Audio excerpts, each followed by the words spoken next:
Sup, my fellas. Don't forget to leave feedback, and enjoy the story. On the 8th floor of the tower, glowing runes flare amid a raging blizzard. The area is identified as the Deadlands, a harsh, frozen battlefield. Armored boots crunch through the snow as a large force advances. A blonde leader marches at the head of a massive army of armored warriors. He walks out before the troops between rune-covered monoliths to address them. Guild Master Kyojo Itsuki declares their goal is the unprecedented defeat of the 8th floor Guardian. Itsuki warns the coalition not to relax, saying failure here means never reaching floor 9. He turns as the assembled forces react to the arrival of another group. A man notices the newcomers and tersely remarks on their appearance. The elite Blue Eyes Guild appears in full force, drawing everyone's attention. Their masked leader is introduced as Rank 1 Guild Master Narukami Subaru. Itsuki greets Subaru warmly as the two guild masters meet. They shake hands, Subaru apologizing for any delay while Itsuki notes they were first to arrive. Subaru comments that even the martial clans joined because he is leading the charge and they want leftovers. He adds that if others just want scraps, he already has one such scrap prepared. Subaru passes a small item to Itsuki while still clasping his hand. The item, a glowing trinket, is discreetly transferred to Itsuki's palm. Itsuki examines the legendary artifact Blessing of the Archangel and is shocked by its power. Subaru tells him he plans a perfect clear but insists Itsuki keep the item for safety, saying Itsuki needs it more. Subaru then invites Itsuki to rejoin Blue Eyes after the battle. He says Itsuki can simply return the artifact at that time. Itsuki falls silent, visibly moved and conflicted. Subaru adds that if Itsuki never returns, he can just keep the artifact forever. A sudden disturbance causes Subaru and Itsuki to tense and look up.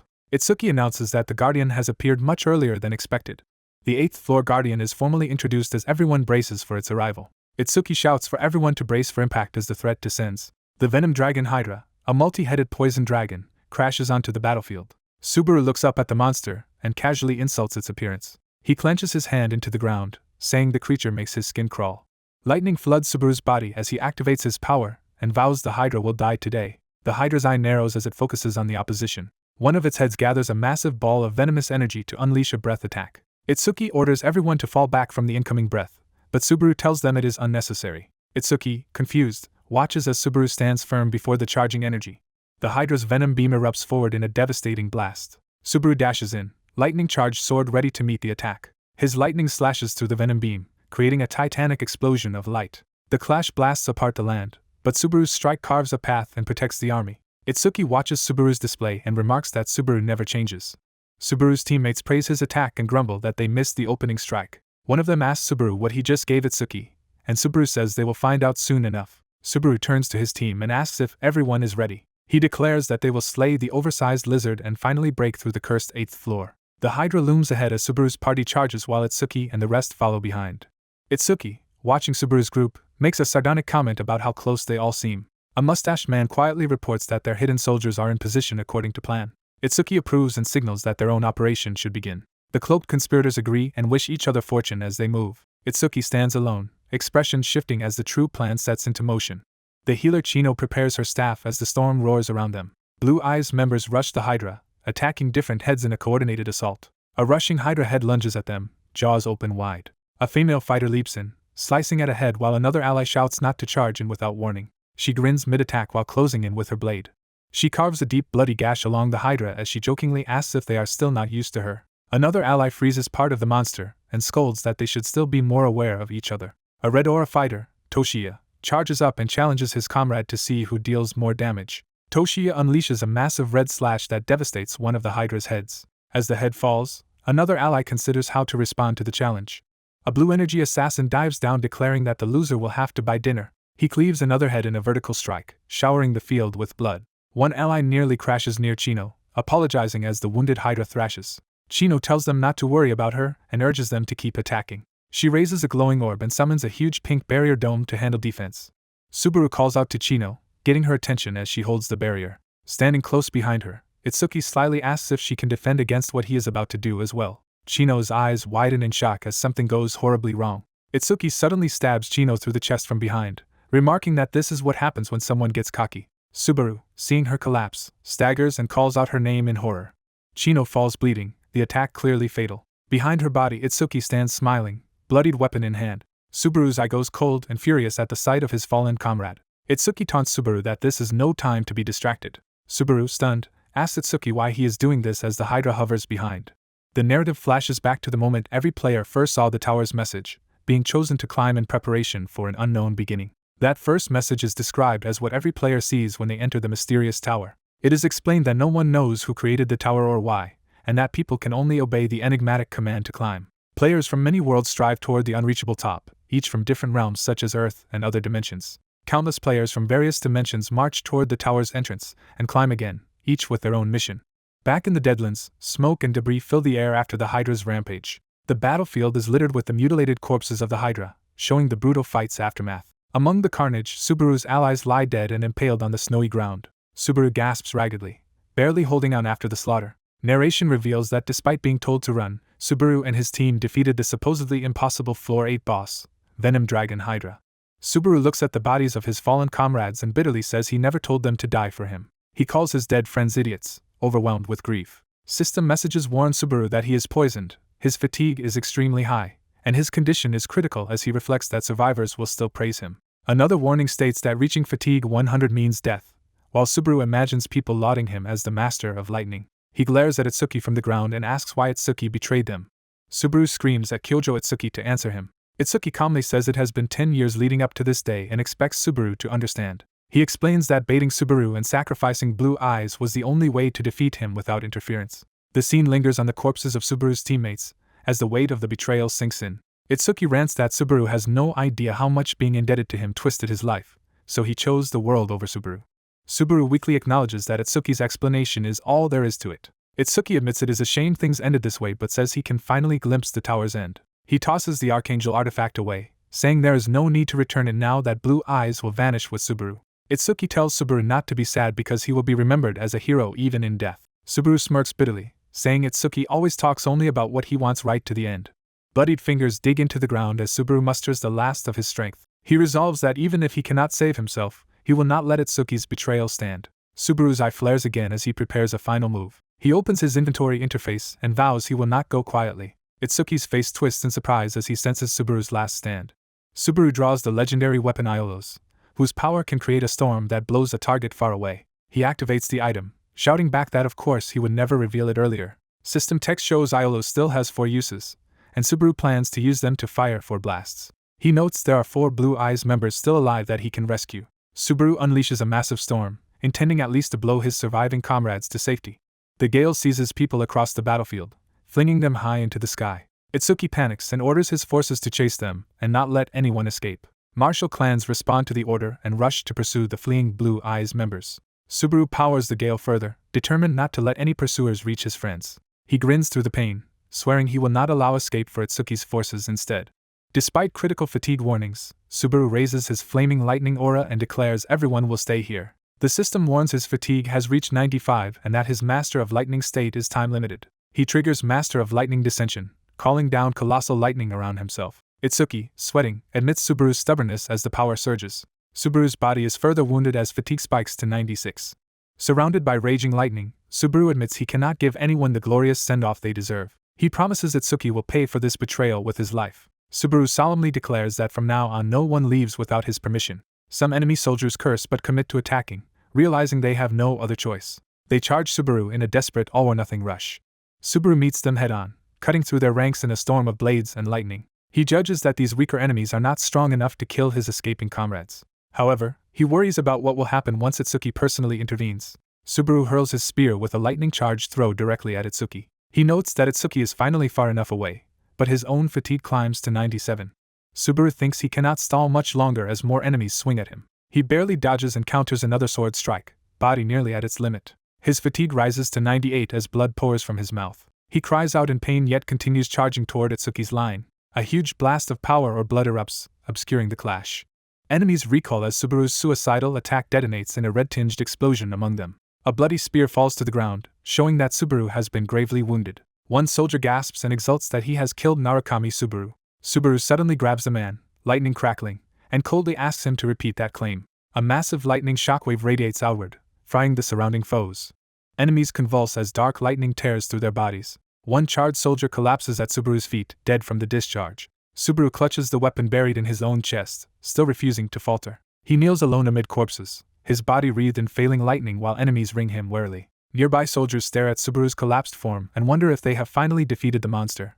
Itsuki approaches, remarking that it is hard to believe Subaru's era could end so easily. He continues to muse that Subaru's dominance appears to be over. System alerts show Subaru's fatigue at 99, warning that one more point means certain death. Subaru, staggering forward, calls out Itsuki's name, insisting Itsuki should know something above all others. He says that even at the very end, there is one truth Itsuki should never forget as he advances through the storm of lightning. Subaru, blazing with power, charges forward with a spear and a furious scream. He unleashes a massive golden attack, declaring that he will be the victor. In a snowy memory, Kyojo receives the blessing of the Archangel and coldly laments that if Subaru had not given it to him things would be different. Subaru widens his eyes in shock as the golden attack approaches. Mortally wounded, Subaru realizes in disbelief that even at the very end he remains the one who wins. In a void after death, Subaru calls his own end pathetic and regrets not landing the final blow on Kyojo, though he is sure his last strike hit. As he drifts near death, Subaru muses on his runaway thoughts, fears being trapped like this forever, then suddenly feels agonizing sensation. Smelling something foul, Subaru is startled to realize he can still sense odors and begins to suspect he is alive again. A metal trash can clatters on the ground in an alley. Subaru finds himself reborn in a filthy alley, half buried inside a trash can. Looking around the alley, he wonders if this place is really Earth. A status screen identifies this body as low-level Hasoi Subaru from Earth, and the bewildered Subaru mocks how pathetic the stats are. As foreign memories flood in painfully, he complains that the new name does not suit him. Past voices mock Earthlings as trash tier and say the previous Subaru was exceptional, while thugs assume this Subaru only came for moral support. Remembering, Subaru hears a scolding that he should at least match half the strength of the Subaru who died 20 years ago, and reacts in confusion. Realizing Narukami Subaru died 2 decades earlier, he concludes in shock that this weak body is that Subaru's namesake successor. Climbing out of the trash can, Subaru screams in frustration at the ridiculous situation. He slips and crashes to the ground, skidding across trash toward a strange tablet. On the floor he spots the device and stares at it intently. Picking it up, he recognizes it as a player kit and thinks he can use it to check on things. He operates the kit and searches for information related to Blue Eyes. Articles on the screen praise the Blue Zone Guild, its connection to Narukami Subaru and Blue Eyes, and recall Blue Eyes' heroism 20 years ago, leaving Subaru stunned. Seeing a modern image of Kyojo on the screen, Subaru realizes his old enemy survived. Narration clarifies that Kyojo, Itsuki, and Subaru were once not enemies at all. In a rooftop flashback, Itsuki confides late at night that he plans to leave their group Blue Eyes. Subaru, surprised, asks why, and Itsuki simply tells him to inform the others of his departure. Subaru recalls he had considered Itsuki a friend as Itsuki hints Subaru will understand his reasons someday. Itsuki promises he will remain Subaru's shadow even if they are apart, and later reappears having founded his own guild using their joking name, Blue Zone. Subaru remembers Blue Zone was the guild Itsuki had talked about, while new voices mock the present Subaru for still being stuck on a low tower floor after 20 years of nothing. Hearing this, Subaru reacts tensely, beads of sweat running down his face. Through his tablet, Subaru reads that crowds still gather at a Narukami Subaru Memorial Hall every year to honor him. Subaru arrives at the imposing Narukami Subaru Memorial Hall and cannot believe such a grand place is dedicated to him. Awed by the lavish building, he admits it is far fancier than anything he had imagined. He notices a black and gold mask on display that matches the one he once wore. Inside the hall, he watches a holographic projection replay his own past battle as Blue Eyes before visitors. Troubled, Subaru wonders why anyone would immortalize him like this. He walks closer to watch the projected fight more carefully. Staring at the huge recording of his final stand, he questions who created this memorial and for what purpose. As he listens to the narration calling him their constant guide, he clutches his head in emotional turmoil. The memorial voice recounts that Narukami Subaru, the hero behind Blue Eyes who climbed farthest in the tower, led them and became a legend. It explains that Subaru's comrades built the hall to keep his memory alive forever. Hearing this, Subaru protests inwardly, refusing to accept that story. The hologram reveals that Itsuki and Blue Zone were the ones who constructed the memorial. Rage boiling, Subaru grits his teeth at this revelation. The holographic Itsuki proclaims that Subaru and Blue Eyes are gone, while presenting Blue Zone as the guild inheriting their noble spirit. Itsuki continues the speech about Blue Zone upholding Subaru's ideals, but Subaru silently curses that claim as blatant lies. Subaru demands to know if killing him was not enough for Itsuki and vows he will live up to Itsuki's false expectations in his own way. Itsuki's recording adds that Subaru and Blue Eyes may never return, but Subaru mentally promises that Itsuki will have to face him again. Itsuki ends by saying they will never forget Subaru and Blue Eyes, smiling with feigned sincerity. Subaru, glaring at the hologram, swears to rewrite everyone's memory of these events from the ground up. Determined, he resolves not to let the same tragedy happen again. He bolts out of the hall, promising not to waste a second chance at life. In the lobby he bumps into a small boy and stops, while the boy groans in pain on the floor. Subaru helps the child up and kindly asks if he is alright. As the kid steadies himself, Subaru suddenly notices something strange. The boy raises his head wearing a black and gold mask identical to Subaru's old one, shocking him. The boy's masked parents rush over apologizing and checking on their son, while Subaru brushes off the accident. Seeing that the parents also wear versions of his mask, Subaru is stunned to realize many people now copy his former look. He turns away, disoriented, trying to process what he has just seen. Subaru rubs his eyes as if hoping it is all a bad dream. Still shaken, he stammers in disbelief. Looking around, he sees that almost every visitor in the hall is wearing a Blue Eyes-style mask. Among the crowd he glimpses a masked blonde man being dragged along, wondering what on earth is happening. Subaru recalls Kyojo's final words to him, telling him not to look so sad about dying. He relives that moment where Kyojo smirked and assured him that even if Subaru died he would still be hailed as a hero. Outside, Subaru walks away from the hall, finally understanding the twisted meaning behind those words. Narrowing his eyes, he quietly mutters Kyojo's name with hatred. He hurries toward the back of the memorial, pushing through the massed crowd. Inside the main chamber he sees an ornate altar covered in blue and gold flowers beneath a portrait of his masked former self. Staring at the shrine, Subaru wonders if the entire setup exists only so Kyojo can steal Blue Eyes' achievements. His eyes suddenly widen as something catches his attention at the altar. Among the flowers he spots a glowing blue chrysanthemum-like blossom reacting to his presence. The sight of this special flower triggers a powerful emotional response in his eyes. Pushed along by the flow of mourners, he is jostled away from the altar. Determined, Subaru forces his way back through the line despite staff shouting at him. He falls to his knees before the altar, ignoring the commotion. Reaching into the bed of flowers, he grabs the glowing blossom. Holding the radiant chrysanthemum, he wonders aloud if Asagiri's Shu was the one who left it there. Elsewhere atop a building, a hooded figure surveys the city from the rooftop edge. The cloaked man comments that they have survived to another anniversary. His hooded companion chides him for being too relaxed, saying they nearly ran into the blue zone. The silver-haired man jokes that they could have just left simple flowers instead of traveling so far for every memorial. Pulling back his hood, he replies that you never know what might happen. Revealing his face, Shu remarks that maybe Subaru will notice the flowers he left for him. His companion questions if Shu still believes Subaru is alive, and Shu admits he never personally saw Subaru's corpse. The other man grumbles that they are more likely to be caught by Kyojo than find Subaru. He argues that if Subaru were alive he would not have watched them be hunted for 20 years, while Shu only smiles knowingly. Time passes to sunset, birds flying across the orange sky. In a forest, Subaru runs until he is out of breath, sweat dripping as he gasps. He glances at his feet, wondering if the man he seeks is truly still alive. Bent over in the woods, he questions again whether Shu has survived. Subaru clutches the metallic chrysanthemum, calling out Shu's name with renewed resolve. Back at Hasoi Subaru's modest room, he looks around the bare space and notes how poor the former owner must have been. Using his kit, he searches everywhere for traces of Blue Eyes and finds nothing, but reads plenty about Kyojo. Even so, he confirms from records that Shu definitely survived. He concludes that Shu has been alive but in hiding for 20 years, likely because of Kyojo. Subaru reasons that Kyojo must be the reason Shu disappeared, since Kyojo would never let anyone who knows the truth go free. Remembering the battle where Kyojo obliterated Blue Eyes, he admits he does not know how many comrades besides Shu survived, but contacting them now would be suicidal. He reflects that as long as Kyojo dominates, reaching out would only get them all killed. Acknowledging his own current weakness, he decides that charging in recklessly would only make things worse. He looks at his old mask and the blue chrysanthemum, deciding on his first step. Subaru resolves to regain his former strength. Remembering Hasoi's memories, he recalls that a player qualification tutorial is scheduled soon. He prepares his sword, planning to use the upcoming tutorial in 2 days as his starting point. With sword drawn, he tells himself that if Shu is alive, he must grow strong enough to reach him.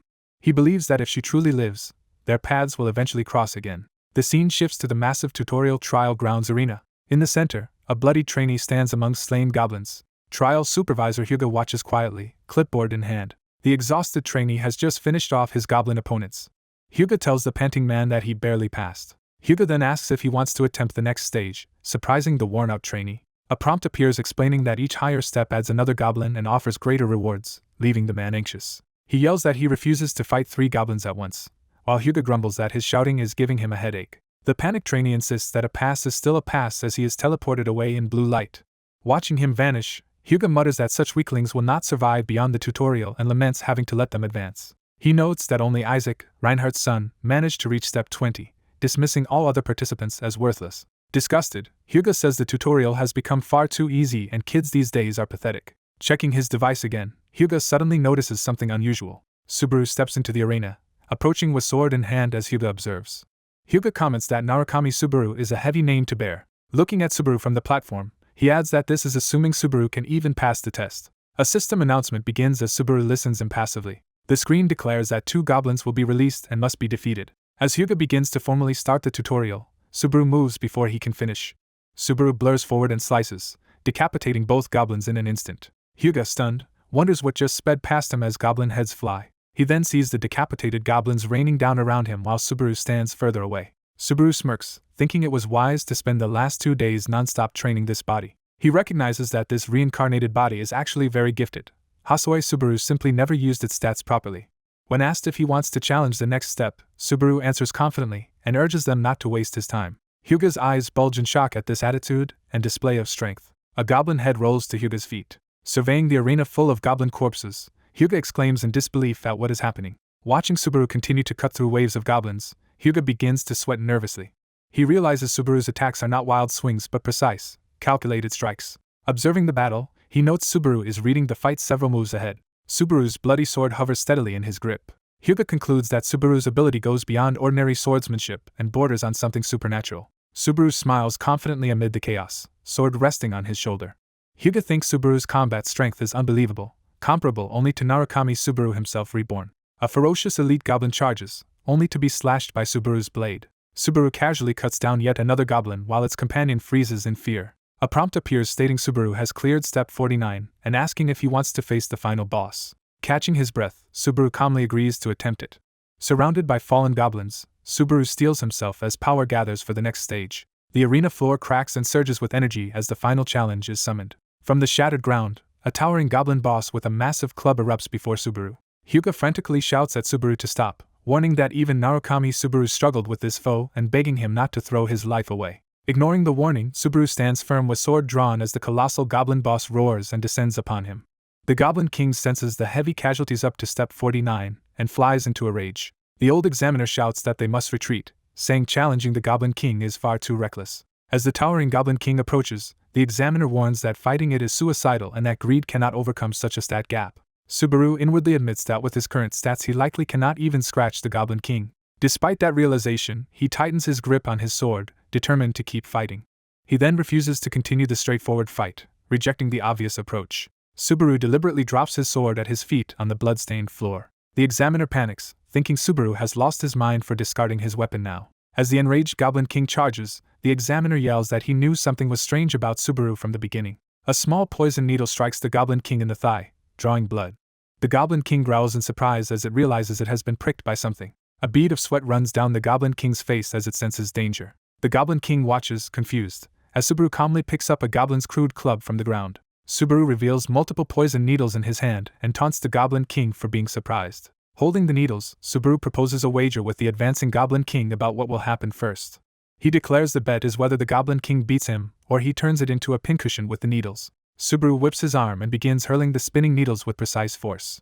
The Goblin King roars for an answer as the poison needles rain toward it. Struck and poisoned, the Goblin King screams in agony. Multiple needles bury into the Goblin King's body as Subaru dashes in closer. The Goblin King raises its axe to retaliate, determined to crush Subaru. Subaru slips past the blinded Goblin King and slams it into the floor with a powerful strike. Using the opening, Subaru closes in, readying the next phase of his attack. His eyes sharpen with focus as he commits fully to the fight. A flashback shows Subaru training knife throws at a tree target. The training throw misses, showing his struggle to hit the mark. His instructor tells Reina that the current throwing form is ineffective. Reina cheerfully explains that any object can become a throwing knife if its balance is understood. She demonstrates flipping a pen-like object into a throwing grip. Reina shows that once you find the center of gravity, you can throw it like a proper knife. Her throw perfectly pierces the center of the practiced target. Back in the present, a poison needle lodges in the Goblin King's mouth and blood streams out. The Goblin King staggers, riddled with needles and vomiting blood as it screeches. Subaru recalls Reina's lesson that more spin gives more power and that hesitation ruins accuracy. He notes that all of this is exactly what Reina taught him about throwing. The examiner realizes Subaru cleverly used the fact that goblin corpses and poison needles persist until the trial ends. Remembering Subaru's swordsmanship, the examiner notes, he can already cut down goblins easily. He then marvels that Subaru can also hit precise targets with thrown weapons, calling him a genius. Watching the wounded but still standing Goblin King, the examiner thinks even the word genius does not fully capture Subaru. At last the Goblin King collapses in front of Subaru, defeated. Subaru calmly picks his dropped sword back up from the bloody ground. Standing over the dying Goblin King, Subaru says he bears it no personal grudge. He then drives his blade down, finishing the monster in a spray of blood. A system window appears announcing that Subaru has defeated the Goblin King. Another window states he is the first to clear tutorial step 50, and he begrudges how brutal this so-called tutorial is. System messages flood in that he leveled up, gained credits and achievement points, and unlocked a tutorial shop. Wondering what he can buy, Subaru opens the shop for the first time and sees he has 2,425 points. Browsing cheap items and skills, he notes that their prices are low compared to his available points. Something on the list shocks him, catching his full attention. He discovers an expensive rare weapon called the Unnamed Demon Blade and is surprised such a thing can be bought here. Tempted yet cautious, he considers that the blade drains stamina and wonders how it would combine with his lightning ability. He decides that what he truly needs is the Sacred Sword option that boosts endurance, not the Demon Blade alone. Subaru weighs the raw power of the Demon Blade against the survivability of the Holy Sword, unsure which to choose. He concludes that neither weapon alone feels right and that his first purchase must be chosen very carefully. Then he notices the shop menu can scroll further down. Realizing there is more, he scrolls deeper into the list. He finds a rare skill called Wedge of Greed that suppresses side effects from any skills or items he uses. Astonished, Subaru thinks he has never seen a skill like that before. He reasons that Wedge of Greed might cancel the penalties of the Demon Blade, or even his lightning power. Subaru spends his points to purchase both Wedge of Greed and the Unnamed Demon Blade, deciding the combo is worth testing. He concludes that if the synergy works as hoped, the skill and Demon Blade will be a perfect pair, so he fully commits to that path. The examiner, introducing himself as Huga, praises the choice but admits he does not understand Subaru's reasoning. Huga asks why he bought such an inefficient, unproven skill. Subaru, exasperated, complains that explaining his logic is a hassle. When Huga reacts aggressively, Subaru forces himself to respond politely while internally grumbling about formal speech. Huga lets Subaru's attitude slide, assuming he is just exhausted, and gives his name while Subaru notes it. Subaru recognizes Huga as the boy he once knew, now grown into an examiner, and reflects on that change. A flashback shows a nervous fan asking masked Huga for an autograph. Huga coldly tells the fan he has no autograph, leaving the boy flustered. The fan then desperately asks Huga to at least write his name, introducing himself as Huga. In the present, Huga rants about how young players today lack manners, while Subaru silently mocks his receding hairline. Subaru refuses to explain his choices further and only asks Huga to keep his trial results confidential, prompting more grumbling.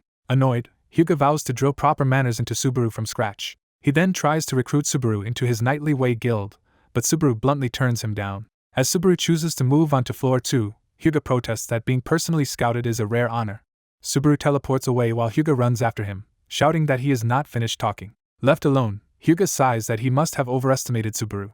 Subaru materializes on the second floor, arriving in a bustling town. He takes in the noisy marketplace called the Starting Grounds on floor 2. Hearing vendors hawking exotic clothes, Subaru notes that he has returned to this familiar place. He reflects that he has received a chance nobody should ever have. He frames this as his second run through the tower. Since he has already lived this once, he resolves to be smarter this time. Remembering his old teammates and their horrific deaths, he swears to find them and get the revenge they never had. He heads to the solo training grounds where players privately test new skills and equipment. Subaru enters the facility that every player regularly uses. The receptionist suggests he take the basic first training room with straw dummies. Subaru instead requests the much harder and more expensive fifth room, surprising the clerk. The clerk warns him he is wasting money and urges him again to take room 1, but Subaru insists on half an hour in room 5. Ignoring further complaints and the no-refund policy, Subaru pays 50 credits and walks toward room 5. The narration explains that higher-numbered rooms are more dangerous. Meanwhile, another newbie flees a giant boulder trap in room 3, showing how brutal the higher rooms are, especially for someone with poor gear. Subaru grasps the handle of room 5, ready to enter. He steps into the ruined chamber and says it is time to begin his training. He draws the Demon Blade, preparing to test it. The Unnamed Demon Blade activates, beginning a user verification process as it glows red in his hands. His stats surge at the cost of rapidly draining his stamina and mana, causing him intense pain. Wedge of Greed kicks in, partially negating the Demon Blade's backlash and restoring some stamina and mana. Even so, Subaru feels his fatigue climb and realizes he expected too much from a level 1 skill, but decides to push a bit further. The Demon Blade keeps devouring his stamina as his stats rise in proportion to what is consumed. Bloodied and shaking, Subaru tests how far he can go and senses the upper limit of his body. The system reports he spent 10,000 credits, and that Wedge of Greed has leveled up. Now at level 2, Wedge of Greed requires far more credits for the next upgrade but better suppresses item side effects. Subaru repeats the process until the skill grants noticeable resistance to the Demon Blade's penalties. With the blade still drawing stamina, he swings again to further push his limits.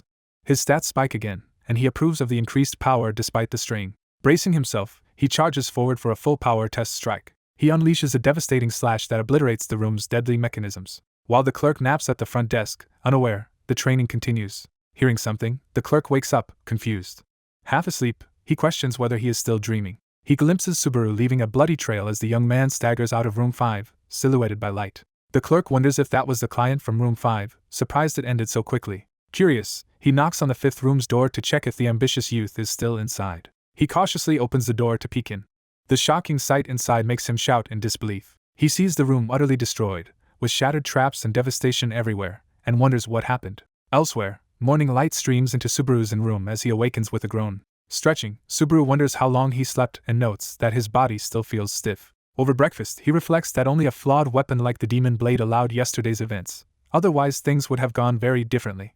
He notes that thanks to Wedge of Greed, the strain on his body has eased a bit, meaning he can now draw out more of the sword's power. Checking his current stats, Subaru realizes he should not even be able to wield the demon blade properly at his level, much less use its full strength. He concludes that Wedge of Greed and the demon blade were made for each other. Therefore, he reasons the skill should also work well with his lightning ability. His next obstacle is raising Wedge of Greed further, but seeing it costs 20,000 credits while he has only 50, he laments how broke he is. Subaru muses that he has truly hit rock bottom financially, then casually greets some newcomers entering the inn. A flamboyant streamer arrives on floor 2 to film a segment where he asks young players about the cost of their gear. During the live broadcast, a viewer named Alexander sends the streamer a donation of 1,000 credits. Delighted by the big tip, the streamer gushes his thanks while getting splashed with his own drink. Watching from above, Subaru stares out the window and wonders what on earth that guy is doing. A close-up of Subaru's eye shows his curiosity and growing interest. Reading an article about how common live streaming is among players, Subaru contemplates streaming as well. He concludes that live streaming is a real-time video system that brings in donations and realizes this is what the flamboyant man was doing just outside. Just then, a well-dressed blonde man approaches Subaru, greeting him and noting he also advanced a floor. The man sits beside Subaru, making small talk and asking if Subaru plans to stay around here. Subaru feels his body react with instinctive unease, sensing that he and this man are not on friendly terms. As the man complains about being ignored by a supposed friend, Subaru realizes the feeling is more like fear than mere discomfort. Subaru acknowledges his fear aloud and admits he just recently arrived on this floor. The man remarks it is surprising Subaru cleared the tutorial at all. Smiling cruelly, he says no one expected a nobody like Subaru to survive the tutorial. Subaru glares as the man adds that he assumed the goblins would beat Subaru to death, which triggers an old memory. A flashback shows Subaru as a bruised younger boy asking Isaac in terror why he is doing this to him. Isaac coldly answers that he is tormenting Subaru because he considers him trash. Isaac further mocks him for his name and background, calling him a disobedient, parentless fool. Young Subaru protests that the credits Isaac gave him were not enough. Isaac violently kicks Subaru while shouting that he never asked for Subaru's opinion. He then tears up Subaru's blanket and declares that from now on the alley with the trash is Subaru's home. Eating in front of him, Isaac tells Subaru he will never escape this place and threatens what will happen if he ever tries to leave. Returning to the present, Subaru thinks the previous Hasoi Subaru was pathetic for letting himself be bullied and dumped in a trash can. Isaac boasts that he broke his father's record by reaching step 20 and recalls Huga praising him as Reinhardt's son, while Subaru listens with a terse response. The blonde man boasts that he earned a high-grade B-rank skill as the best reward from the tutorial and casually decides to get himself a drink. The dark-haired protagonist drinks while the blonde tells him to relax, and the protagonist says he is about to leave. Hearing that, the blonde cheerfully orders the protagonist to fetch him coffee and a snack of his choosing. The protagonist is confused, and the blonde face bombs, calling him a hopeless fool. Growing suspicious, the blonde asks why the protagonist keeps staring at him like something is off, jokingly wondering if his soul was replaced. The protagonist bluntly refuses to buy coffee, saying he has no extra credits, and the blonde should pay for himself. The blonde's expression hardens as he curtly orders the protagonist to sit back down. The protagonist thinks he has no time to get involved in someone else's revenge, unless that person interferes with his own. Realizing the danger, the protagonist's eye widens in alarm. The blonde violently grabs his arm to stop him from leaving. He menacingly asks if the protagonist wants to learn what happens to runaway trash. The protagonist warns him in a low voice to release his grip. Their confrontation draws the attention of everyone else in the cafe. A memory surfaces of someone once telling the blonde not to get overconfident, calling him Subaru. The memory focuses on Subaru's intense red eye.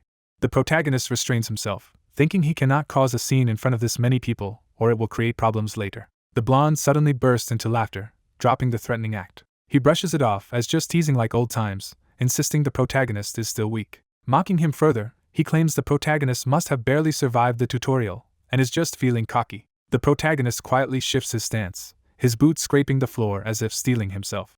The memory continues with another taunt to bragging about his powerful father, and how easily he could make Subaru disappear, asking if Subaru really wants to oppose him. Back in the cafe, the blonde jokingly tells the protagonist to take care out there as they part ways. The protagonist silently watches him go, internally scoffing at being called a friend. Narration explains that players have two primary ways to grow stronger. The first method is to challenge the tower's official trials, climbing floor by floor and naturally gaining strength through rewards. These paid virtual trials allow safe growth, where death only costs the credits spent and any progress made. The second method is hunting. Hunting involves killing monsters in the real world or clearing special field dungeons, which yields faster growth than trials but carries real lethal risk. In hunting grounds, dying means permanent death, as shown by adventurers devoured by monsters. One such hunting location is introduced, a dungeon called Lair of the Waiting Orcs, which most players avoid since few want to risk their lives. Despite the danger, narration hints at an exception. The protagonist is revealed resting amid corpses of orcs, remarking that safer routes slow growth. He notes that the more dangerous the area, the faster one can develop. He pulls out his tablet device, preparing to check something. Looking at the screen, he mutters in thought as he browses. He finds a masked streamer using the name Narukami Subaru with an audience of 80,000 viewers. The stream shows the masked figure hyping up his attempt at Floor 3's trial, while the chat jokes about him repeatedly failing it. Watching, the protagonist realizes this man is impersonating Narukami Subaru, wondering how many copycats exist now. A system message appears announcing a mission titled after Narukami Subaru being an idiot, offering 20,000 credits if cleared, which the fake Subaru happily accepts. Shocked at the payout, the protagonist realizes that there are hefty mission bounties tied to streams. More missions from viewers pile on, quickly raising the total reward as the fake Subaru gleefully thanks his benefactors. A comedic comparison shows the fake Subaru raking in money streaming while the real Subaru had to literally risk his life slaying monsters. The protagonist fumes that the impersonator is making a fortune while he sits with only 50 credits. He silently stares at the stream, thinking. Standing up beside a slain orc, he sighs as if reaching a decision.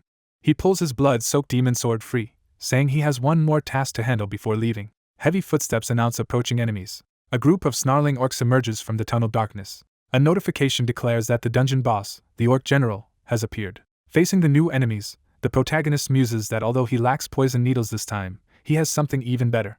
System messages describe his unnamed demon blade that drains stamina in exchange for boosting all stats, while his Wedge of Greed skill negates the blade's side effects, and he tells the watching orcs he is busy. After restoring some stamina and mana, he contemptuously calls the ordinary monsters small fry as he stomps one. He launches orcs through the air with overwhelming force. He follows up in midair with a brutal finishing attack. The orc general looks up in alarm as the protagonist hurtles toward him. The protagonist's eyes blaze red as he delivers a devastating strike. A notification announces the Lair of the Waiting Orcs dungeon cleared while the protagonist holds the familiar mask in his hand, surprised to be using it again. He resolves to put the mask back on because streaming could earn him significant credits. Donning the mask, he decides that if he is going to do this, he will lean fully into what he does best. Fully masked, he stares into the mirror, gearing up for his new role. Sword in hand, he steps out into the light, asserting that he is the genuine Narukami Subaru. Elsewhere, a notification announces that Narukami Subaru has started a live stream, drawing the attention of Azure Sky Entertainment. Inside the office, the empty workstations wait as the notification spreads. A woman in ornate clothing sees the alert on her device and becomes intrigued. She clenches her teeth in frustration, clearly affected by what she sees. She then screams in rage, startling her coworker. Exploding in insults, she calls failed streamers useless trash and cannot believe 5 of them all failed the same mission. Her colleague reminds her that swearing can incur censorship penalties and asks who is bothering her now. She answers Tsubkichi. They joke about this Tsubkichi being just another cheap Subaru knockoff, remarking that since the real Narukami never appears, whoever draws the most attention effectively becomes him. She laments that streaming has devolved into endless Narukami Subaru cosplays and worries the whole industry might be fading, while her coworker panics since their jobs depend on streamers.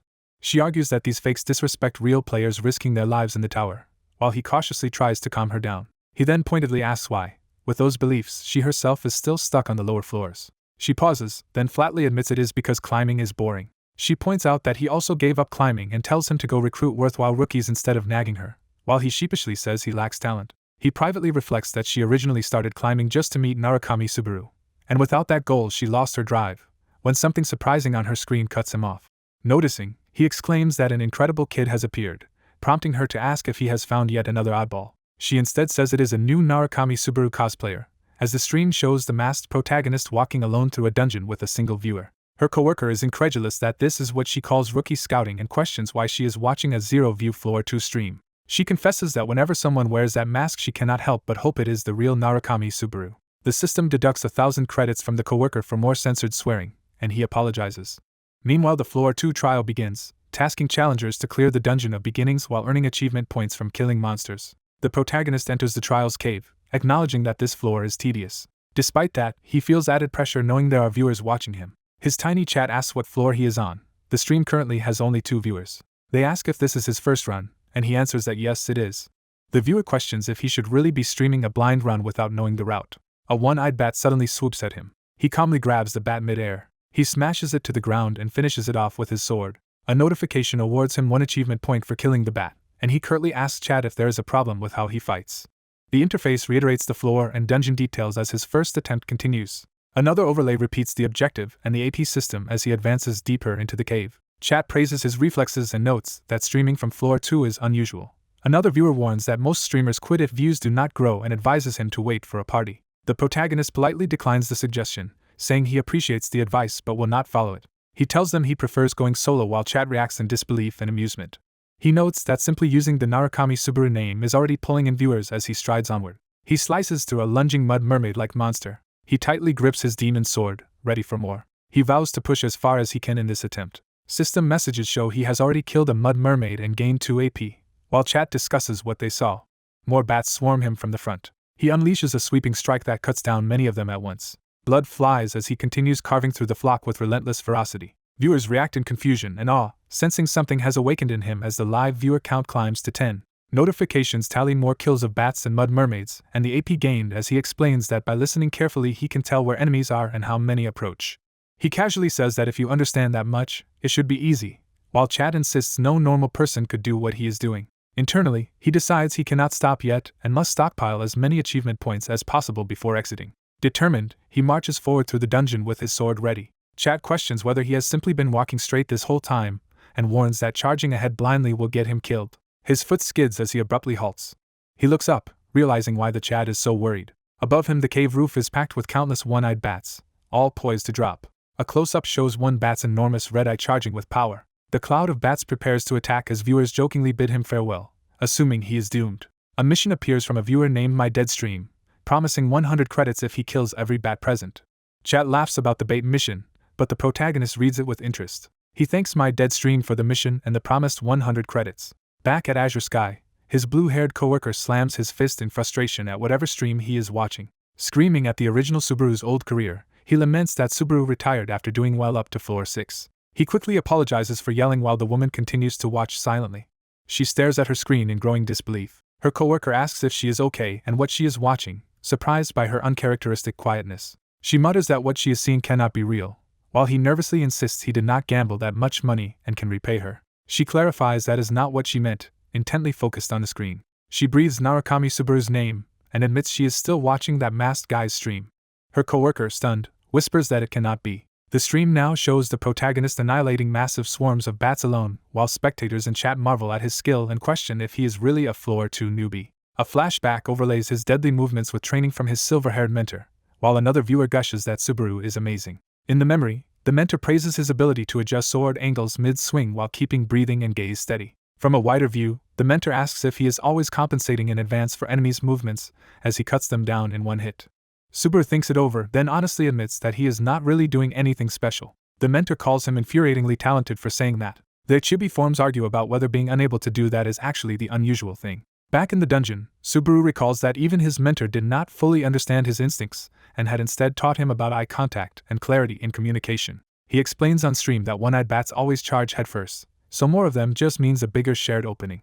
Demonstrating, he cuts through them in a single sweeping motion. Viewers protest that his explanation clarifies nothing, while one of them insists something inside Subaru has awakened. Subaru admits that describing his technique is difficult even though it feels simple to him. A viewer reminds him to claim his mission reward. Subaru pauses in thought, staring at his tablet.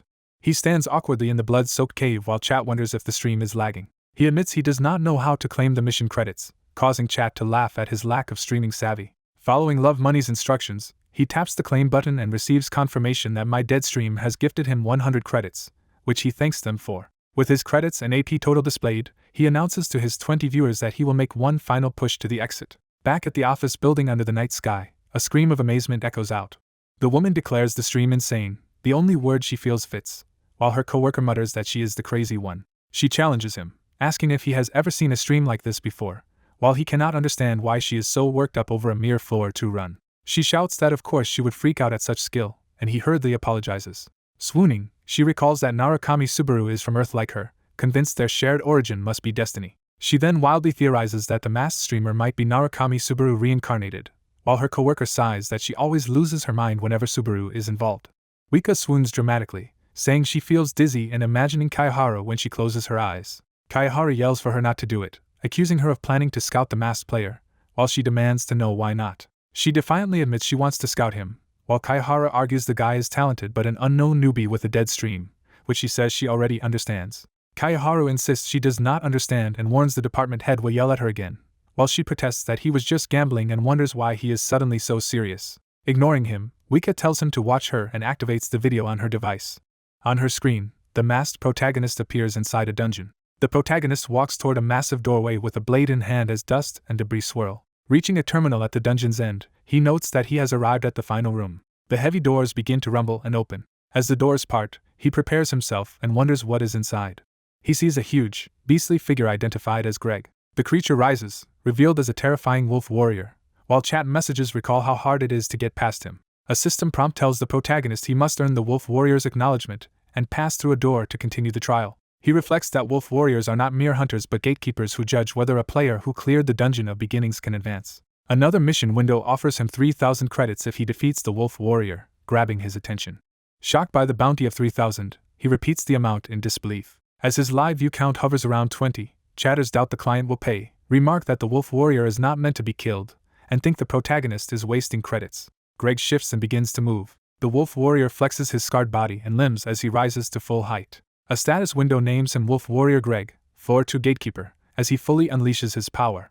Greg looks down at the protagonist and remarks he has a customer. Puzzled that there is only one challenger, Greg comments on the lone human before him. Greg asks if it is really just the protagonist there, and the protagonist dryly answers by asking if he sees anyone else. Sniffing him up close, Greg calls the masked human amusing and says he smells like a great warrior, while chatters share what scents Greg claimed they had. The protagonist thinks about how wolf warriors can distinguish unique scents. He recalls that they sense a person's true essence, not body odor, and Greg declares that the protagonist already has the qualifications to pass. Greg ends the official trial, telling the protagonist he may proceed onward, while viewers marvel at this unexpected non-combat result. The protagonist notes that this never happened in his previous life but decides to continue since coming here and meeting Greg was his main purpose anyway. Greg is surprised to learn that the protagonist's goal is Greg himself, not the door behind him. The protagonist calmly states that someone has commissioned him to kill Greg. Greg laughs in admiration, saying such boldness suits someone with the soul of a great warrior. Time passes, indicated by a peaceful plant scene. Wika and Kaiharu stand before their department head's desk to report about the streamer. The chief types on his keyboard and prompts them to continue. Introducing himself as Azure Sky Entertainment Department Head John Tail, he asks how many viewers the streamer currently has. Kaiharu nervously answers that the stream has about 20 viewers, only to be immediately corrected. Wika brightly notes that the streamer has now exceeded 30 viewers, while Kaiharu grumbles internally that it is not a big improvement. John wonders if they are playing a prank on him by bringing such a small streamer. He scolds Kaiharu for gambling on company time and complains that he asked for a worthwhile prospect but was given someone with only 20 viewers. Wika insists that it is actually 30 viewers, but John snaps that the exact number does not matter. John suggests that talented Wika herself should start streaming, but she cuts him off. Wika reports that after another look, the streamer's audience has already grown past 40, while Kaiharu frantically tries to calm the fuming chief. Back in the dungeon, the protagonist calmly faces Greg, preparing for the fight. Greg roars and lunges, claws extended, initiating the battle. The protagonist grips his demonic sword and tells himself to clear his mind. He activates the unnamed demon blade, which consumes his stamina to dramatically boost all his stats, while he reminds himself to stay relaxed. A system notice states that Wedge of Greed LV2 is suppressing the blade's side effects, and he thinks that even though this is his first time using it, he will be fine. Greg charges with ferocious speed, while the protagonist resolves simply to do what he always does. Their first clash sends sparks flying as sword and claws collide. Greg follows up with a sweeping strike as the battle intensifies. The two rush at each other again, unleashing powerful blows that fill the room with shockwaves. The protagonist's feet dig into the ground as he dashes, showing his heightened agility. Trading fierce attacks, he realizes how strong Greg is. He concludes that brute strength alone cannot beat Greg, but hints that he has another plan. Greg acknowledges that the protagonist truly is a warrior. Greg counters with a massive blue energy attack that the protagonist narrowly evades. Greg boasts that the protagonist is still no match for him as he presses the assault. The protagonist tightens his grip on the demon blade, preparing a decisive counter. Under heavy pressure and forced into defense, he still impresses viewers, who note how strong he is. Chatters speculate he might clear it after a few tries and criticize whoever gave him the mission, while the protagonist continues advancing on Greg. Exhausted, he thinks that sometimes strategy beats strength, and Greg praises how well he has entertained him. Greg leaps, declaring that the fight will end now, bearing down on the cornered protagonist. Greg slams into the ground, but something unexpected happens to turn the tide. The protagonist emerges from the impact site with glowing red eyes, declaring that ending things is actually his line. Startled, Greg hears the protagonist mock his predictable attack patterns. The protagonist slashes Greg brutally, saying he could dodge even with his eyes closed. Greg screams as a powerful red strike sends him reeling and bleeding. The protagonist follows through with a huge overhead blow charged with demonic energy. His blade carves a long crimson gash up Greg's body, overwhelming the wolf warrior. With red eyes blazing, he continues his relentless assault. Greg, mortally wounded, admits in his final moments that the protagonist is a remarkable warrior. A system window announces that the protagonist has defeated a wolf warrior. Another window reports that he has leveled up twice, with boosts to strength, speed, concentration, and mana. He also earns 500 achievement points, and Chad is stunned that he actually killed Greg. Bloody but smiling, he tells his viewers that he defeated Greg, while Chad marvels and the viewer count climbs to 56. Mission notices confirm completion, pay him 3,000 credits from Safe Wallet, report his total credits and AP, and open the doors to the next area, which he walks toward. As he steps through, another system effect surrounds him, surprising both him and the chat. He is presented with multiple elemental trials such as wind, metal, nature, thunder, light, dark, and others. Viewers react in disbelief that he has 13 trial choices, remarking that most players get far fewer and that the options scale with talent. A prompt specifically asks if he wants to choose the thunder trial, and chat urges him to pick it. He agrees without hesitation and selects thunder, locking in that trial. Light engulfs him as he is transported, beginning the thunder trial. In Azure Sky's office, his fight with Greg plays live on a large screen while the staff watches. Wika, John, and Kaiharu erupt in excitement, cheering that he did it. Wika exclaims that he already has 60 viewers and unusually many missions, insisting this growth is extraordinary. John admits the streamer is incredible, emphasizing that no wolf warrior had ever been defeated before. Still cautious, John thinks that despite his feats the streamer is only a rookie on floor 2 and scouting him immediately would be risky. Wika proposes a bet to the chief as she and Kaiharu keep celebrating in the background. She suggests that if the streamer Subaru fails to master thunder, her and Kaiharu's salaries stay fixed for 5 years. But if he succeeds they sign him on the spot. Kaiharu panics about being included, begging the chief not to agree and claiming he does not even know her. The chief doubts anyone besides the original Narukami Subaru can master thunder, and questions the bet's likelihood. Wika insists they will not know unless they try. Amused, John accepts the wager, while Kaiharu is muffled protesting in the background. Meanwhile, the protagonist materializes in a cracked, open field, and the thunder trial officially commences as blue energy envelopes him. He starts to ask where he is but is suddenly warned to watch out. A local fighter tackles him out of harm's way. A massive thunderous impact strikes where he just stood, shocking them both. They look up to see a towering Titan fragment, and the rescuer shouts at the protagonist. The fighter yells at him to stop spacing out and asks if he is trying to die. A mission window orders the protagonist to defeat the Titan fragment, and he wonders why that monster is already here. As the Titan roars and raises its arms to strike, Chad questions why a Titan has appeared in what should be a thunder trial. The protagonist recognizes it as a boss normally fought in the second half of the trial, not at the start. He suspects that defeating Greg earlier may have altered the sequence and strengthened the trial. The Titan smashes the ground again, devastating the area. The protagonist rushes into attack despite the chaos. He notes that although the Titan fragment is huge, it is still weaker than Greg, and he is relieved to know this ahead of time, while the rescuer urges him to flee. He decides to finish the Titan quickly by reactivating the unnamed demon blade to boost his stats again before more complications arise. As his weapon powers up, a system message confirms that Wedge of Greed LV2 is again resisting the blade's side effects while he charges the Titan. He dodges a massive blow that narrowly misses his feet. The Titan's next strike explodes the ground, but the protagonist uses the impact to maneuver.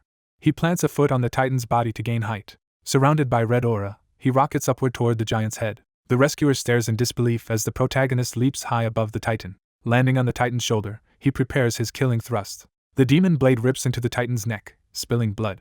The protagonist perches atop the Titan's head and drives his weapon deeper, mortally wounding it. He tells the Titan to shut up as he finishes the kill. He orders it to stay silent forever while yanking the blade through its throat. The Titan gurgles and collapses as blood pours from its neck and the protagonist rides it down. The Titan's eyes go blank, signaling its defeat. System windows announce that the Titan fragment has been defeated and Stage 4 cleared, astonishing the chat. Another notification says he has leveled up 3 times, gaining strength, speed, stamina, mana, and 4,000 AP, while he pants from the effort. Rewards appear stating he has obtained the item Titan's Heart and the item Thunder, and viewers marvel that he got credit for all 4 stages simply by killing Greg. The rescued fighter runs up calling him sir, While chat jokes about how quickly his manner of address changed and how startling the sudden appearance in stage 4 must have been. The man nervously asks why the protagonist is there, and the protagonist replies that the reason should be obvious. He calmly declares that he came to defeat the Titan, a line that impresses the viewers with its intimidating aura. The scene shifts to a peaceful medieval village by a river, suggesting the setting of the Titan incidents. A small house and villagers are shown, grounding the story in the village community. Inside a simple room in that village, the protagonist sits on a bed checking his device. Chat asks him to show the items he gained, assuming they are at least magical and rare. He says he is curious too and opens the item display so everyone can inspect the rewards. A detailed window describes the Ring Titan's heart, and he notes that accessory items are valuable and that he likes its stamina bonus. Another window explains that Thunder is rare defensive armor with strong stats and limited daily uses, matching his desire for good armor. While viewers praise the gear and its long-term value, a previous mission message from Narukami Subaru promising 5,000 credits for obtaining Thunder is recalled, confirming he has now met that condition. As he thanks Narukami Subaru for the mission, more patrons send overlapping missions offering additional credits for acquiring Thunder. Grateful, he thanks all the viewers and promises he will definitely showcase the Thunder item. He reflects that he did not realize so many people were rooting for him to gain Thunder and starts to think that maybe something more is possible. Wika's narration concludes that Narukami Subaru is far more extraordinary than she had imagined. Back in his rented room, a knock sounds at the door. The protagonist invites the visitor in as chat comments on the timing. The rescuer from earlier enters with a blonde knight in full armor. The rescuer apologizes for the wait and introduces the blonde man as Lord Pelus, the village's chief of knights, who politely greets the protagonist. Outside, Pelus explains that Titan attacks have been frequent and that the knights stay armored around the clock. Another knight adds that for safety the villagers are asked to limit outings, explaining why a stranger's arrival now seems suspicious. The rescuer continues that meeting an outsider during such a crisis naturally struck them as a coincidence. Pelus says he heard the protagonist protected the village in his absence and formally offers thanks on behalf of the villagers. The protagonist modestly replies that he only did what was necessary, internally recognizing Pelus by name. Pelus is described in narration as a brave knight representing the village who dares to fight Titans, and he says they were lucky to uncover the Titan's leader. Determined, Pelus states that they plan to settle things with that leader no matter the cost. He and the rescuer bow deeply, humbly asking the protagonist to help them save their village. The protagonist remains silent for a moment, while viewers comment about Pelus's fate, leaving his answer hanging. The masked protagonist recalls that, if his memory is right, the knight named Pelus is fated to die. He remembers that Pelus is supposed to die in the very next stage. In the past, Pelus is told to raise his head as someone offers him a hand. The masked man promises Pelus he will help and proposes they work together. Pelus gratefully accepts the partnership as Stage 5, Survival, begins. The trainees march toward the mountains, with Pelus leading and the masked protagonist among them. While walking, the protagonist checks his device, monitoring his stream. He notes that increasing viewer numbers make the constant flow of comments hard to follow or respond to. Pelus orders the group to stop after noticing something ahead. A scarred soldier points out a gigantic figure lying in the forest, saying that is their target. They are informed that the massive being is the leader of the Titans. Pelus plans the battle, offering to distract the leader so the masked man can strike from behind. The masked man stops Pelus with a hand on his shoulder, asking him to wait. Pelus turns, confused, just as the Titan leader begins to stir awake. The Titan stands, its footsteps shaking the ground. Seeing the Titans rise, Pelus and the soldiers panic and brace for combat. The masked man mutters that Pelus will not face this battle alone. A Titan's armor cracks as something impacts it. One Titan's eye is pierced, revealing a vulnerable core. Multiple Titans suddenly charge forward from around the leader's body. Dozens more Titans rush the trainees, surrounding them. Pelus is shocked and terrified by how the situation has escalated. A towering Titan grabs a trainee and toys with him, while others scream and beg it to stop. Other trainees desperately attack and cry for help as Titans bear down on them. A survivor watches in horror, seeing a Titan covered in blood reflected in his eye. The Titans grin with bloodied mouths, reveling in the slaughter. Pelus orders a retreat toward the foot of the mountain. The soldiers shout for each other to hurry as they begin to flee. The Titans roar madly and pursue the retreating humans. One trainee is crushed and held in a Titan's bloody grip. His comrades scream for the Titan to stop as they try to pull each other away. A boy cries out for his fallen brother while Titans close in on their group. Pelus, shielding others, commands every man to leave the battlefield under his order. He urges them to think of their village and families, promising their fight will continue someday if they survive now. He tells a scout named Falcon to guide the survivors in the retreat. As everyone runs, Pelus glances back toward the masked man, torn about leaving him. The protagonist tells Pelus he must withdraw as well so they can regroup and challenge the Titans later. The masked man, engulfed in dark power, retorts that line is his and prepares to fight alone. He manifests a massive red blade and asks Pelus why he is still standing there instead of fleeing. He explains he cannot fight freely with Pelus nearby and coldly suggests they would only die together if Pelus stayed. Pelus protests that abandoning an ally is against his principles, but the masked man insists he go. Relenting, Pelus says he will gather the soldiers and begs the protagonist to hold out until then. The masked man thanks him. As he retreats with the others, Pelus shouts his gratitude and urges the masked man to stay safe. Titans roar and charge once more, shaking the ground. The protagonist races straight at the advancing Titans, weapon ready. He leaps into an attack, declaring that the Titans are now fighting him. He slashes through a Titan's leg in a blur of blood. He continues carving through Titan limbs as he darts between them. The Titans are stunned by his speed and ferocity. System messages confirm he has already defeated 2 Titan traces and earned 20 achievement points. While attacking, he resolves that, even if this is only a trial, he refuses to leave anyone behind. Pelus runs as fast as he can away from the battlefield to rally the scattered troops. He slows and looks back, clearly worried about the fight he left behind. Breathing heavily, Pelus struggles with his guilt and concern. He clenches his teeth, torn between duty to his men and abandoning the outsider.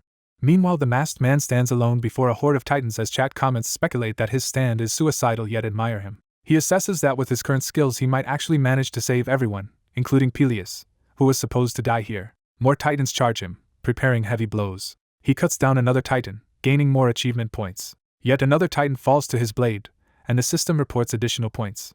The interface explains that his unnamed demon blade is consuming his stamina while greatly boosting all stats, and he notes that picking them off individually is manageable. He worries instead about how long he can safely maintain the demon blade's power in this situation. He decides he must keep his vision clear and locate the boss among the Titans. He unleashes a massive red-black slash that tears through a Titan. The attack explodes outward, annihilating more Titans around him. He dives into the Titan pack, pressing his assault from above. The surrounding Titans roar and reach helplessly for him while he stays just out of their grasp. He smashes a Titan in the face with a powerful kick. That spinning kick sends shockwaves that batter and stagger multiple Titans at once. Viewers marvel at his aerial maneuvering and note that a single misstep would mean death. A system message shows his Wedge of Greed passive skill mitigating the demon blade's penalties and restoring stamina and mana. He feels his exhaustion easing. He recognizes he must defeat the Titan boss before hitting his physical limit. He finally spots the bearded Titan leader charging at the head of more traces. The leader grins cruelly, clearly delighted to see this resilient human. The Titan boss swings a massive club-like weapon at him as he approaches. The protagonist thinks he must kill the boss in a single decisive strike or die. The Titan leader raises his weapon for a devastating blow. The protagonist begs his plan to work as he prepares a last gamble. He thrusts out his hand, beginning to activate a new ability. The system confirms he has successfully cast the Thunderclap spell. Thunder explodes across the battlefield, lightning crashing everywhere. Titans clutch their heads in agony, stunned by the overwhelming sound and power. Even the Titan boss is staggered and writhes in pain from the thunder assault. He roars in rage, cursing the human who dared hurt him. The masked man follows up, expending even more stamina as he drives his demonic blade toward the reeling boss. He channels all remaining strength into a single red strike. That strike pierces the Titan leader's head, sending him crashing down. The protagonist, covered in blood, continues the motion, ensuring the killing blow lands. The boss's eyes widen and blood pours from his wounds as he realizes he has been fatally struck. The Titan leader's head is obliterated and his body collapses.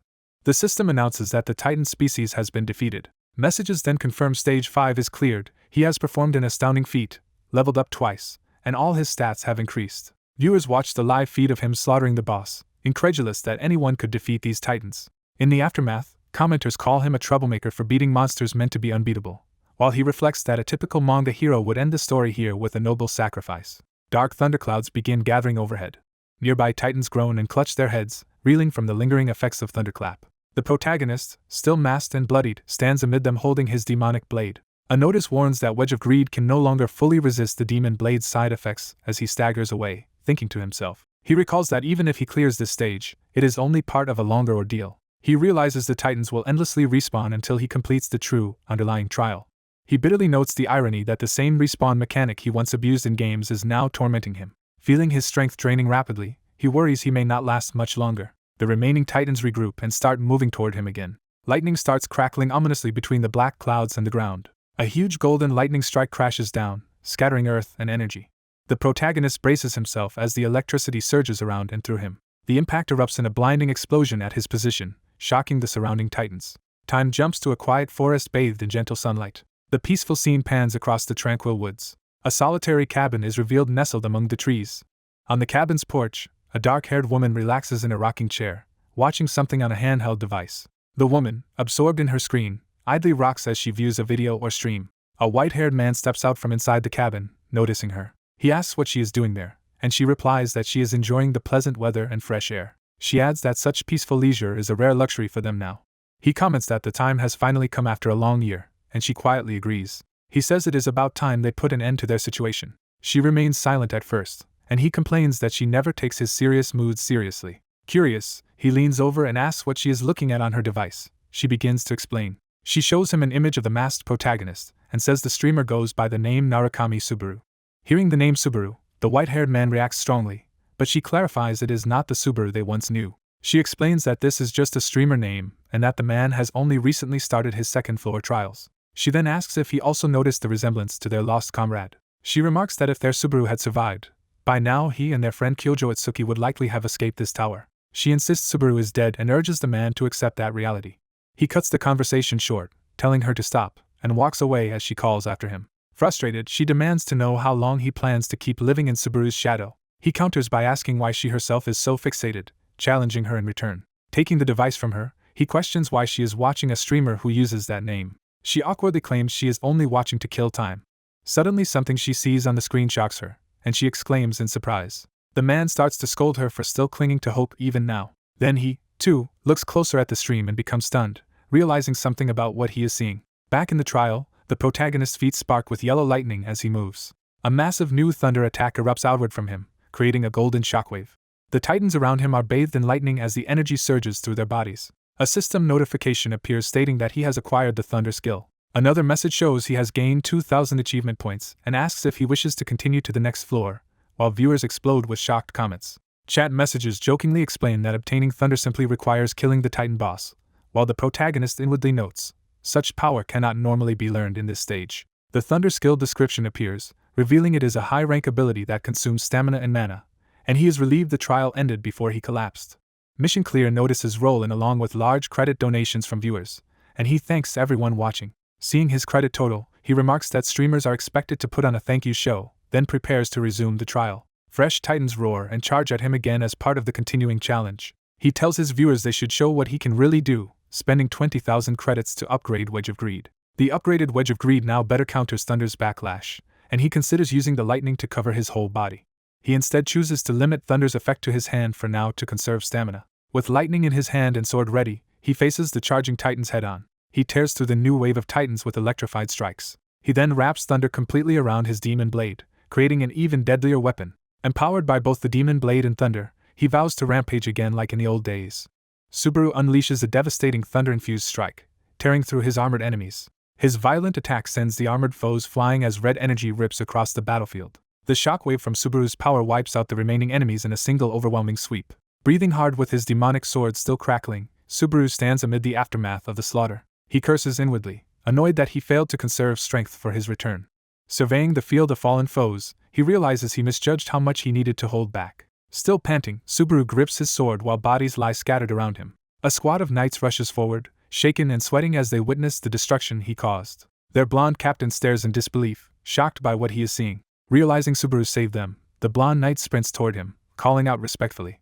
Subaru turns, readying his sword again as he senses the knight's approach. Behind his mask he exhales heavily, exhausted but alert.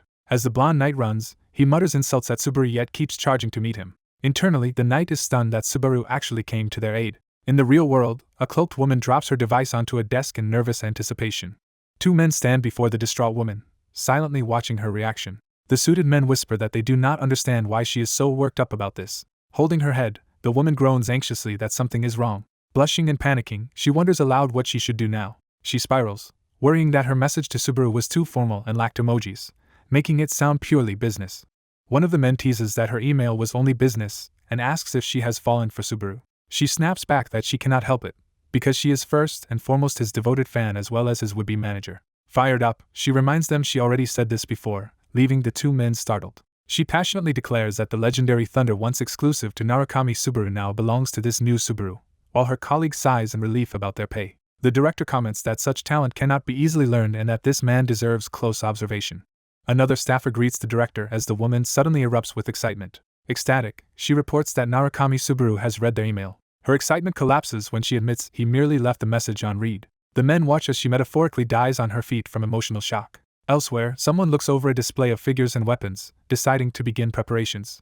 In a neon-lit studio, the analyst streamer Hawkeye sits at his setup and declares it is time to stream, specializing in breaking down players' combat ability. Narration explains that by leveraging his insight and streaming skills, Hawkeyes has carved out a dominant niche in analysis. His past streams include sharp breakdowns of many players, notably the Rising Tower climber Kurikawa Amon, dubbed a Dark Horse. He has also analyzed Blue Zone's ace Kyojo Atsuki, now the world's top player, examining the pressure and skill it takes to hold that rank. The narration then highlights the legendary Narukami Subaru, insisting that, historically, the thunder has always belonged to him. Going live, Hawkeyes greets his viewers and announces that today's episode will thoroughly examine the current sensation, Narukami Subaru. When some viewers mock the hype, Hawkeyes tells them not to dismiss the newcomer so quickly. As Subaru's battle footage appears on screen, Hawkeyes and chat react in amazement at how crazy the newcomer's performance is. Watching the clip, Hawkeyes is stunned, whispering in disbelief. He comments that Subaru's concentration is insane and that mastering a newly learned skill so perfectly is almost inhuman. Hawkeyes explains that Subaru precisely controlled his skills, using only the necessary power with zero waste, astonishing the audience. He continues that Subaru combines fine control with flawless judgment, never misstepping once, and wonders aloud where such a monster came from. Concluding his review, Hawkeyes predicts that Subaru will become a major player, and says he will track him again in future segments. As chat asks for his trademark sign-off, he realizes he forgot to close the stream properly. He adds that in terms of pure control, this new Subaru might even surpass Narukami Subaru at his peak. Subaru jolts awake from the trial, shaken by the intensity of what he just experienced. System windows inform him that Stage 6 is pending, his fatigue is fully recovered, and ask if he wants to suspend the trial. Narration outlines the suspension rules, while Subaru notes that although his fatigue stat is 0, his mind is still exhausted and he decides to rest. Picking up his device, he notices something that makes him exclaim in surprise. Ending his stream, he thanks the viewers and is shocked by how much his viewer count has risen from what was essentially sleep streaming. Addressing the audience, Subaru apologizes and announces that the next stream will be after taking a day off. The system broadcasts that the streamer Narukami Subaru has ended the stream. Subaru materializes back in the tower space as his foot touches down. He appears in the bright stage waiting area, silently collecting himself. Turning toward the gate ahead, he notices a new notification while looking at his device. Reading an email from Azure Sky Entertainment, Subaru sees they are offering support and asking him to review their previous message. He wonders skeptically if this is just spam mail. Then he recognizes the sender as Azure Sky Entertainment and is confused why such a company contacted him. The scene shifts to the exterior of a cozy cafe in the Tower City. Inside, Subaru sits alone with a drink, mulling over the message on his device. Exposition describes Azure Sky Entertainment as a leading MCN that aggressively supports live streamers, prompting Subaru to reflect on how much times have changed. He notes that the company is quite large and one of the industry's top networks. Reading online reactions, Subaru sees people quoting Hawkeye's claim that this new Narukami Subaru might surpass the original, debate breaking out in the comments. He realizes Hawkeyes also belongs to Azure Sky and recalls that the blunt analyst's comment section is always chaotic. Despite that, Subaru privately admits that Hawkeyes has an excellent eye for talent. Outside, a man in formal boots approaches the area. The man arrives at the cafe entrance, clearly looking for someone. Checking footage of Subaru on his device, the man rereads Hawkeye's appraisal that Subaru's control may exceed the original's peak. Scoffing, he complains that this newcomer is only on the second floor and dismisses the praise as ridiculous. Fuming, he vows that once he clears this floor he will personally tear out Hawkeye's eyeballs. Stepping forward in anger, he spits on the ground. Muttering that his morning has already been ruined, he pushes open the cafe door. Entering, he forces a strained laugh, his irritation barely concealed. Spotting Subaru inside, he grumbles that this must be his unlucky day since Subaru seems to be everywhere. Oblivious, Subaru quietly scrolls through his device beside his steaming mug. The angry man strides over and looms behind Subaru's seat. He bumps the table, causing Subaru's coffee to spill. Subaru jumps up, yelping that the drink is hot. Trying to defuse things, Subaru apologizes and claims the spill was his mistake. Recognizing him, the man calls out, surprised to find that the victim is Subaru. He remarks that they keep running into each other on this cramped second floor. Subaru wordlessly picks up his device, clearly uninterested in prolonging the encounter. The man mockingly offers to pay for Subaru's coffee since he is always broke, telling him to be grateful. His eye twitches in rage as his temper boils over again. He calls out to stop Subaru just as the latter heads for the door. Subaru glares back and reminds him he had already warned him before, questioning if something is wrong with his head. Enraged, the man grabs Subaru by the collar and insults him. He threatens to beat Subaru up like in the past, daring him to act smug again. Subaru calmly apologizes. Then he pries the man's hand off, saying he has no time for pointless fights, shocking the man with his strength. The man trembles, wondering when Subaru became this strong. Subaru turns away, saying he will consider the ruined coffee already compensated, and walks out. Left clutching his chest in indignation, the man calls after him in disbelief. Shouting for Subaru to wait, he bolts for the exit. The cafe door closes behind Subaru, cutting off the confrontation. Outside, the man sighs, reflecting that his tower climb had been going smoothly until Subaru started causing him trouble. He sees that whether it is Narukami Subaru or this new Subaru, they keep getting in his way. Convinced that everyone is mocking him, he storms off in frustration. Meanwhile, Subaru steps into the street and remembers Azure Sky's offer. He begins typing a reply on his device. Elsewhere, Wika relaxes in a bubble bath, playing with a rubber duck. As she soaks, her device lies nearby, waiting with unread messages. Her screen suddenly shows Subaru's response, suggesting they meet in person. The story shifts back into the tower's depths, where slain lizard creatures float in a dim, flooded dungeon. Subaru's hand grasps his sword as golden energy flares along the blade. He enters the exiled lizardman's hideout, now designated as a boss room. A system message notes that his Wedge of Greed skill is mitigating the demon's sword's side effects while Subaru thinks he is slowly adapting to this body. A spark ignites in the darkness, heralding the incoming boss. A massive flaming salamander bursts forth and charges at him. The system announces the salamander boss's appearance as it roars. Subaru recalls the previous collateral damage and resolves to precisely regulate his power this time. Preparing for the clash, he decides he must handle the thunder safely while facing the boss head-on. Thunder gathers around his legs, enhancing his movement. He rockets forward and leaps toward the onrushing salamander with incredible speed. A phantom image of his previous self overlaps as he swings, showing how far he has come. The salamander lunges with gaping jaws, intent on devouring him. Subaru dodges through the flames and drags his energized blade along the monster. Lightning then floods fully into the demon's sword, amplifying its power. Surrounded by fire and electricity, Subaru surges upward in a blazing charge. The system warns that Wedge of Greed's resistance has failed, and his fatigue is spiking as the clash peaks. With a final thunderous blow, Subaru cleaves through the salamander. The boss's flaming body collapses, confirming his victory. A system message declares that he has cleared the exiled lizardman's hideout dungeon. Additional windows inform him he has leveled up and that his basic stats have each increased. Later that night, Subaru exits the dungeon, stares into a moonlit forested area. He evaluates Wedge of Greed's stamina reduction effect, pleased it lets him fight harder despite the lingering fatigue. Checking the skill menu, he notes that leveling Wedge of Greed becomes exponentially more expensive each time. Tired, he wishes someone would just appear and hand him a good-paying job for once, when a voice suddenly asks if he is hunting. Subaru's eyes widen as he reacts to the unexpected approach. He sees the angry man from the cafe waiting in the forest ahead. The man walks toward him, incredulous that Subaru, of all people, is the one he keeps running into. Smirking in the shadows, the man prepares to confront Subaru again. He admits that despite knowing Subaru for ages, Subaru keeps surprising him. Subaru grumbles that the man is annoyingly persistent. The man insists he has thought things through but is at his limit, his anger against Subaru having piled up. The two step up face to face, ready for a decisive confrontation. With a crazed grin, the man suggests they settle everything between them once and for all. Subaru studies him intently, thinking to himself about this troublesome rival. The perspective shifts to the Tower City at night as daily life continues below. Hawkeye's arrives in the city, stepping through a doorway. Someone inside waves him over and calls out to him. The director waits at a table, ready to talk business. Hawkeyes greets him casually and sits, while the director asks about his streaming activity. Hawkeyes modestly replies that things are only so-so, with mostly regular viewers and little fluctuation. The director says that steady growth is healthier, since what you build slowly is harder to destroy. Hawkeyes agrees half-heartedly and asks why he was suddenly invited out for tea, joking about the director's keen eyes.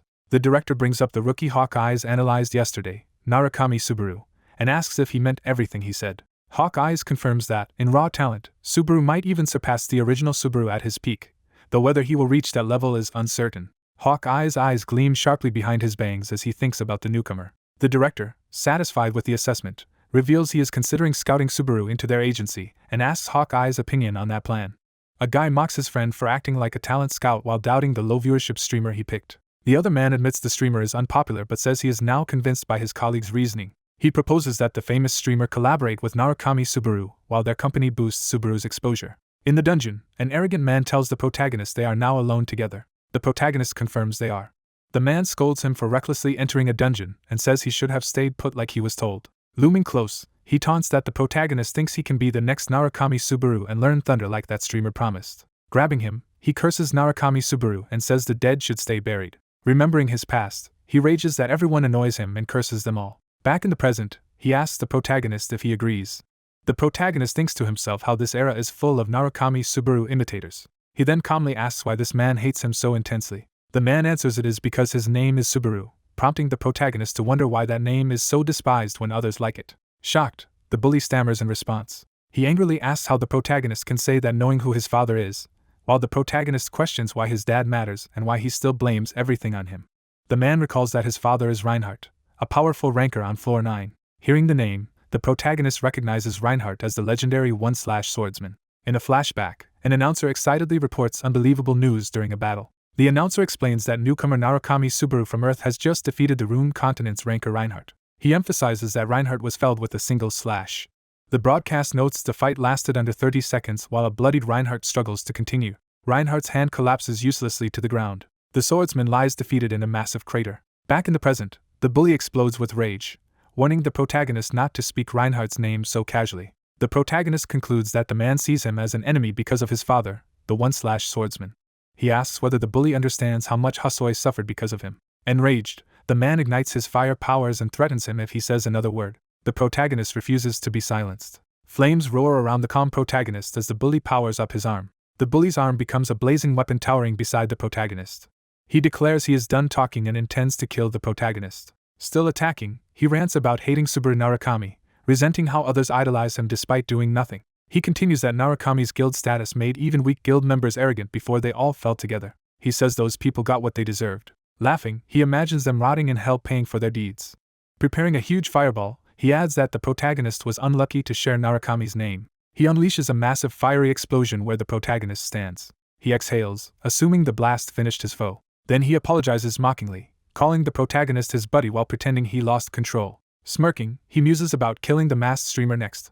He repeats the word masked, intrigued by the idea. As the flames die down, he stares at a figure emerging from the inferno. The protagonist steps out, raising a mask and asking if this is the one he meant. Horrified, the bully realizes the masked streamer survived. Stunned, he asks how the protagonist is still alive after taking the blast head-on. The protagonist moves forward, remarking that the bully talks too much. He charges like a bolt of lightning, calling the bully a man-child. In an instant, he appears right in front of him and attacks. The bully's eyes bulge as the blow lands. The protagonist drags the screaming bully across the ground. The bully vomits blood from the beating. The masked protagonist declares that someone like him has no right to insult Narukami Subaru or his guild. Bleeding and confused, the bully gasps that none of this makes sense. The protagonist casually announces a pop quiz. While lowering his mask, he asks who the bully thinks is standing before him, hinting at the crybaby Hasoi Subaru and the masked streamer.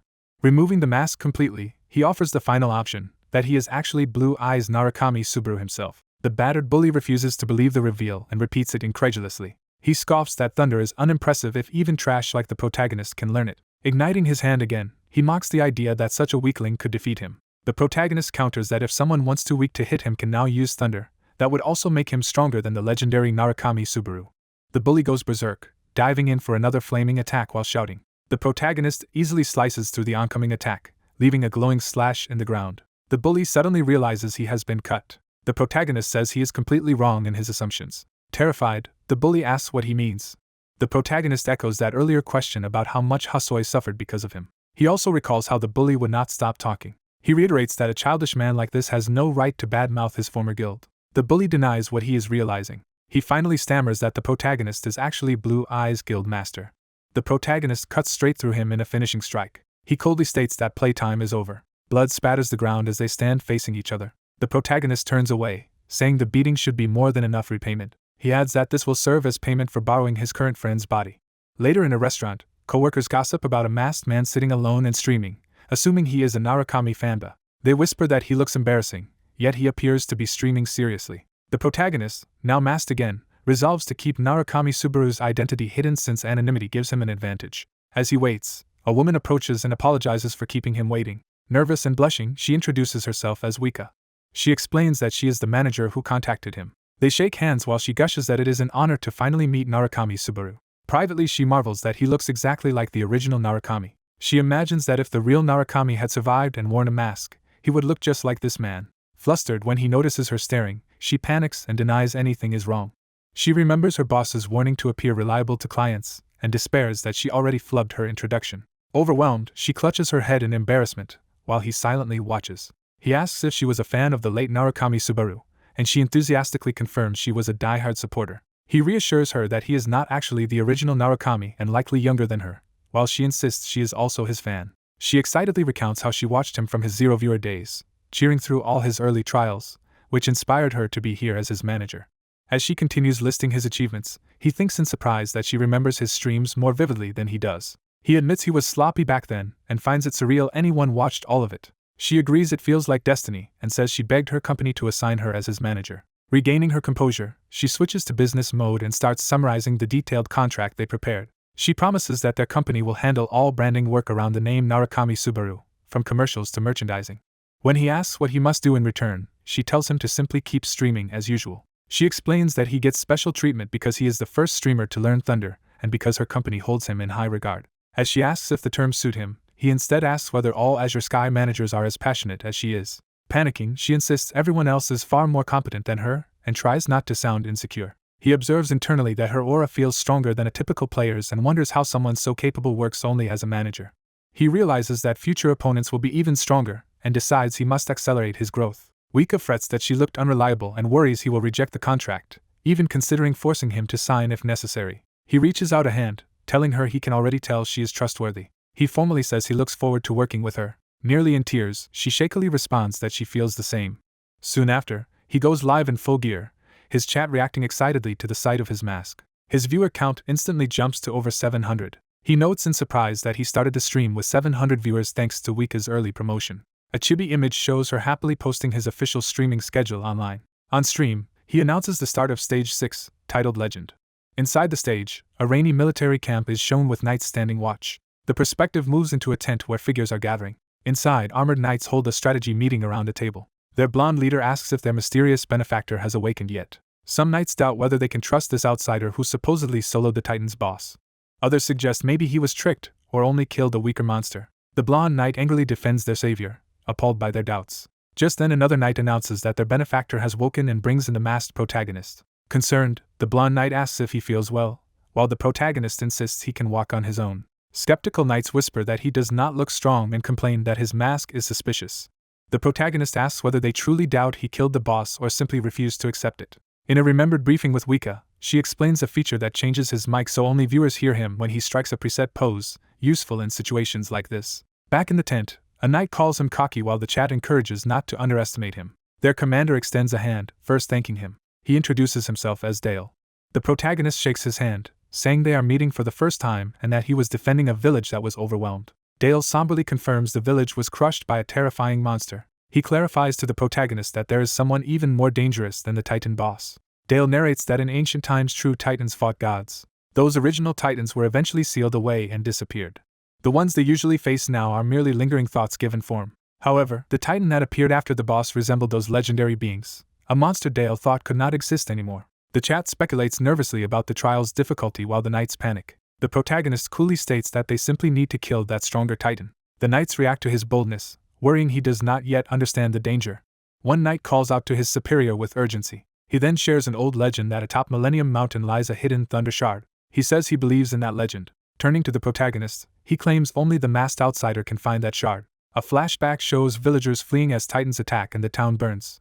Gigantic Titans rampage through the streets, slaughtering people. Their towering leader appears amid the flames, calling out for his son. The colossal Titan begins crushing fleeing soldiers as they scream. The leader calmly advances, saying he will personally act. He brutally smashes one of the humans, blood spraying. Holding the mangled body, he vows to send his child's killer to the afterlife using human blood as an offering. The protagonist's eye reflects the sight of the Titan as he locks onto him. Mounted on a horse above the city, he identifies the massive Titan as his target, while the chat freaks out over its size. He notes that the Titan is entirely focused on killing him, and viewers remark that the trial itself seems determined to murder him. Before departing, the blonde knight warns it will take about 3 days for the Titans to reach their location and urges the protagonist to flee if he cannot find the Thunder Shard by then, since that is his only chance to survive. At Millennium Mountain, the masked climber reasons that thunder is the key to killing the Titan and that this seems to be the purpose of the trial, while viewers casually discuss retries. Remembering his old self, he repeats his former catchphrase that no trial is impossible to clear. Riding through the storm, he cringes that his old lines slipped out as chat mocks his extreme confidence. Notifications show mission sponsors offering thousands of credits if he clears the mountain, and he notes with relief that no one noticed his slip while appreciating the payout. He tightens his grip on the reins. He rears the horse up and dismounts in the rain. His boots and the horse's hooves touch down on the rocky ground. Standing before the cliff, he thinks this is where the Thunder Shard is supposed to be. He and the horse gaze up at a colossal cracked rock wall blocking the way. Silently, he approaches and touches the rocky surface. He recalls Pelus explaining that the Thunder Shard exists only in legend and might be a power, an item, or even a person. Pelus had admitted they only know the mountain's location and the legend, not how to actually obtain the shard. Pelus also told him that long ago a thunder wielder eradicated all the Titans. Elsewhere, a woman nervously asks over her device how the mission went and waits in silence. Hearing that it succeeded, she exclaims with joy and is praised enthusiastically. Her superior laughs that she is finally becoming a decent person, and she smugly revels in the compliment. She wonders if that was really a compliment, and starts to brag before transitioning into recounting that she actually met Hawkeye's. She excitedly says there is something she wants to tell Sue as she clutches her phone. Throwing herself onto her bed, she declares her work done and eagerly prepares to watch his stream. Blushing, she lovingly gazes at her screen. Watching his live horseback ascent, she gushes that seeing him both on screen and in person is otaku bliss. On the stream, he repeats the line that no trial is impossible to clear. Hearing it, her eyes widen in shock. She bolts upright, startled. She wonders if he just used Subaru's catchphrase from over 20 years ago. Meanwhile, the sky above the mountain erupts with golden lightning striking the peak. Cloaked in golden bolts, he stands before the cliff while viewers debate whether he has gone crazy. He smashes his thunder-charged fist into the rock, saying he will test which is tougher. He swings another thunderous punch. The blow detonates against the cliff, blasting stone apart in a massive explosion. Debris rolls as the ground shakes around him. Amid sparks, he smiles and says he has found what he was looking for. His boots crunch over shattered stone as the quake subsides. Chat wonders what he is doing while he notes to himself that they cannot feel the overwhelming sensation of power he does through the stream. He senses a vast thunder energy strongly resonating with his own. He sees a huge stone door ahead and realizes that the source lies just beyond it. He strides toward the newly revealed entrance. Viewers comment on the enormous titan-like door and joke about how he might open it. He reaches out to touch the carved stone. Lightning jumps between his hand and the door, and he notes that the hint is obvious. System messages confirm he casts the thunder skill and that his artifact Wedge of Greed mitigates its backlash. Believing the true trial lies behind the door, he gathers thunder around himself while viewers ask if he is really going to blow it up. He drives a thunder-wrapped fist forward. Responding to the energy's call, he hurls himself into the attack. He proclaims he must answer that call and unleashes an immense thunder blast at the door. The stone doorway fractures and explodes in a blinding flare of golden lightning. From outside, he watches the door disintegrate into a storm of crackling light. The cliffs shake and a deep fissure opens as the entrance collapses. He steps through the glowing rift while Chat urges him onward. Emerging inside, he silently surveys the new area. His steps echo across the threshold into the darkness. He walks down the corridor, leaving the shattered entrance and rain behind. A system notice states he has entered the pathway of thunder and cannot leave until he clears this stage. Back at camp in the storm, armored soldiers stand guard outside their tents. Inside, the knights gather around the table, drinking and planning. One veteran asks Pelus if he really believes the outsider will obtain the Thunder Shard. Pelus confidently answers that he is certain. The veteran presses him on why he trusts this outsider so much, and Pelus says the man has already proven his skills and given them no reason to doubt him. The older knight complains that the shard is meaningless if they all die here. A shaken younger knight protests that none of them understand the terror they face. Trembling, he says no one knows how strong the Titans truly are, recounting his first-hand experience in a devastated village. Pelus kneels beside him, insisting that does not mean they should give up. He urges the soldier to have faith in the young hero who has helped them selflessly. The traumatized knight snaps that it is easy for Pelus to say such things. Pelus and the others stare grimly at his outburst. A sudden impact rattles the table and spills drinks, signaling danger. A guard rushes in yelling that the Titans are coming. The knights react in alarm and brace themselves. Deep in the mountain, ice walls glitter in the newly revealed inner area. The masked climber solemnly studies his surroundings. Walking through the icy passage, he wonders what exactly this trial expects him to do. He and the viewers see a long empty ice tunnel ahead, and Chat comments that there seems to be absolutely nothing there. A viewer suggests thunder is merely too fast to see, prompting him to reason that before discharging it is just dispersed electric charge in the air. He concludes that this is why no one can see it, and deduces that the trial involves something invisible to the naked eye. He reflects that the trial is literally named the Pathway of Thunder. Feeling the powerful thunder presence calling him from deeper inside, he prepares himself. His eyes sharpen as understanding dawns. He kneels, picks up a stone, and thinks he has figured out the nature of the trial. He throws the stone forward into the tunnel. As it flies, it reacts violently with unseen lightning, which grows more intense the further it travels.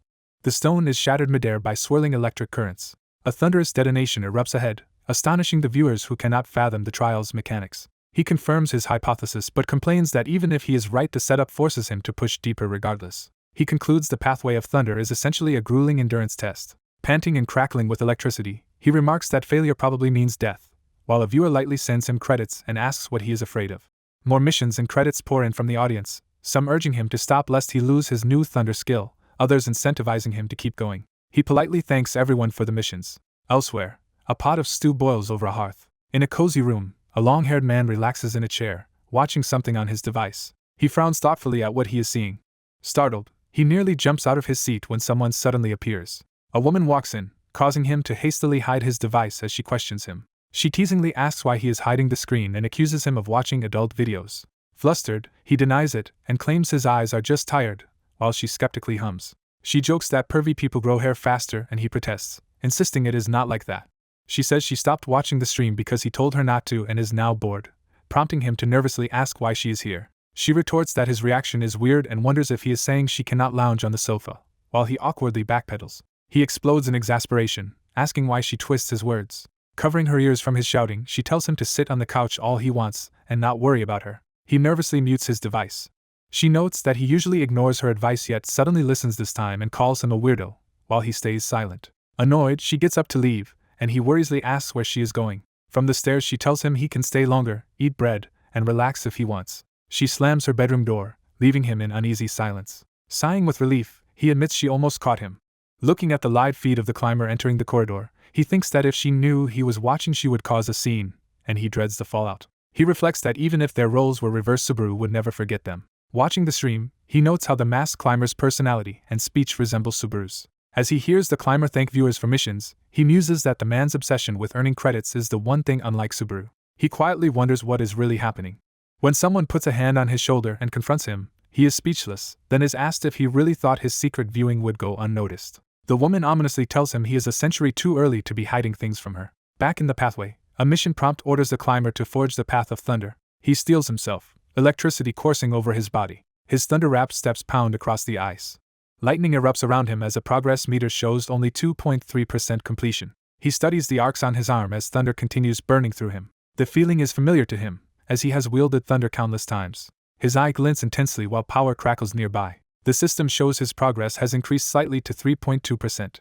Gasping for breath, he admits he still has a long way to go. Nonetheless, he presses on, feet sparking as he moves. He consoles himself that at least the trial clearly shows where the finish line is, even as viewers urge him to run and speedrun it. He warns chat he will not be able to read them from here, and they encourage him and wish him safety. He considers reaching the goal given, but he also resolves to aim even higher if possible. Another streamer silently watches a dual-screen display of the climber and his thunder-covered form. Leaning in his chair, the streamer broods over what he sees. He recalls being told that he and Narukami Subaru should collaborate, and wonders when his boss last joined in content creation personally. The boss says he has long been honest that a streamer can only do half the work of making a channel blow up. He explains that success also depends on who gets boosted, and what players are currently in the spotlight. The younger man agrees, acknowledging the role of timing and trends. The boss points out that Subaru's streams feel more like a veteran player's vlog than ordinary fan chat. He suggests that although Subaru is a rookie, the other streamer should simply do his usual spectator-style broadcast alongside him. The boss insists this collaboration might be the streamer's big chance, and urges him to ride Subaru's momentum. He tells him to become a star that rises together with that comet. Inspired, the streamer's eyes flare with determination. He confesses that he started streaming because he doubted he could climb the tower, but he actually wanted that challenge more than anyone. Another close-up I shot reflects his renewed ambition. He fantasizes about truly being a star in the vast cosmic sky. Reaching out toward that imagined sky, he wonders if he can really become like those stars. Jerked back to reality, he startles in his chair with a groan. He looks at his blank work screen and questions what he is doing in the middle of his tasks. Suddenly seeing what Subaru is attempting, he panics and yells that the climber must have gone insane. The live feed cuts to static as the strain of the thunder trial overwhelms the connection. Within the pathway, the climber staggers forward under a continuous barrage of lightning. One bolt slams into his head, searing near his eye. Bloodied and scorched, he forces himself onward while thunder rages around him. Gritting through the pain in his mangled hand, he groans but refuses to stop. Despite the damage, he plants his foot and keeps charging deeper into the pathway of thunder. The protagonist channels immense thunder energy, slamming down in a lightning-infused impact. Badly wounded and gasping, he struggles but keeps the thunder coursing through him. He reflects that the stronger the lightning, the deeper it penetrates his body. Judging the current intensity sufficient, he lets the thunder flood his body. He senses the lightning begin to circulate through every thin pulse, starting with his main Rin and Du meridians. A system display shows thin pulse penetration at 20.7% as thunder snakes across his back. Notifications report thin pulse penetration in progress, thunder taking root in his body, and his mana rising. Remembering advice to seize this power no matter what, he fiercely grips and accepts the thunder. An explanation details how the Rin and Du meridians are central energy paths and the thin pulses are tiny channels, so penetrating them means energy reaches every part of the body. Narration clarifies that his internal energy has now spread to every corner of his body. He notes he is using this process to clear impurities clogging his thin pulses, effectively taking a shortcut despite the status of being electrocuted. He thinks that normally one would use personal mana for this cleansing, even as blood drips from his side. He admits he is borrowing thunder to ease the process, but the resulting pain is brutally intense. Still charged with lightning, he sprints forward, leaving scorched, bloody footprints behind. His electrified steps splash through pooled blood, emphasizing the physical toll. Elsewhere, a woman sits on her bed, silently watching his trial on a handheld screen. She sees his battered, lightning-wreathed figure on the device and reacts in concern. Recognizing the technique, she realizes he is attempting thin pulse penetration during this battle. She is shocked that he is doing this while moving and by using an external force instead of his own mana or internal energy. She judges that the pain he must be enduring is unimaginable, noting most people would lose consciousness instantly. She reflects that even if trial pain causes no lasting damage, it feels indistinguishable from real pain. Distressed, she begins to question why he would subject himself to such torment. Tearfully, she wonders why he is pushing himself so far. The progress display climbs past 50%, with more notifications of thunder rooting in him and mana increases. Stumbling under the burden, he blames himself for everything that has happened. He thinks he effectively killed his comrades and recalls a voice that always told him something. In a memory, his former self tells the party there is no trial that cannot be cleared. He remembers that mentor calmly urging them to relax. Another memory shows his confident declaration that he always ends up winning, surrounded by his teammates. Back in the present, he thinks that if only things had gone differently. He regrets saying reckless things and forcing his friends too hard. He concludes in anguish that none of them would have died if not for his arrogance. The smiling enemy who killed them mocks him, saying they truly would have all died. That enemy sneers that this is what happens when someone gets overconfident. Surrounded by thunder, he starts to rise again, consumed by remorse. He repeats to himself that everything that happened is his fault as lightning erupts behind him. Exhausted, he collapses inside the ice tunnel carved by his earlier strike. Despite lying in a pool of blood, he drags himself forward, still crackling with electricity. His consciousness drifts into a peaceful grassy field under a clear sky. Looking around that field, he wonders where he is. He spots his old party members gathered cheerfully around a campfire under a tree. Alarmed and emotional, he stares at them, realizing what he is seeing. He chokes out an address to them, overwhelmed. Recognizing each comrade by name, he realizes this vision includes everyone who died. Grass rustles around his feet as he steps toward them. He convinces himself this must all have been a bad dream as he rushes forward. Two of the comrades turn, noticing his approach. With tears in his eyes, he asks them to confirm that what he is seeing is real. Smiling, he tells them he just had a terrible nightmare and invites them to ask about it. The vision twists as those friends angrily accuse him of dragging them to their deaths, saying they never wanted to die. Horrified, he calls out to Shuhei and Toshiya. Another friend accuses him of always talking big as the sky turns blood red. Reina appears mortally wounded, demanding to know why he failed to protect her. He calls out to Chino, stricken with guilt. The dream transforms into a blood-red inferno where all of them surround him, shouting. He stammers in terror, trying to respond. Their anguished cries echo that they want to live, breathe and not be swallowed by darkness, begging him to save them. He screams after them not to go as he is engulfed in red shadow. Desperate, he begs his friends to wait and not leave him behind. Collapsing, he crawls forward, pleading. He continues to beg, dragged toward the darkness. A blinding flash shatters the nightmare as something intervenes. He jolts awake on the icy ground, realizing the hallucination from thin pulse penetration nearly drove him insane. The interface shows penetration progress at nearly 98% with more mana gained, and he curses the cruelty of this trial. Now fully wreathed in thunder, he thanks the trial for reminding him why he is still alive. He recalls the one-eyed man whose thunder ability he inherited or emulates, now standing resolutely. Back in the village, townsfolk and knights gather, staring fearfully upward as the true boss appears. The villagers clutch weapons and their families, panic spreading through the crowd. A towering titan-like monster manifests above them, dwarfing everyone. The grotesque giant grins menacingly, terrifying all who see it.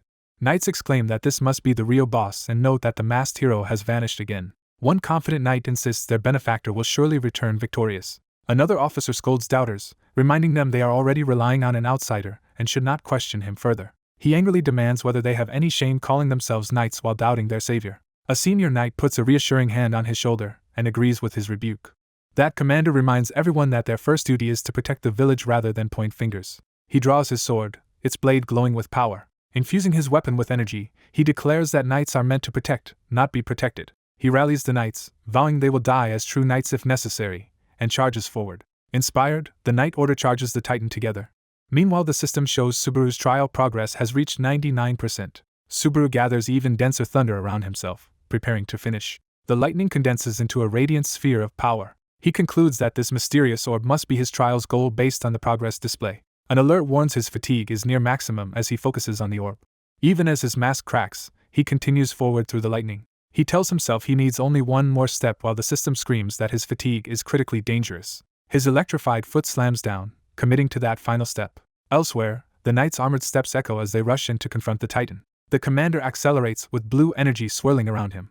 He raises his glowing sword for a decisive blow. He unleashes a massive arc of energy that tears into the giant. Blood erupts from the Titan as the attack connects. The Titan howls in agony from the grievous wound. The monstrous body reels backward as the Knights continue their assault. Another Knight leaps in, sword glowing, to strike at the creature. That Knight shouts for others to leave the rest to him as he attacks. His armored foot drives off the ground, propelling him forward. He slams his blade into the Titan's head, staggering it. In a follow-up, he cleaves through more of the Titan with a brilliant slash.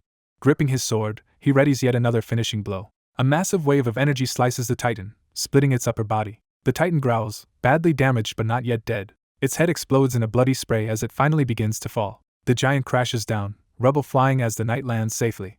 Other Knights cheer that they have finally brought the monster down. As they stab the fallen Titan to be sure, they credit Lord Dale for leading them. Believing the most dangerous enemy dead, one Knight relaxes, but Dale says otherwise. The veteran clarifies that this Titan was not the true threat he meant earlier. Some Knights boast that the fight was easy and praise Dale and Pelus.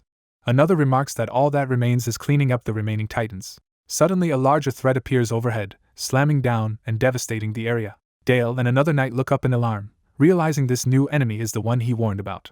Dale exclaims that this creature is on an entirely different level. Subaru's progress hits 99.99% as his hand touches the Thunder Orb. He completes the process, vowing to apologize to his fallen comrades in hell as the progress hits 100%. With renewed resolve, he promises Kyojo he will return with the Titan's head as a trophy. He sprints toward the glowing exit or battlefield, radiating thunder. His aura erupts in a colossal column of lightning that lights up the ice field. He draws his sword through the storm, preparing for the decisive clash and thinking the fight is finally ending. Exhausted and bloodied, he believes the ordeal is over. Something catches his attention, his eye sharpening again as he senses more to do. System messages confirm thin pulse penetration is complete and his mana, speed, and all stats have significantly increased. He acknowledges that if he takes another major hit he is done for. Half joking, he thinks that next time the system should at least warn him before such a finishing blast. He collapses spread-eagled on shattered ice as the system states he has cleared Stage 6, Legend difficulty. In the real world, a man in an office watches the stream thoughtfully. Seeing Subaru unconscious on screen amid wild viewer reactions, the man muses about how reckless he is. He concludes Subaru is not suited to being a conventional streamer. His device rings with a call from another streamer or associate. Answering, he mentions he was watching Narukami Subaru's stream just now. The other person excitedly insists Subaru is going to be a star and urges him to explain clearly. Lounging in his neon-lit room, the second man enthuses that Subaru will shine both as a player and as a streamer. He explains that viewers are drawn to a stream that shows a Narukami Subaru who feels like the original, real Subaru. He adds that the real Narukami Subaru was fundamentally a player, not a broadcaster. The office man summarizes that they can broadcast the birth of Narukami Subaru the player to the world. His colleague finishes the thought, emphasizing they can show this evolution in real time. Back in the trial, Subaru's battered hand grips the icy ground as he begins to rise again. Slowly standing, still gasping, he notices chat messages commenting that he got up faster and is still alive. He stares ahead, breathing hard but determined. Checking his interface, he curses how high his fatigue still is. He sees his fatigue has dropped slightly thanks to his new stats and considers the Thunderstrike a win. Mission complete prompts appear, awarding him large amounts of credits from various sponsors. He notes with satisfaction that he has accumulated over 20,000 credits. Examining the Wedge of Greed skill, he thinks its level is still too low and wonders if defeating the Titan will raise it. He realizes the Thunder Orb he obtained is the key to defeating that Titan. System text reveals the orb is a legendary weapon called Thunder Spear, a one-use, unsellable Thunder-forged spear. He questions why such a rare item would appear this early and notes that it does not even look like a spear. He opens his inventory or skill screen, preparing to manipulate the item. Addressing his viewers, he explains that under certain conditions high-ranking items can change form, hinting at his deeper knowledge as he prepares for the next fight. Subaru enters the arena vowing to kill the boss as his viewers cheer him on. A blonde knight screams in terror as lightning crackles around him. The knights confront a massive one-eyed titan, reeling in fear. The long-haired titan roars and powers up. The Titan King stomps into the city, radiating energy. A system window identifies the monster as Titan King Grog, thunder-imbued. One knight panics as another recklessly charges the titan, shouting at him to stop. A terrified knight insists he warned everyone and claims the others know nothing. Cornered under the titan's hand, the cowardly knight nervously claims he is different from the others. He grovels on the ground, begging the titan for mercy. Subaru appears above him, questioning the titan being called a god. Subaru glares at the titan and angrily rejects being compared to such a vile being. A veteran knight hauls the coward up, yelling at him to stand and fight. The veteran orders Pelus to escort the villagers away as fast as possible. He continues giving evacuation orders despite the looming danger. Pelus, distraught, screams Dale's name. Pelus witnesses Dale's body violently crushed and dragged across the street. Panting and shaken, Pelus thinks they have no way to win this battle. He realizes even their escape route is compromised. He sees more titans blocking the paths while villagers panic and scatter. Pelus freezes, silently processing the hopeless situation. He clenches his teeth, struggling with his fear. Desperate, Pelus shouts that he knows who killed the Titan King's son. Subaru's voice continues, asking who killed the Titan's son as Grog turns toward him. Grog looms over Subaru, fixating on the mention of his son. Pelus prepares his special spear, thinking of Subaru's plan. Subaru indicates a direction with the spear, drawing the Titan's attention. Pelus yells that the son's killer went that way and is charging power to kill Grog. He prays inwardly for the lie to work and for Grog to move away. Grog glances toward the distant mountain where lightning gathers. The Titan coldly states Subaru is lying and that his words contain falsehoods. Grog accuses Pelus of randomly pointing his sword since the real killer is not present. Grog begins to threaten Pelus, but a massive thunderous eruption distracts him. Shocked, Grog reacts to the blinding explosion of light. Pelus stares at the spectacle, stunned. A colossal lightning storm engulfs the mountain, silhouettes writhing inside. Pelus wonders if the figure amid the storm is Subaru. A system announces Stage 7, Lightning, as Subaru observes the enlarged Titan from a cliff and assumes this is the final phase while viewers comment. Subaru worries that if something stronger appears this would surpass a floor 2 trial, while chat urges him either to flee or somehow fight the colossal Titan. Subaru calmly says it is fine. He decides not to overthink it, believing he only needs to land one hit, and begins selecting weapons. Forming a ball of electricity, he judges that Grog cannot match him now and that he must strike before the Titan attacks. Subaru raises his arm as the system proclaims Thunder Spear initiation. Lightning spears down from the heavens as Thunder Spear activation begins. Thunder clouds explode with blinding energy. The lightning swirls into a massive vortex of golden power. Subaru channels the storm into himself, the system showing Thunder Spear charging at just over 10%. The system warns his fatigue is already extremely high as electricity surges through his hand. Despite the strain, Subaru continues charging while sprinting, reaching 1/3 completion. He compresses the lightning into a black and gold spear in his grasp. A system notes that his Wedge of Greed item tries but mostly fails to resist Thunder Spear's backlash, and Subaru complains internally that its level is too low for such a legendary skill. His fatigue climbs further as the charge hits half capacity, yet he resolves to endure with his battered body. Viewers joke about his constant suffering with thunder as Subaru's face shows grim determination. The Titan finally notices the enormous lightning display and Subaru asks if he has been seen, while chat teases that anyone could. Subaru admits it is only natural he would be noticed after such a show, as the Thunder Spear charge nears 80%. Grog senses thunder energy and turns toward Subaru and Pelus. Grog realizes the son's killer must be elsewhere and prepares to move. He suddenly fixes on Subaru as the real target. Pelus yells in frustration as Grog abandons him and rushes toward Subaru instead. Pelus watches in shock as Grog and lesser titans barrel past, heading toward the villagers. Pelus sees the titans stampeding directly into the fleeing villagers and cries out for them. Grog looks up at the distant mountain lightning and sorrowfully calls out to his dead son Pydal. Grieving, Grog imagines his son's suffering. He vows to take his son's pain upon himself. He stomps the ground, gathering rage and power. Grog charges like a beast, fist drawn back for vengeance. With eyes blazing red, he declares he will return all that pain to the one responsible. He continues his furious charge, screaming. Subaru's Thunder Spear continues charging to nearly 90% as Grog rushes him. Grog races up the crumbling mountain toward the lightning focus. Subaru evaluates the odds of landing the throw as a coin flip, accepting that either it hits or he dies.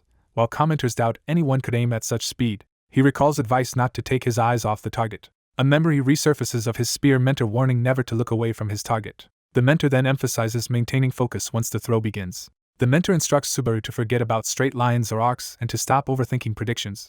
The mentor tells him to ignore the spear's weight and form. He explains Subaru is different from normal spearmen because of his unique nature. The mentor names him Narukami Subaru, acknowledging his special talent. Back in the present, Thunder Spear charge reaches over 95% as Subaru strains to hold it. Subaru internally asks what he should actually do now. The mentor's memory answers that this is no normal spear throw. The remembered voice concludes that instead of throwing, Subaru should blast the spear. Subaru and Grog close in on each other on the shattered mountainside. As chat urges him to throw before he dies, Grog lunges forward. Subaru forces himself to hold the charge just a bit longer. Grog is rocked by a thunderous explosion behind him and groans. He slams into the ground under the immense force. Eyes blazing, Grog leaps forward for a final assault. From above, Grog dives straight toward the glowing spear that Subaru is preparing. Lightning detonates outward as the energies clash. The Thunder Spear finally fully charges, the system confirming 100% and completion. Subaru braces with the crackling spear, ready to act. Aware he has only one opportunity, he commits everything to this single strike. Subaru rushes Grog, vowing to end the fight in one blow as their attacks collide. He unleashes the Thunder Spear. The explosion engulfs Subaru and Grog, lightning wrapping around the Titan. Subaru stands amid fading sparks, watching the result. Grog's forehead is pierced and crackling with thunder. The Titan's body convulses and begins disintegrating under the electric onslaught. The battlefield erupts in a gigantic blast visible from afar. As he dies, Grog weakly cries out. In his final moments, he calls his son's name while being consumed by light. Subaru's foot lands back on solid ground as the power dissipates. Exhausted but alive, he walks forward while chat explodes in praise. A system announces that he has defeated Thunder-imbued Titan King Grog and cleared Stage 7, Thunder. More windows show he levels up 3 times and gains significant strength and stamina. Additional messages report boosts to concentration and mana, a reward of 5,000 AP, and acquisition of an item called the Thunder's Heart. Subaru examines the glowing crystal, wondering if this is the Thunder's Heart. The heart flares brightly in his hands. The light engulfs him, and he cries out. Opening his eyes again, he is confused about what just happened. He finds himself standing in a surreal purple space of shallow water and sky and questions where he is. A towering, shadowy figure appears behind him, startling him. Subaru panics, unable to speak, and wonders what is happening. He realizes his body is paralyzed and will not move. System messages state that numerous unknown entities are staring at him from the darkness.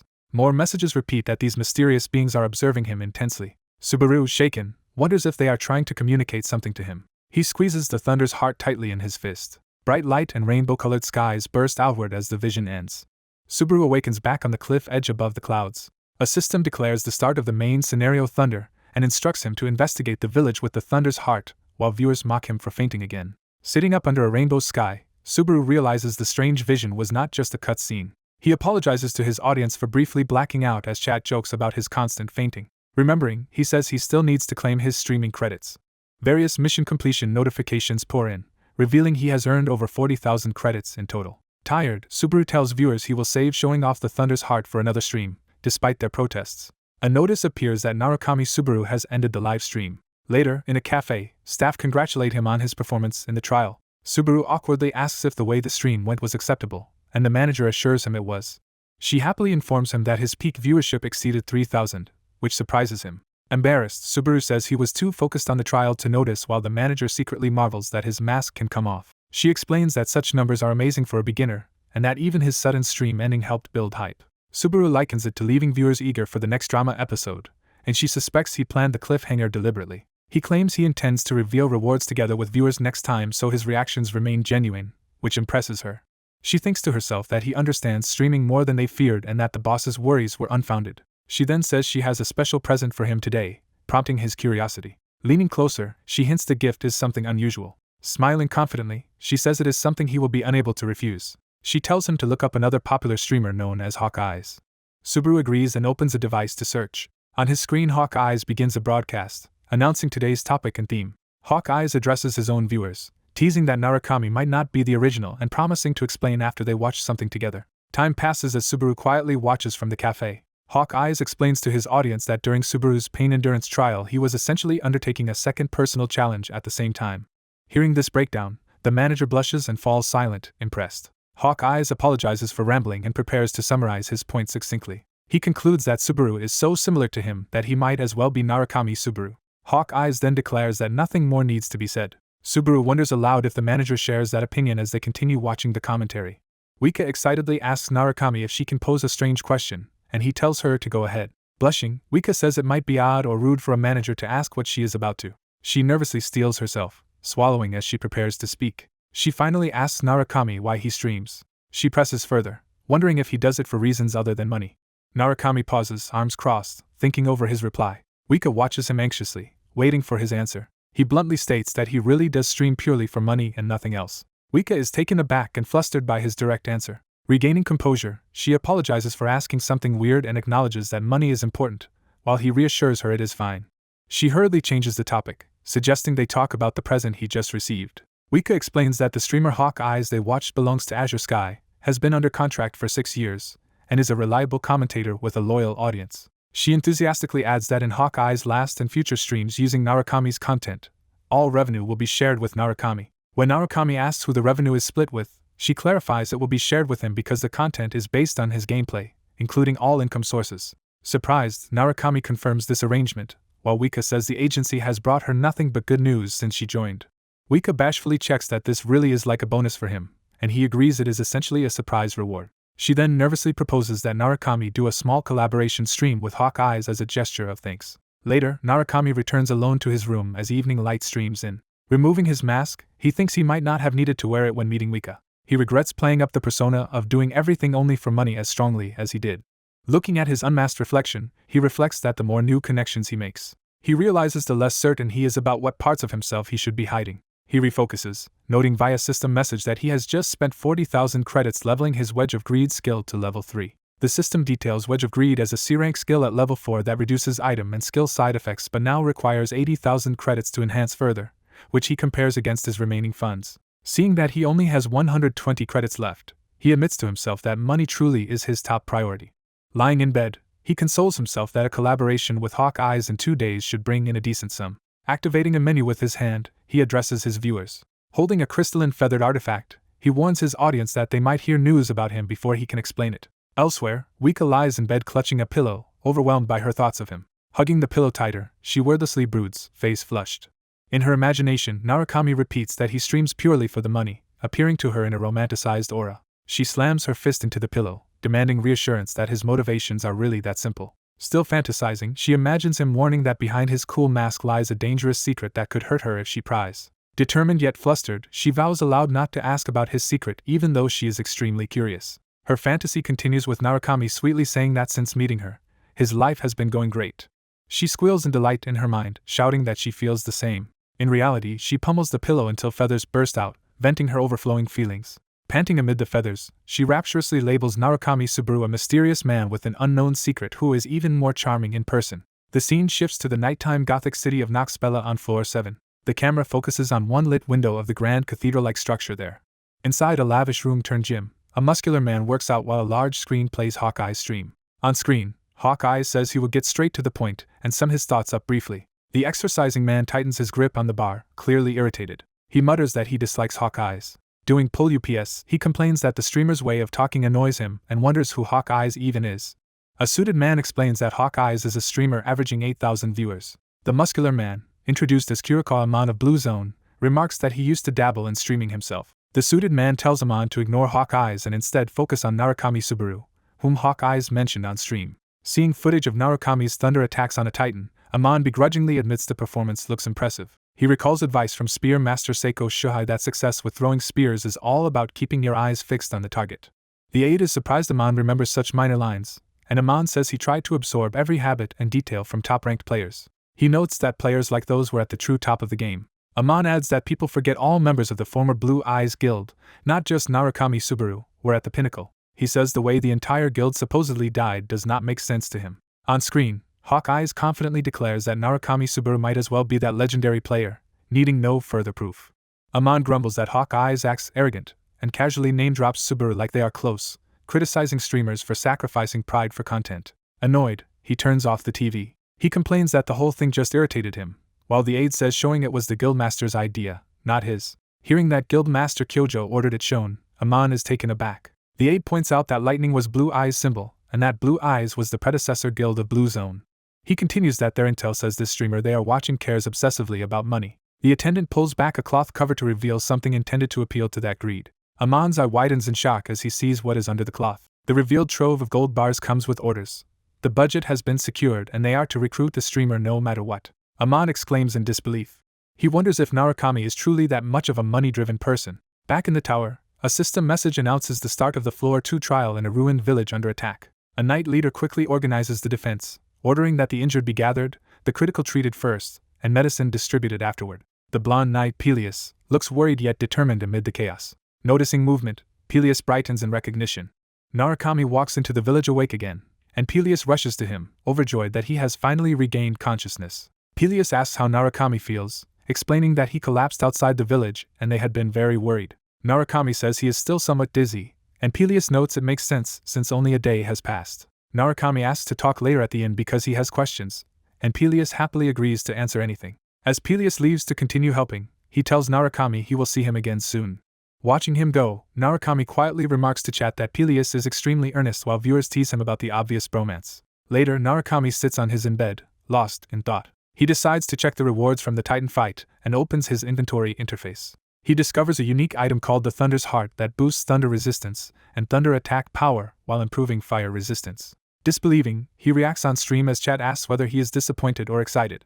Examining it, he notes that its attributes are perfect for thunder-focused fighters. He concludes the item is insanely powerful. A knock at his door prompts him to invite the visitor in. The door opens to reveal a basket of fruit being carried inside. Narukami and his chat are puzzled by the sudden fruit basket. Smiling, Pelus steps in carrying the basket and asks if Narukami rested well, while chat jokes about a lover's visit. They sit at a table with the fruit between them, ready to talk. Narukami confirms aloud that the local legend he heard about thunder was true. Pelus says he saw the same light during the battle and credits Narukami's power with saving the village. Narukami produces the gem, explaining it came out of the Titan's body. He tells Pelus it is called the Thunder's Heart, shocking the knight.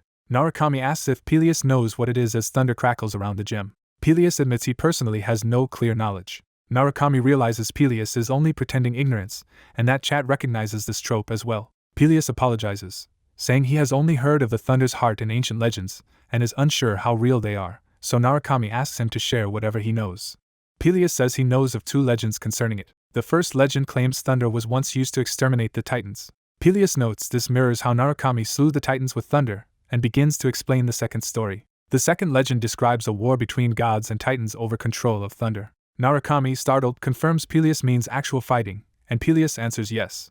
Pelus calls it a legend among legends in which gods and Titans fought over thunder, and the Titans were ultimately defeated. From that, Narukami reasons that the Thunder's Heart gem was likely crafted by someone rather than a natural object. He wonders who could have created it, and Pelus says the legends do not say, but the purpose seems clear. Pelus believes the gem exists to allow humans to wield thunder, which they needed as a weapon. He states that humans needed thunder specifically to face beings like gods and Titans. A vision shows gods and Titans as entities so powerful that humans cannot compare. Another vision shows humans holding glowing stones of thunder, as if receiving that power. It concludes that the Thunder's Heart was created so humans could fight and defeat such beings. A system message informs Narukami he has now viewed all chapters of the story, The Forgotten Human, and cleared the Thunder Trial. Additional messages say his thunder skill will now scale with AP. He gains 17,050 AP, and his thunder ability rises to level 3. Immediately after, a new message announces he is being transferred to floor 3. As Narukami's body begins to glow and fade, Pelus panics, shouting and asking what is happening. Pelus is left alone in the room, stunned, as Narukami vanishes in a pillar of light. Narukami arrives in the large city of Ordinal on floor 3. A similar beam materializes him in a plaza fountain as bystanders look on. Fully formed, Narukami stands in the plaza bathed in light, while viewers celebrate that he has finally reached the 3rd floor. 2 locals notice him, dismissing him as just another Narukami Subaru cosplayer, and wishing the fad would end. A donation pops up congratulating him on reaching floor 3 and asking how he feels. Narukami tells his audience this place is what he has been aiming for. In a flashback, another player with gray hair responds to someone calling him and prepares to answer. The narration introduces this girl as Reina, who initially acted distant toward Narukami. A flustered Reina tells him she got separated from her party. She animatedly asks the gray-haired man if he has seen someone of a certain height matching her companion. He considers her description and notes the person she is looking for is probably taller than he is. He then says he actually has seen that person. Pointing, he tells her the person went in that direction, and she thanks him profusely. Reina dashes off in the indicated direction. She abruptly stops, realizing she may not know which way he meant. Confused, she spins around pointing both ways while the man silently watches. He suggests they go together since he is headed that way anyway. Reina, delighted, exclaims in surprise that he would accompany her. He casually says he has nothing else to do, and narration notes, he only guided her that day and nothing more. As she thanks him and introduces herself as Kyoka Reina while asking his name, he responds that he is Narukami Subaru. The memory closes with the question of whether everyone would still be alive now if events back then had gone differently. Back in the present, another donation from Narukami Subaru Love urges Narukami to share how he feels. Narukami's eye narrows in response, revealing his mixed emotions. He tells his viewers he feels as though he has lost something important. He grips his device tightly, preparing to end the stream. He signs off by announcing that his next stream will be a collaboration with Hawkeyes, then terminates the broadcast. Later, in a bright restaurant, various patrons dine as Narukami meets someone there. Narukami apologizes for keeping the suited man waiting as he sits with a cup of coffee. The man says Rika is on her way and explains that traveling between floors takes time unlike instant trial transfers. Introducing himself as John Tail from Azure Sky Entertainment, he sits with Narukami, who recognizes him as the boss Wika mentioned. When John reacts to Narukami's offhand remark, Narukami politely says his manager already told him about John and that it is a pleasure to meet him. John admits he normally leaves such matters to Wika but wanted to personally meet the player she praises so highly, which she has only ever done for 2 people. Narukami asks about these 2, and John says the first is obvious. John names the first as Blue Eye's legendary Narukami Subaru, causing Narukami to stiffen. John says he was surprised that such a harsh critic as Wika took interest in another player who shares that famous name. Narukami awkwardly laughs it off, then says he has a strange question he wants to ask. Before he can, John leans forward and asks directly if Narukami is interested in the guild Blue Eyes. Subaru's eye widens as he realizes something shocking. The older man notes Subaru clearly cares about certain people, while Subaru uneasily asks why he is bringing that up. The man says that concern is one reason he arranged this meeting. He hands Subaru a tablet, telling him to check the championship prize for a tournament on floor 3 in 5 days. Seeing the prize, Subaru internally reacts in disbelief. Power surges around Subaru's clenched fist as he recognizes what the item is. Elsewhere, a notification shows that Narukami Subaru's live stream has just ended. A black-haired woman watching the stream comments that it is over. She wonders aloud if Subaru has also finished his business and decides to go check. She walks through the forest. Her steps cross from grass onto a snowy, icy patch. She continues down the snow-covered path through the trees. She arrives at a clearing and asks a silver-haired man if he is done. He replies that he finished a while ago. When she asks what he was doing, he answers that he was thinking. The scene shows a frozen enemy, indicating the aftermath of his battle. Surrounded by frozen enemies, he debates whether to kill them or let them crawl away alive. The woman argues to just kill them since they already know who sent these attackers, but he says they are not fully certain and that is why he is thinking. He reasons that if the attackers truly worked for Kyojo, Kyojo would not have sent such weak underlings. She counters that letting them live is dangerous in itself. She notes that if these men guide others back, their hideout will be exposed. She unleashes her magic, ice spikes erupting around. She suspends blades of ice in the air, ready to slaughter the frozen enemies. She subtly moves her fingers, controlling the hovering blades. She shifts her hand, preparing to launch one of the blades. She stands poised amid the weapons, about to attack. The man panics and calls out for her to stop. He yells for her to stop as the blades hurtle toward the immobilized enemies. The frozen enemies are shattered by the barrage. Their bodies break apart further under the onslaught. The remaining enemies are pierced through and annihilated. The man shouts at her, demanding to know what she thinks she is doing as they stand amid the shattered ice. She retorts that whether or not Kyojo sent them, letting any of them walk away would reveal that they are still alive. She scolds him that his indecisiveness will get them killed and tells him to harden his heart, and he apologizes. He silently takes out his tablet. He tells her to look at the tablet. Seeing what is on it, she shouts in shock. Her eyes glow red with fury as she curses the person responsible. He asks if the information angers her, and she confirms that it obviously does. She points out that the shoes shown belong to Toshiya. He explains that the shoes are bait, a trap meant to lure them out. She concludes that Kyojo has realized they might still be alive somewhere. She says that even if it is a trap, they cannot ignore it because they have to reclaim what is theirs, and he understands her point. He admits he is bad at stealth but says she has always been good at that, implying she should infiltrate. She answers that she was already planning to do it even without being asked. He stops her from rushing off. He clarifies that he does not want her to charge in recklessly. He proposes they steal the item at the moment the tournament winner is announced, calling it the safest approach. Back to the cafe, the older man explains that the prize is Blue Eye's relic item Talaria, donated by Blue Zone for this tournament. He asks Subaru if he is interested, and Subaru replies yes.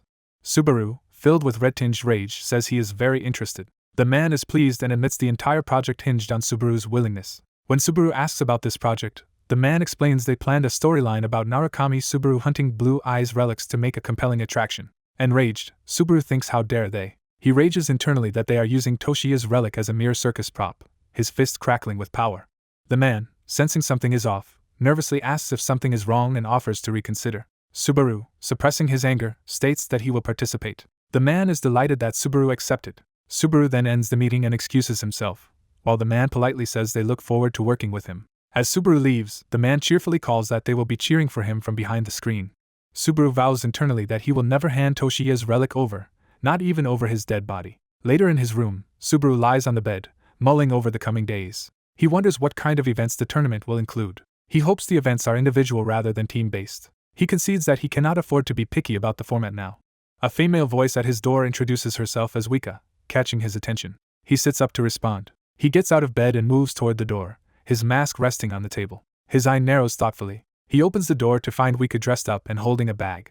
She nervously tries to speak. Subaru quickly dons his mask and invites her in, which surprises her since she notes he even wears it inside his room. Flustered, she repeats his invitation and asks if he truly wants her to come inside. Subaru says they can also talk in the hallway if she prefers, and she hurriedly insists on coming in. She steps into the room, apologizing politely for intruding. They sit awkwardly opposite each other in the sparsely furnished room.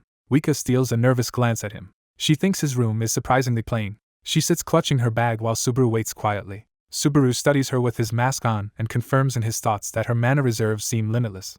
He concludes there is no way a woman with this kind of power is just a simple manager. Embarrassed by his stare, she asks if something is wrong and whether she has something on her face. Subaru instead prompts her to talk about the tournament information she promised. Realizing she has not yet given it, she apologizes and rummages in her bag. She explains that the tournament will take the form of a battle royale.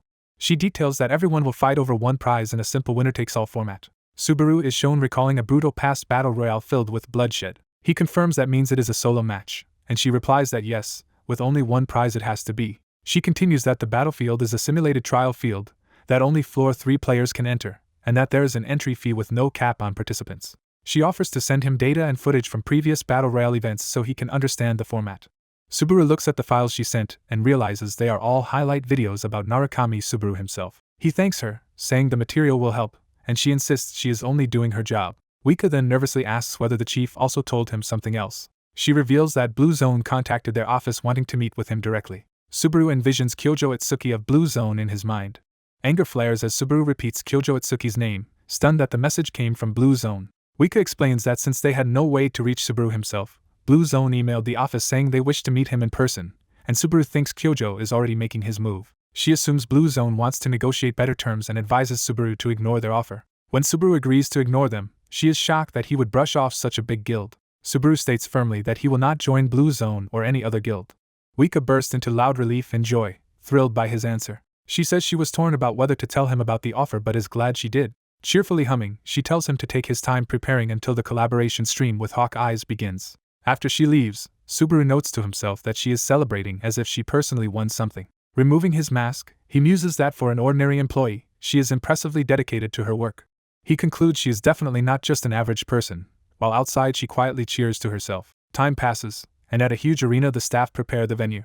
The chief and Hawk Eyes stand at the center, going over the plan. The chief reviews that today's project compares the talents of the original Narukami Subaru and the new Narukami Subaru. He asks Hawk if the idea is cool, warning that a loss would hurt Hawk too, and Hawk praises the bold concept.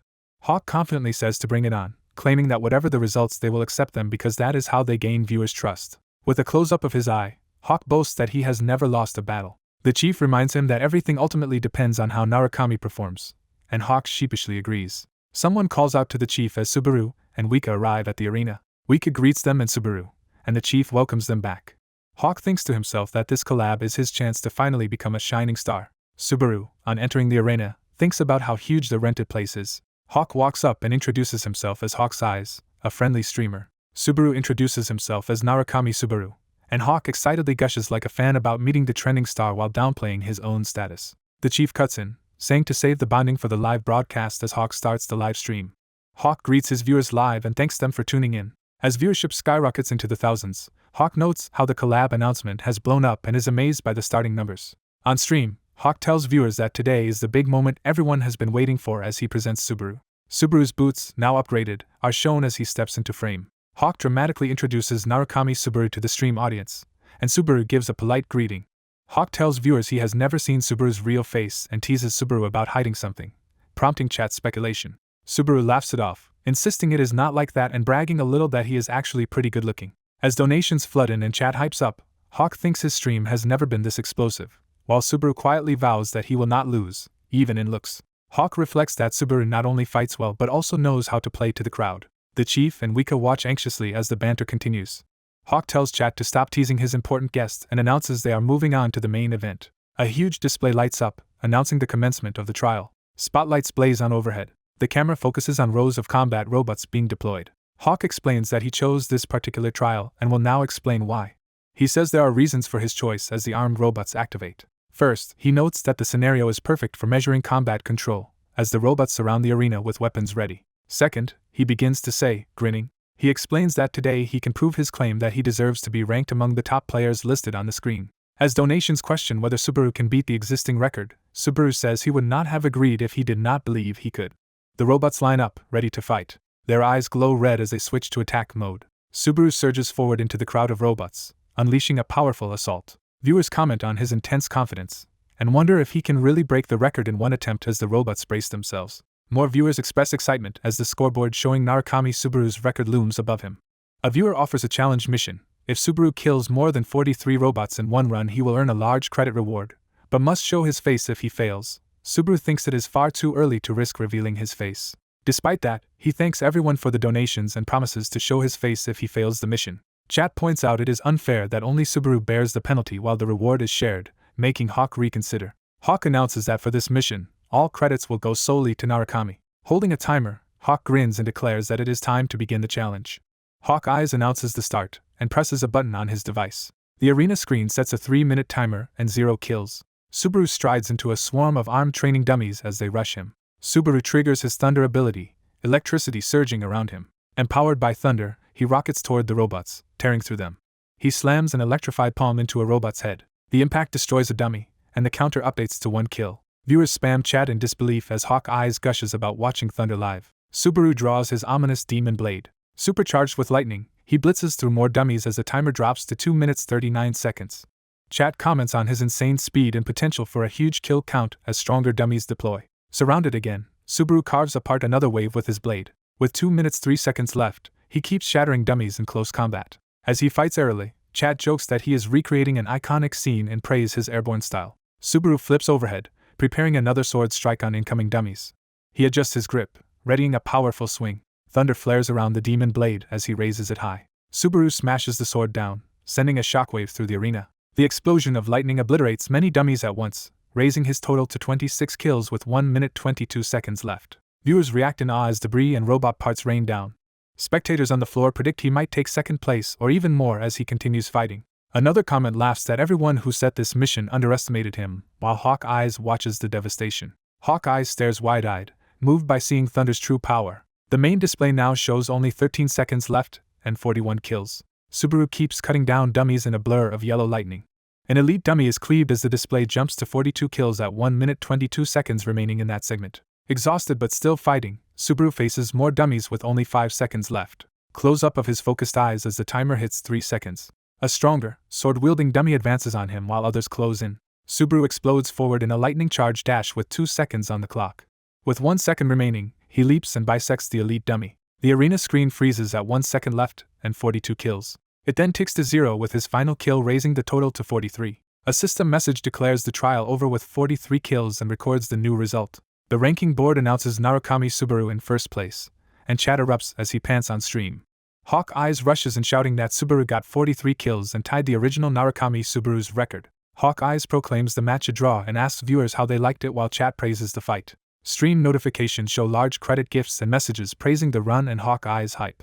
Another huge donation comes in asking if this is Narukami Subaru's stream, and Hawk Eyes clarifies it is his, not Subaru's. A user named Reinhardt sends an enormous donation of 10,000 credits, stunning Hawk Eyes.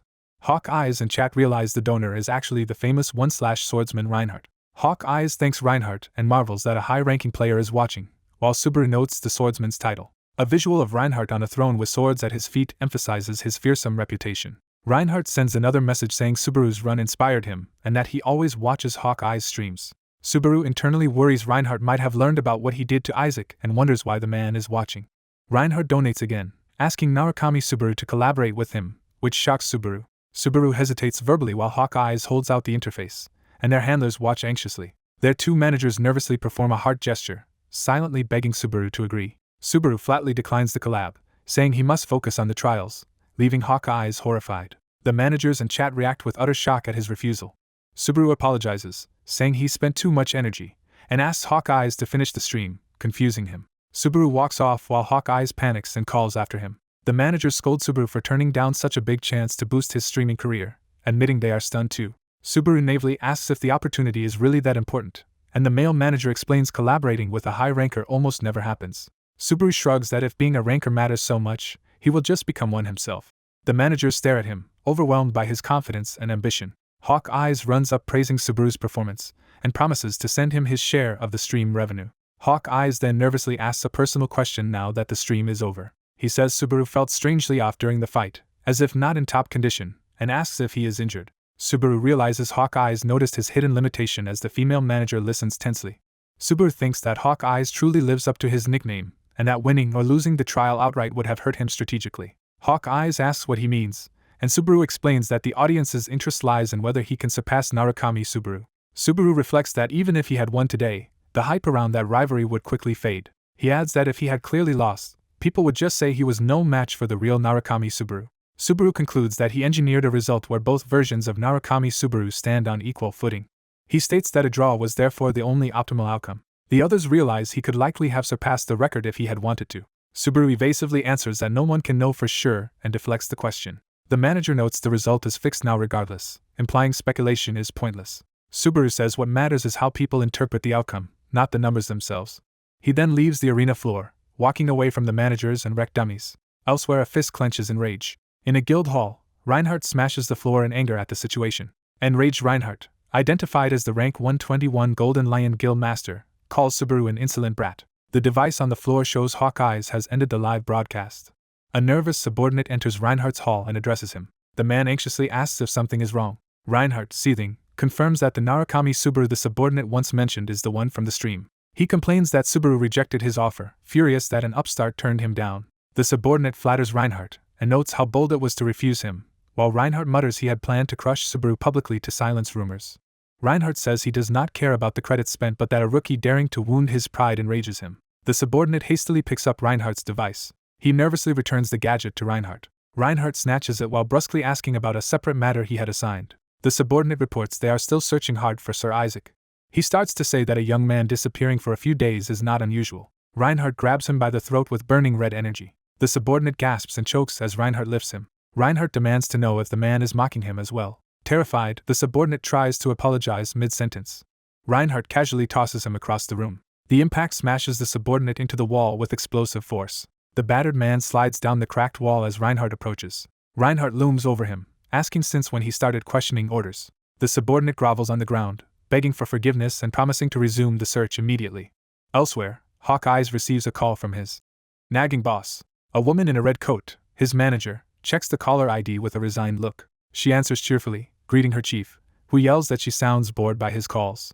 The boss complains about her lack of energy and demands she talk to him like she does to Narukami. He presses her about the Reinhardt collab proposal while she listens.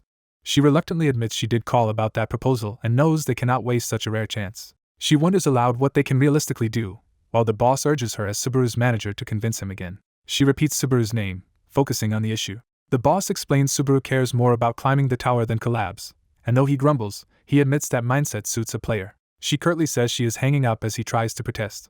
After ending the call, she admits to herself it truly would be a huge opportunity for Subaru. She decides to give it one more try and goes to knock on Subaru's door, calling his name. Subaru opens the door in casual clothes, surprising her. She shyly asks if he always keeps his mask on, and he says for now he feels more comfortable wearing it. Subaru teasingly asks if she is curious about his real face, flustering her.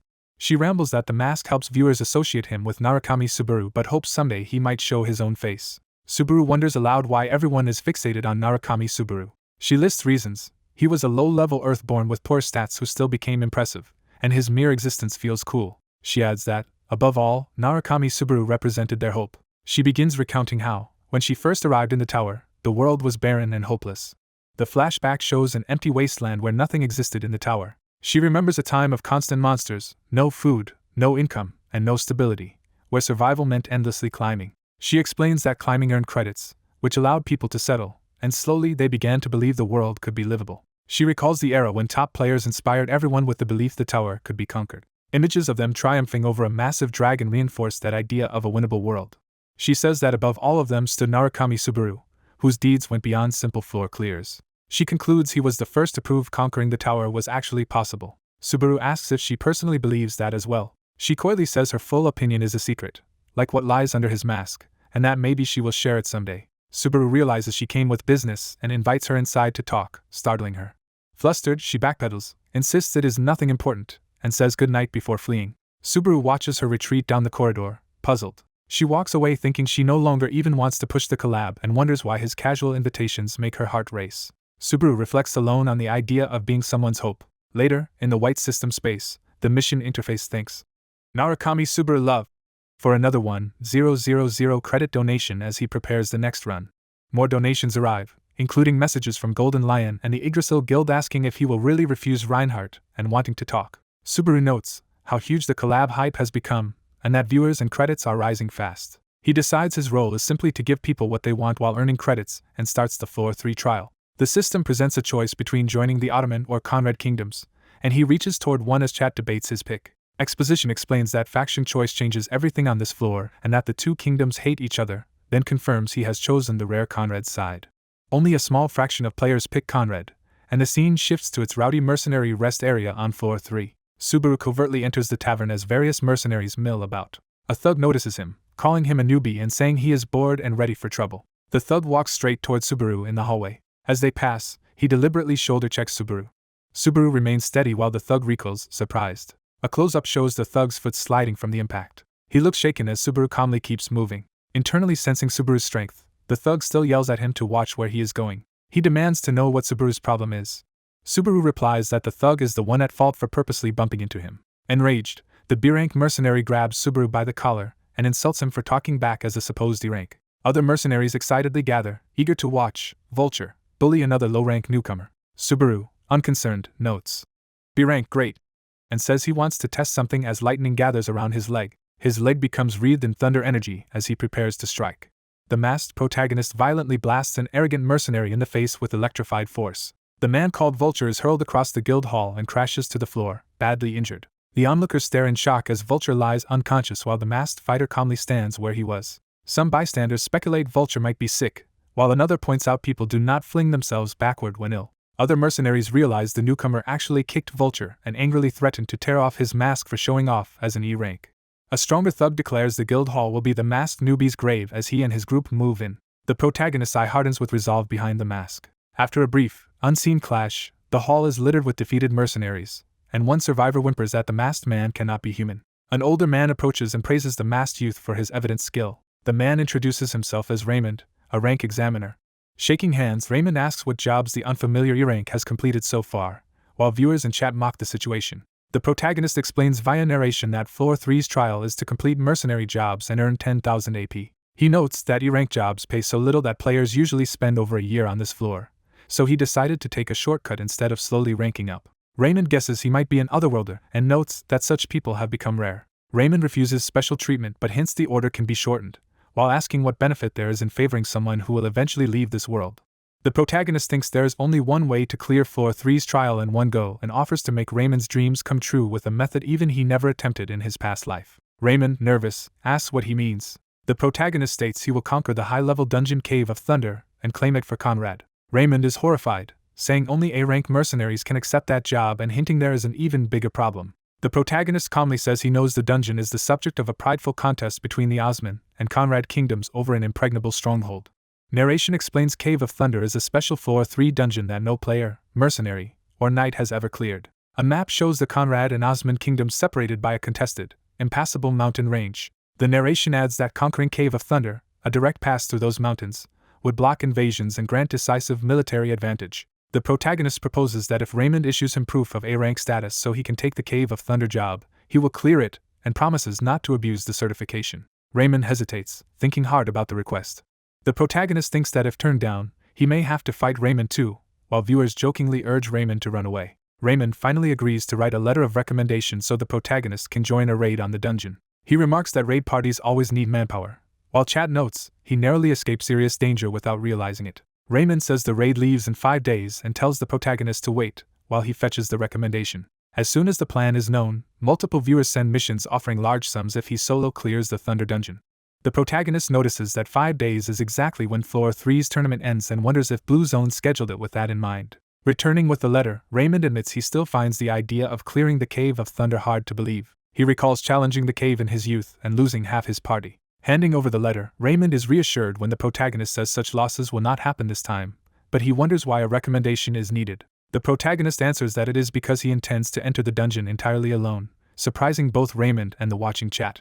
Raymond protests that Cave of Thunder is designed for a 20-person raid and questions if Conrad can even assemble that many people, let alone one man going solo. He coughs awkwardly, saying he assumed the protagonist already had companions, but the young man replies that he does not. The protagonist adds in his thoughts that he has no companions yet, emphasizing his solitude. Someone watching his exploits from a dangerous cliffside comments that his solo plan is impressive. This hooded watcher climbs along precarious planks and wonders if the masked man truly intends to clear the dungeon alone, comparing him to Subaru and wishing the live stream were not public.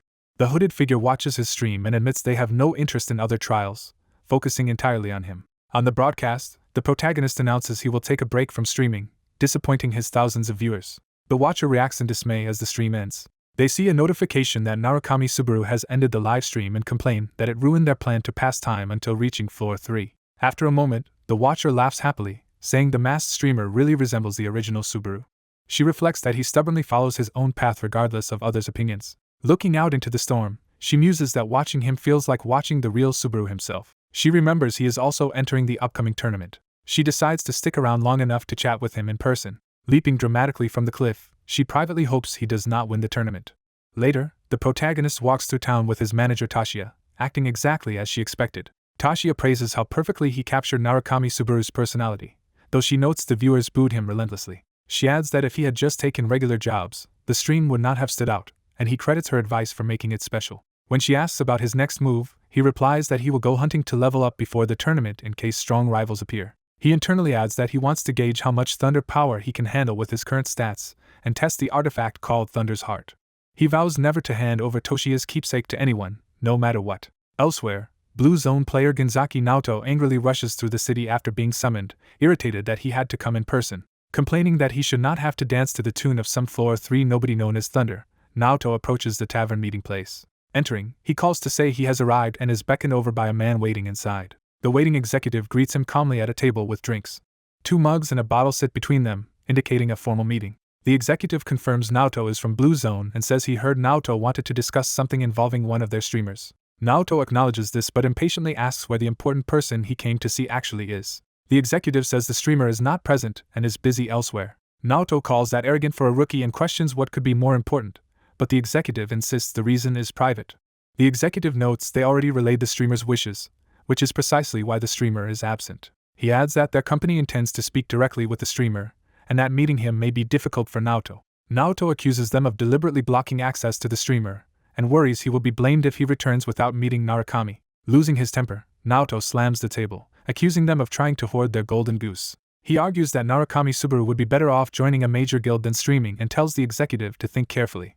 Face to face, the executive counters that famous streamers can now earn as much as top-ranked players. He explains that many players still look down on streaming as a profession, but he has met that type and disagrees. When Naoto's tone suggests Blue Zone might become their enemy, the executive urges him to hear him out fully. He explains that their company prioritizes the wishes of their streamers above all else, and since Narukami's decision has been made, they will support it completely. Naoto mocks him as out of touch for a grown man and warns that Blue Zone will not stay quiet if they are slighted. The executive replies that Naoto is the one who does not understand, saying there are people who cannot be swayed by force or threats. His expression darkens as he tells Naoto that if he is finished talking, he should leave. Overwhelmed by the sudden pressure, Naoto reacts with visible fear. He internally panics at the overwhelming mana he just felt and shouts in confusion. Still furious, he yells back asking who the executive thinks he is to tell him to get lost. The executive casually waves a hand, unconcerned. As Naoto storms out, he wonders if the terrifying aura he felt was just his imagination and vows the executive will regret this day. The executive sarcastically remarks how scary that sounded, clearly unthreatened. 3 days later, the story shifts to floor 3's dungeon Sky Serpent's Nest. A gigantic sky serpent rides in the stormy sky, roaring. The monstrous, bleeding serpent lunges downward through the clouds toward a lone figure below. The protagonist, now unmasked, charges in with thunder-charged weapon and eyes blazing. He slashes a massive wound across the serpent as golden lightning arcs around him. The serpent screams in pain, its jaws and eye blasted by his attack. Wrapped in blinding thunder, the serpent's body thrashes and sprays blood. The protagonist stands calmly with his weapon on his shoulder as the severed serpent falls behind him. He decides this test run of his thunder power is sufficient. He launches himself again in a streak of lightning, preparing the finishing blow. As he dashes across the battlefield, he thinks it is time to wrap things up. He leaps high and brings his glowing blade down toward the serpent's gaping maw. A colossal thunderclap detonates, obliterating the Sky Serpent. System messages announce that he has defeated the boss Sky Serpent, leveled up, and gained increases in strength, stamina, and concentration. Sitting atop the serpent's corpse, he examines a glowing red drop item in his hand. He identifies it as a Sky Serpent's Fang and estimates it should fetch about 10,000 credits based on old prices. Checking his status window, he notes he has reached level 35, rising 9 levels in 3 days, and decides that is sufficient for now. He reminds himself that Tashiya is waiting and that he should head back. Later, Tashiya greets him cheerfully at a cafe table. He asks if something good happened, seeing how happy she looks. She excitedly asks whether he has seen something yet, but he is confused. When he admits he has not, she is surprised he has not checked whatever she means.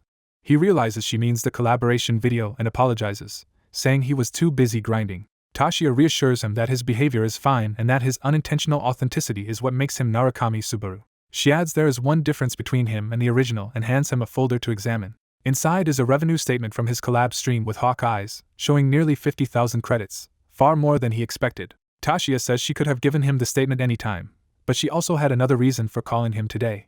She explains she has a gambler friend named Kayaharu whose habits taught her something useful. She outlines a form of gambling where people bet on who will win and collect payouts, with odds shrinking as a player's chance of victory rises. She summarizes that safe bets bring smaller but reliable returns. Tashiya reveals his current betting payout rate is 6.1, while another player's rate is only 1.2. An image shows that this 1.2 odds player is considered the overwhelming favorite compared to him. Curious, the protagonist asks who that favorite player is. Tashiya names the man Omar Schneider. She explains Omar is a Blue Zone player who has stubbornly remained on floor 3 for 10 years, obsessed with clearing the Cave of Thunder. She warns that Omar is probably already plotting to meet him, viewing his solo Cave of Thunder declaration as a direct affront. A menacing image shows Omar wreathed in dark aura as Tashiya likens the declaration to mocking 10 years of Omar's grinding. The protagonist notes that Tashiya has leaned in a bit too close while talking. Realizing this, she blushes and pulls back in embarrassment. She says she just wanted to warn him because between the Cave of Thunder challenge, the tournament, and later trials, there is a real chance he will cross paths with Omar, and she wants him to be careful. The scene shifts to a starry night over floor 3's city Ordinal. In the streets of Ordinal, a carriage moves through the night. The carriage passes by onlookers as it approaches its destination. Inside, Omar's companions mention that tomorrow they will finally meet the arrogant streamer who boasted about solo clearing the Cave of Thunder. One man grumbles about what the streamer thinks he is doing and urges Omar not to be provoked by someone who does not understand how terrifying the Cave of Thunder is. They ask Captain Schneider for his thoughts, but he sits in silence, staring out the window. Omar finally says the bragging does not bother him since the streamer has the reputation to back it up. Flipping a coin, he acknowledges that the newcomer has already become the new Master of Thunder, something his group has sought for years. His subordinates protest that even so, the streamer is getting too full of himself, but Omar curtly tells them to stop. Omar adds that now is not the time for envy and that belittling the streamer's achievements is completely out of line. When they ask if he expects them to respect the man, Omar answers that if necessary, he could do that. He flips the coin again, startling his subordinates with his resolve. The two men privately think that although Omar talks big, his pride is badly wounded. One concludes the situation is bad because their captain's pride has been shredded. Omar broods, wondering how the streamer who spoke so casually will take responsibility when facing a monster like him. Meanwhile, back in his room, the protagonist's mask rests on a table beside his sword. Reading information about Omar, he thinks the man is mentally unhinged and notes Omar only started gaining attention about 5 years ago, entering Blue Zone around the same time. He studies the file more intently, interested. The document describes Omar Schneider's near success in reaching the depths of the Cave of Thunder, branding him a late blooming star of that challenge. The protagonist reasons that Blue Zone's confidence in the tournament makes sense if they already have such an internal favorite to win. He apologizes inwardly to Kyojo, implying he will disrupt their expectations.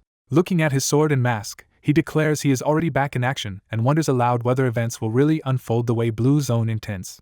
The next day, Ordinal's central market bustles with festival decorations and crowds. At a stall, a merchant criticizes a hunter's damaged monster hide, saying sloppy work lowers its value. The merchant offers only 1,500 credits for the scratched hide, shocking the hunter. When the hunter protests, the merchant insists that is his limit, and the flustered hunter quickly agrees to sell. The merchant privately celebrates his luck, knowing red troll hides can self-repair and are more valuable than most people realize.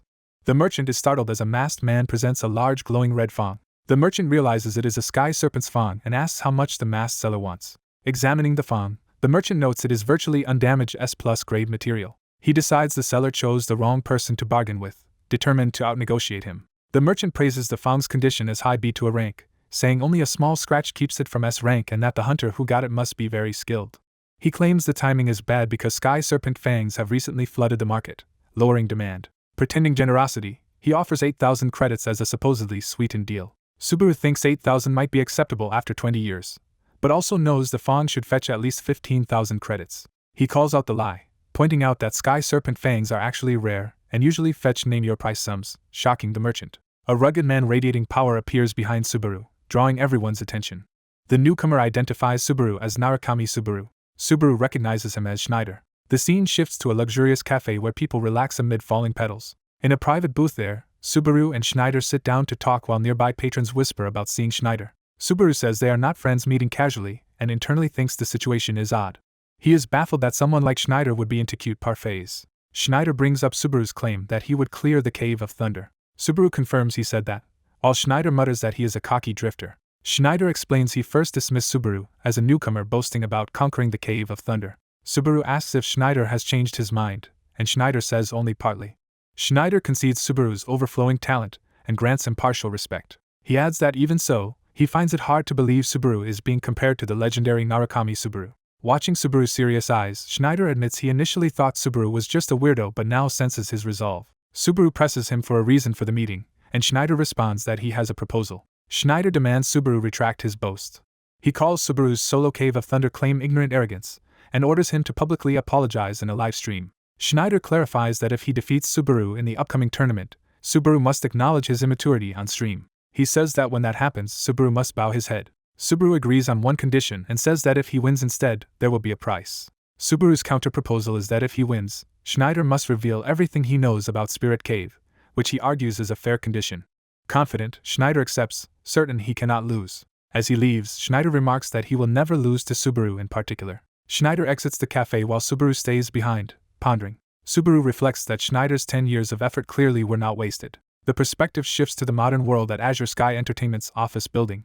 Inside, an employee reacts in shock to seeing that over 10,000 people have joined something. He notes that with such a huge prize, it is no surprise the turnout for the event is insane. The gambler-like employee muses that if these events had existed back when he was on floor 3, he would have entered at least once. Comparing odds, he judges Subaru too volatile and chooses Schneider as the safer high-yield bet. Confident in his reasoning, he decides that with so many participants, Schneider is the obvious choice and that a pro gambler bets based on trust, not just probability.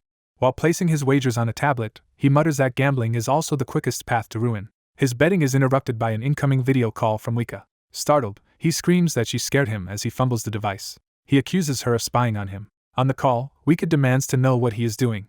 He nervously answers while she angrily accuses him of gambling again. He defensively asks where she planted a bug and tries to change the subject, but she keeps pressing him about his behavior. When he admits he was thinking of betting on Narukami, she yells that he is an idiot wasting precious credits. Walking through the city, Wika asks if he really thinks Narukami will lose, prompting him to explain his reasoning. He argues that Schneider has far more floor 3 achievements than the original Narukami ever did, and that expecting a new streamer to beat a veteran of 10 years is pure fantasy. Wika counters by challenging him to a private bet for their entire next month's paychecks. She steels herself, clearly serious about the wager. She warns him there will be no backing out as she notices a cloaked figure nearby. Back at the office, he complains that she hung up on him. He wonders why she suddenly asked about gambling and suspects something is up. Meanwhile, Schneider walks through a crowded marketplace, attracting attention. One of his comrades asks how Subaru was, and Schneider is asked to judge his strength. Schneider replies that Subaru is no amateur. His ally nervously asks if Schneider might actually lose. Schneider simply looks back, not answering directly. He states that after meeting Subaru, he is certain of something. He concludes that there is absolutely no way he himself will lose. Elsewhere, someone agile climbs a building to gain a vantage point. From the rooftop, a hooded spectator looks down at Schneider, confirming he is the tournament's top contender. This observer senses the intensity of Schneider's mana and decides there is little chance of an upset. Flags bearing Blue Zone's emblem flutter, signaling an official event. On tournament day, crowds gather at Ordinal Coliseum. Subaru walks alone through a dim corridor toward the arena. He approaches the massive gate leading outside. He steps through as it opens, entering the arena. Subaru emerges to the roar of a packed coliseum. Spectators recognize his mask and realize the famous streamer Narukami Subaru is also competing, wondering who has the top odds if he is second favorite. Subaru spots Schneider marching into the arena from the opposite tunnel. Schneider strides into the sunlight, greeted by cheers. He readies his spear and surveys the arena. The crowd passionately chants Schneider's name. The entire coliseum echoes as thousands chant for Schneider. Fireworks explode overhead, marking the start of the event. A blonde announcer descends from the sky and thanks everyone for their patience. She introduces herself as Mizuha of Blue Zone, explains she is hosting, and outlines that the tournament will have qualifiers and a main event. She tells everyone to focus on the grand prize that will go to the final champion. She reveals that the prize is a pair of shoes once worn by the god Hermes. She further explains they are a legendary Blue Zone relic once belonging to Hibiki Toshiya. She dramatically summons and names the artifact, the shoes Taralia, saying they are present as the prize. Subaru gazes up at them and silently addresses Toshiya, vowing something. He swears to reclaim Toshiya's shoes. Subaru glances toward the stands where Wika is watching. Wika eagerly anticipates Subaru restarting his stream and grumbles about gamblers. Subaru notices her again and recognizes her from earlier. A cloaked, red-edged masked figure also recognizes Wika as the woman seen before. Subaru's live stream goes live, and online viewers flood the channel with messages of support and banter. On camera, Subaru apologizes for his absence while chat jokingly scolds and welcomes him back. He notes how hyped chat is and that he can barely keep up with their messages. A fan mission pops up promising a 30,000 credit reward if he wins. Subaru thanks the supporter for effectively prepaying the 30,000 credits and raises his sword, hyping up viewers. The host cries out for the start. With fireworks and magic exploding, she announces that the tournament has officially begun. She conjures a swirling green portal of energy above. The huge vortex expands overhead, preparing to transport contestants. The vortex detonates, green light raining down as contestants are pulled into the preliminaries. The Colosseum and audience vanish into a dark forest stage under that green dome. Spectators gasp at the spectacle, marveling at the scale of the event. Viewers remark that Blue Zone's tournament scale proves it was planned long in advance. The arena now resembles a massive forest battlefield contained under the green barrier. A system message confirms that all participants have entered the preliminaries. From outside, the entire Colosseum can be seen sealed under the glowing green dome. Rules appear, stating that the preliminaries have begun. Everyone is an enemy, death means elimination, and the round ends when only 1,000 survive. Subaru reads that over 10,000 fighters have been dropped into a solo survival match. He reasons that since nobody knows him yet, he can probably conserve strength during prelims. More viewer missions appear promising credits per kill and extra bounties for defeating Don Chow and Schneider. In the forest, Subaru senses movement behind him. He sharply turns toward the disturbance. Elsewhere, a commentator complains that targeting Narukami Subaru from the start is ruthless as someone charges at him. Subaru notes that bounties have already made it profitable for others to hunt him, totaling 200 credits per kill. The system shows the survivor count has already dropped to 8,544. A quick cut shows Schneider walking through the forest as well. Schneider advances calmly with his spear over his shoulder. He ignores weaker fighters, focusing only on one man. That man is Narukami Subaru, whom he is determined to face. Meanwhile, a group of archers tries to ambush Schneider. One archer narrowly avoids being struck, realizing danger. A group of fighters treats attacking Schneider like a betting game, collecting wagers on whether their shots will land. Some of them worry they may have underestimated him, but others insist numbers will carry the day. Schneider responds that their strategy is flawed only because they chose the wrong opponent. One bald fighter mocks him for talking big when he is about to die. A moment later, that bald man is instantly beheaded by Schneider's long-range throw. The others watch in horror as their companion collapses headless. Archers exclaim in disbelief that Schneider's spear killed from way beyond normal range. Schneider surrounds himself with a powerful purple vortex, saying he has fought countless upstarts like them. He swings his spear, unleashing a massive wave of energy. The attack streaks forward like a beam, tearing through the forest. The shockwave rips enemies apart, blood spraying as fighters are annihilated. Schneider tells the survivors that shortcuts do not work in this tower. He drives home that only one's own strength can protect them here. The remaining enemies stare at him in terror. The Colosseum's big screens broadcast his rampage to the cheering audience. Schneider continues mowing down opponents with overwhelming power. Onlookers panic and try to flee, realizing the prelims feel less like an exam and more like a slaughter. Back in the stands, the cloaked observer silently watches. The observer judges Schneider clearly above the rest and predicts he will reach the top ranks once he climbs higher. At the same time, they are irritated by Wika's loud reactions nearby. Wika yells at the screen, demanding the fighters take things more seriously and calling them cowards. She watches Subaru's live feed intently on her device. She excitedly asks the cloaked observer if they know Narukami Subaru. When she notices the same style of mask, she assumes the stranger is a fan, which they casually confirm. Blushing, Wika introduces herself as Wika and proudly states she has been a fan for 20 years. She then asks the cloaked stranger who they are. The system shows the survivor count dropping to 1,342. In the forest, Subaru asks his viewers how many opponents Schneider has killed so far. Chat counts it near 100. Subaru looks up at the swirling sky and thinks the preliminaries are finally about to end. The masked protagonist notes that the 200 credits bounty per kill is disappointingly low. He suddenly gets an idea. He decides to loudly reveal his presence to attract other players, while viewers in chat react to his bold plan. He unleashes a massive, lightning-charged slash through the forest. The shockwave of light tears across the trees. The attack's energy races outward through the woods. The blast topples giant trees and shakes the entire area. Dust and debris billow up, blanketing the forest. A spear-wielding man emerges from the settling fog. The spear user stands over numerous corpses, revealing his brutality. One of the defeated players dies in terror on the ground. The spearman, Omar Schneider, tracks someone and growls that he has found them. The protagonist appears and calmly says he actually found Schneider first, while chat notes Schneider's high bounty. The protagonist thinks this is perfect and resolves to finish the fight quickly. A mission notification offers 1,000 credits for killing Don Chow and 10,000 for killing Schneider, so the protagonist plans to claim the 10k early. The two fighters square off in the forest clearing as tension builds. System stats show 1,202 survivors, meaning 202 more must die before prelims end, which the protagonist notes. A sudden purple attack streaks toward the protagonist. The huge blast carves out the cliffside around him. Schneider remarks that with 202 players left there is still time before the preliminaries end. The protagonist analyzes Schneider's earlier blow, realizing it was pure technique rather than a skill. He assesses that losing sight of Schneider's spear tip means death, and that its reach is unnaturally long. Schneider whirls his spear, generating a vast purple shockwave. The protagonist charges in with his red demon sword against the shockwave. System windows explain that unnamed demon blade consumes his stamina, boosts all stats, and that wedge of greed reduces its side effects. Empowered by the blade, he sends out a colossal counterwave. He braces and swings again into the oncoming force. Their powers collide in a violent explosion of red and purple energy. His eye turns red, indicating he is pushing the demon blade harder. He lunges in close on Schneider with killing intent. The protagonist blocks Schneider's assault head-on. They clash repeatedly, spear versus demon sword. The protagonist plants his foot to launch another attack. Schneider counters with a sweeping slash. The protagonist responds with equal ferocity, trading blows midair. He raises his sword, aura blazing red, ready to unleash a decisive strike. A huge red arc of his power forces Schneider to leap back defensively. After the exchange, the two men stand apart again in a scarred battlefield, silently reassessing each other. Schneider asks why the protagonist refuses to use his thunder skill. The protagonist answers that using thunder on Schneider would be a waste. He adds that the match will be over soon anyway, startling Schneider. Schneider, noticing the remaining survivors ticking down toward 1,000, realizes the protagonist is conserving thunder for later and is irritated by the implication. He suddenly suspects the protagonist has just been stalling for time. Schneider rushes forward in frustration. The protagonist meets him with a crushing impact.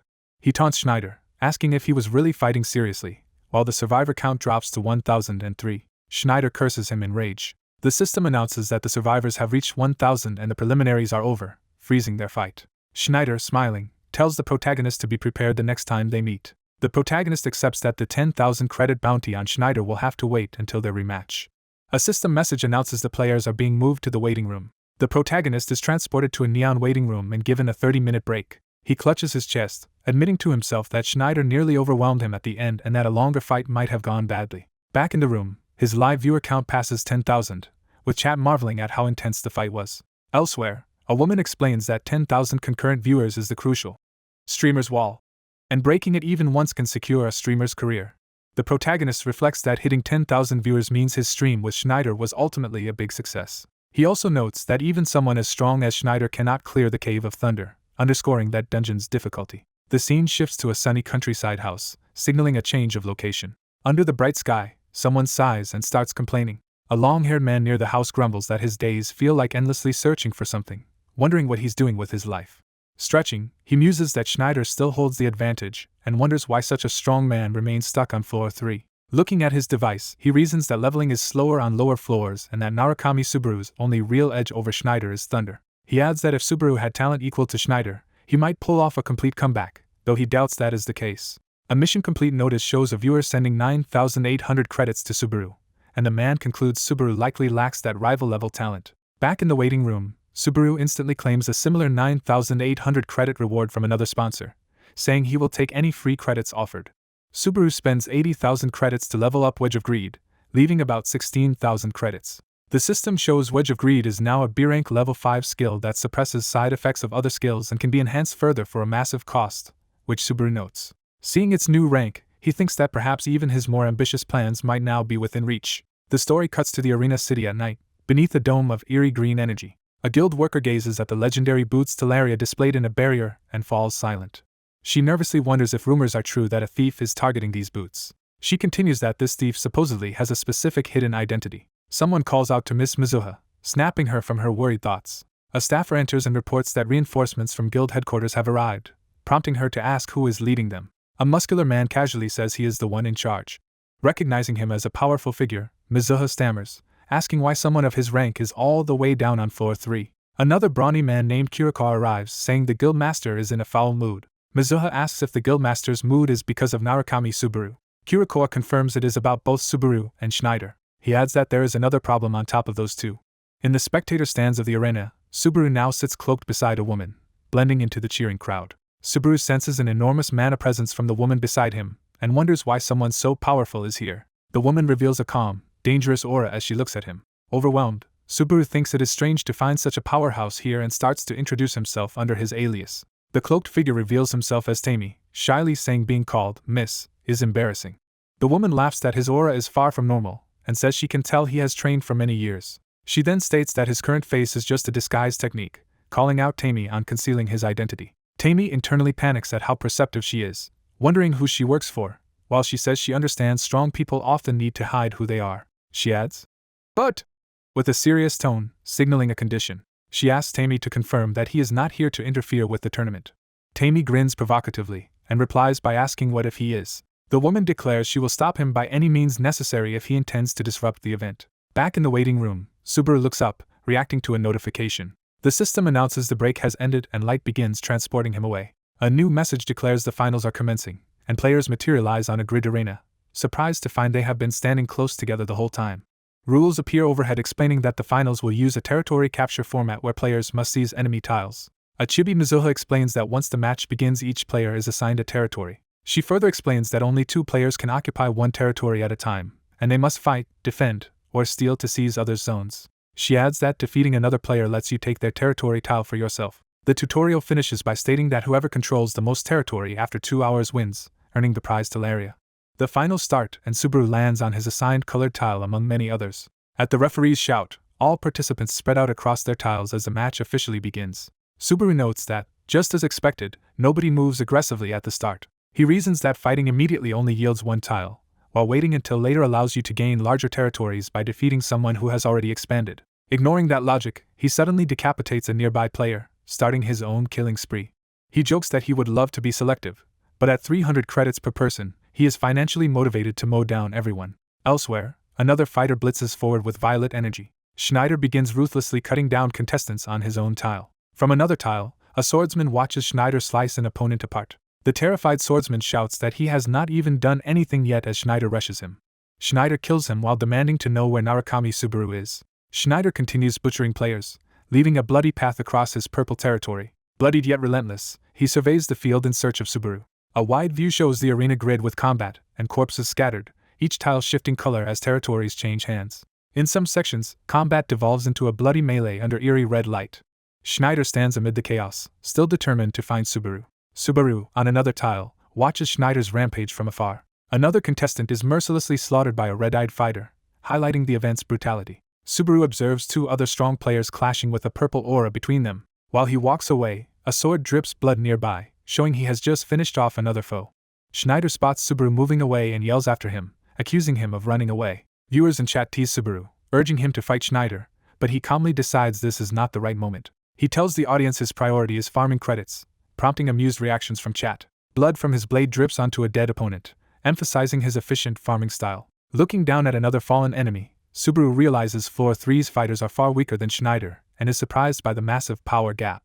A system alert informs him that player Don Chow has entered his territory, locking both of them inside. Don Chow approaches across the glowing tile as Subaru turns to face him. Don Chow charges in, confirming Subaru's identity and prompting chat to recognize him as Schneider's subordinate from the blue zone. Don Chow admits he will probably get scolded for beating Subaru here but looks eager to fight. Subaru acknowledges that Don Chow is from the blue zone and draws his sword with interest. Don Chow apologizes to his captain in advance and launches a full-force spear assault at Subaru. He follows up with rapid attacks, trying to overwhelm Subaru. Don Chow leaps and kicks while swinging his spear, forcing Subaru to dodge and parry. Subaru's sword slices Don Chow's weapon cleanly in 2. Don Chow is stunned, shouting in disbelief. Realizing his spear has been effortlessly cut, Don Chow is knocked sprawling. Subaru pins Don Chow to the ground with his sword inches from his face, silencing him. Don Chow concedes aloud that he takes back his earlier bravado toward his captain as Subaru dominates him. Subaru and the viewers mock how underwhelming Don Chow actually was despite his reputation. A new notice informs Subaru that player Schneider has now entered his territory, and chat remarks on how many people are desperate to fight him. Schneider screams Narukami's name as he finally closes in. He charges with his spear, declaring he has finally caught Subaru. The two collide in another cataclysmic clash of spear and demon sword. Subaru meets Schneider's attack head-on, sparks flying around his mask. The impact sends Schneider's spear flying backward. Schneider yells for Subaru to use thunder, insisting the protagonist will die on the next strike if he does not. Schneider adds that if Subaru refuses to use thunder, his next attack will kill him, While spectators comment on his odd sense of sportsmanship, Subaru abruptly dashes forward instead of answering. He keeps more distance, repositioning on the tile as Schneider adjusts his stance. Subaru reaches for the hilt of his demon sword again, readying himself for whatever decisive move comes next. Schneider taunts the masked fighter, asking if he plans to run away again. The masked fighter answers that he will give Schneider exactly what he wants and begins casting the Thunder skill. System messages show Heart of Thunder boosting Thunder's power and granting resistance to electrocution as lightning gathers in the fighter's hand. Another system message notes Wedge of Greed resisting Thunder's side effects while the fighter forges a giant lightning spear, declaring that only the weak run. An onlooker is shocked that the fighter can solidify elemental power into a weapon, wondering if such a feat is even possible. Brandishing the lightning spear, the fighter demands to know if he still looks like someone who is running away. Schneider, sweating, admits he does not, and the fighter prepares another question. Lunging forward with the spear, the fighter asks if Schneider is the one about to flee now. Schneider steels himself, thinking that if he breaks through this obstacle he can finally surpass his old limit. He rejects that thought, refusing something implied by his grim smile. In a flashback, a bald subordinate asks his captain a rude question while they walk together. The subordinate admits he does not understand why the captain is obsessed with the Cave of Thunder when his strength could take him to much higher floors. The captain laughs evasively, brushing off the question, to the subordinate's confusion. The captain explains that people who fixate too much on one goal often forget the original reason but still chase it. He calls that fixation either conviction or obsession but says one thing about it is certain. He tells his companion that overcoming this challenge, or failing to, will change his entire life. That is why he insists he can never give up. In the present, a swirling purple power gathers around another fighter as a new move is prepared. That fighter shapes a massive purple energy sphere overhead. He declares that his opponent is about to become his second obsession and hurls the attack. The purple-cloaked fighter dives toward the ground in a devastating arc. Narukami Subaru, running, vows to honor Schneider's 10 years of effort by not holding back. Subaru rockets forward in a blazing charge toward the site of a huge explosion. He continues falling through the blinding blast, fully committing to his strike. Schneider also charges up, shrouded in purple energy, as he raises his spear. The two ultimate attacks collide with a violent impact. Close-ups show Subaru and Schneider both straining fiercely as their powers clash. The collision erupts into a massive explosion that tears up the arena floor. Shockwaves and debris ripple outward from the blast. A towering column of light and fire marks the center of the cataclysmic impact. Elsewhere, spectators watch tensely from their seats in the green-lit stands. One observer silently narrows his glowing eyes as he watches. Huga, Subaru's manager, prepares to speak, beginning to explain herself. The cloaked spectator next to her reveals he is Narukami Subaru's manager, startling her. Huga enthusiastically says she cares because wrecking the tournament would hurt Subaru's stream, so she cannot overlook what happens. The younger fanboy beside her is ecstatic that she is really Subaru's manager, and can hardly believe it. Huga admits getting the manager role was a nightmare, complaining about the fools who opposed her. The fan gushes that he has followed their streams since an early fight, and asks excitedly about her fandom origins. Nearby, two other spectators suddenly stare toward the arena in alarm as the explosion's light washes over them. The huge blast is replayed on a giant screen, drawing gasps from the crowd. The arena shakes from the impact as the audience reacts in stunned silence. Huga hurriedly pulls out her device, suddenly concerned. Reading it, she reacts in disbelief, saying this cannot be happening. The dust settles over a shattered arena floor streaked with lightning and scorched marks. Amid the drifting smoke, Subaru and Schneider stand facing each other, silhouettes outlined by the residual energy. A close-up shows Schneider coughing blood from the damage he took. His torso is revealed with a gaping, burned-through wound where Subaru's attack pierced him. Schneider finally collapses to his knees, defeated, blood pooling around him. Subaru stands silently over Schneider's fallen body, saying nothing. Turning away, Subaru tells Schneider they will meet again soon. A system window tallies Subaru's 283 captured territories and begins to announce the winner. The interface proclaims Narukami Subaru, with 283 territories, as the victor, showing his masked face. Fireworks explode overhead, and the crowd roars in celebration of Subaru's win. Huga watches from the stands with tears and joy, thrilled by the result. The purple-haired fan beside her stares out quietly, deep in thought. He internally admits he still cannot believe what just happened. He resolves that, in the end, he will be the one to claim the tournament's grand prize. The hostess rises into the sky and prepares to repeat the official announcement. She loudly declares the glorious winner of the tournament. The arena host names Narukami Subaru as champion while spotlights frame him. She then moves on to present the next highlight. Hovering above, she reveals the long-awaited prize, a special pair of boots, to be awarded to the winner. The purple-haired fan stands to leave his seat. He strides out of the stands with determination, passing by Huga. The prize boots begin descending from the sky encased in light. Subaru receives the materialized boots into his hands. Looking at them, he reflects that it has been 20 years since they last meant something to him. A close-up of his eye hints at the depth of his emotion. In a memory, a younger Toshiya shouts in frustration about someone touching his shoes. Toshiya storms around the rooftop training area demanding to know who wore his prized shoes. Another teammate casually asks if he is losing it again. That teammate teases him for being cranky while rubbing his full stomach after a meal. Toshiya notices someone shuffling in his beloved shoes and screams in outrage. He charges after the offender, furious that they disobeyed his warnings. He tackles and pummels the culprit, yelling that wearing them will ruin their shape, while the others laugh. Subaru, younger, smiles as he watches the chaotic scene among friends. Back in the present, Subaru reads chat messages about his new item, viewers speculating on whether he will sell it. On stage, he tells the host he will not be selling the boots, explaining the viewers' comments. Even when the host estimates they could fetch hundreds of thousands or more, Subaru insists he will not sell them. Wealthy spectators in the crowd shout offers, begging Subaru to name his price or trade for better items. The bids escalate into millions of credits as people compete to buy the boots. Subaru curtly tells them all to buzz off. Elsewhere, lightning swirls in a stormy vortex. A bolt slams down with explosive force, evoking Subaru's thunder. He reiterates firmly that he would not sell the boots even for 10 million credits. The flustered host summarizes for the audience that Subaru absolutely refuses to part with them. Subaru ends the interview and walks off, saying he is finished. He leaves the arena alone, boots in hand, under the night sky. Banners flutter over the festival-lit city. The streets below glow with lights and decorations as night festivities continue. In an alley, a muscular man and a school-uniformed archer stand together in silence. The man checks his device and remarks that Subaru actually won, far beyond what he expected. Hanamaki Hiyori excitedly asks whether Subaru might become like the legendary original Narukami Subaru. The man replies that people now compare the new streamer to the original, expecting him to match those feats. He questions those labels, explaining that fans call the older ranker the original Subaru and the streamer the new one. He grumbles that the logic is backwards, saying it should be the original living up to the new Subaru's feats. Hiyori claims that sounds basically the same, but he insists it is very different. She mutters that Blue Eyes fanboys are the worst, annoyed by his attitude. He notices her mumbling, but she excitedly shifts to asking what he thinks will happen next and if he is not thrilled. He reminds her that regardless of events, they still have a mission to carry out. He concludes their duty is to catch the thief who stole the special shoes. Hiyori chases after him down the street, asking if he is sulking and begging him to wait. Cloaked figures observe as the pair run past, hinting at lurking enemies. Meanwhile, Subaru holds the boots on stream while chat comments on their old-school look and value. Subaru thinks of Toshiya and is glad that, even in this way, their paths have crossed again through the boots.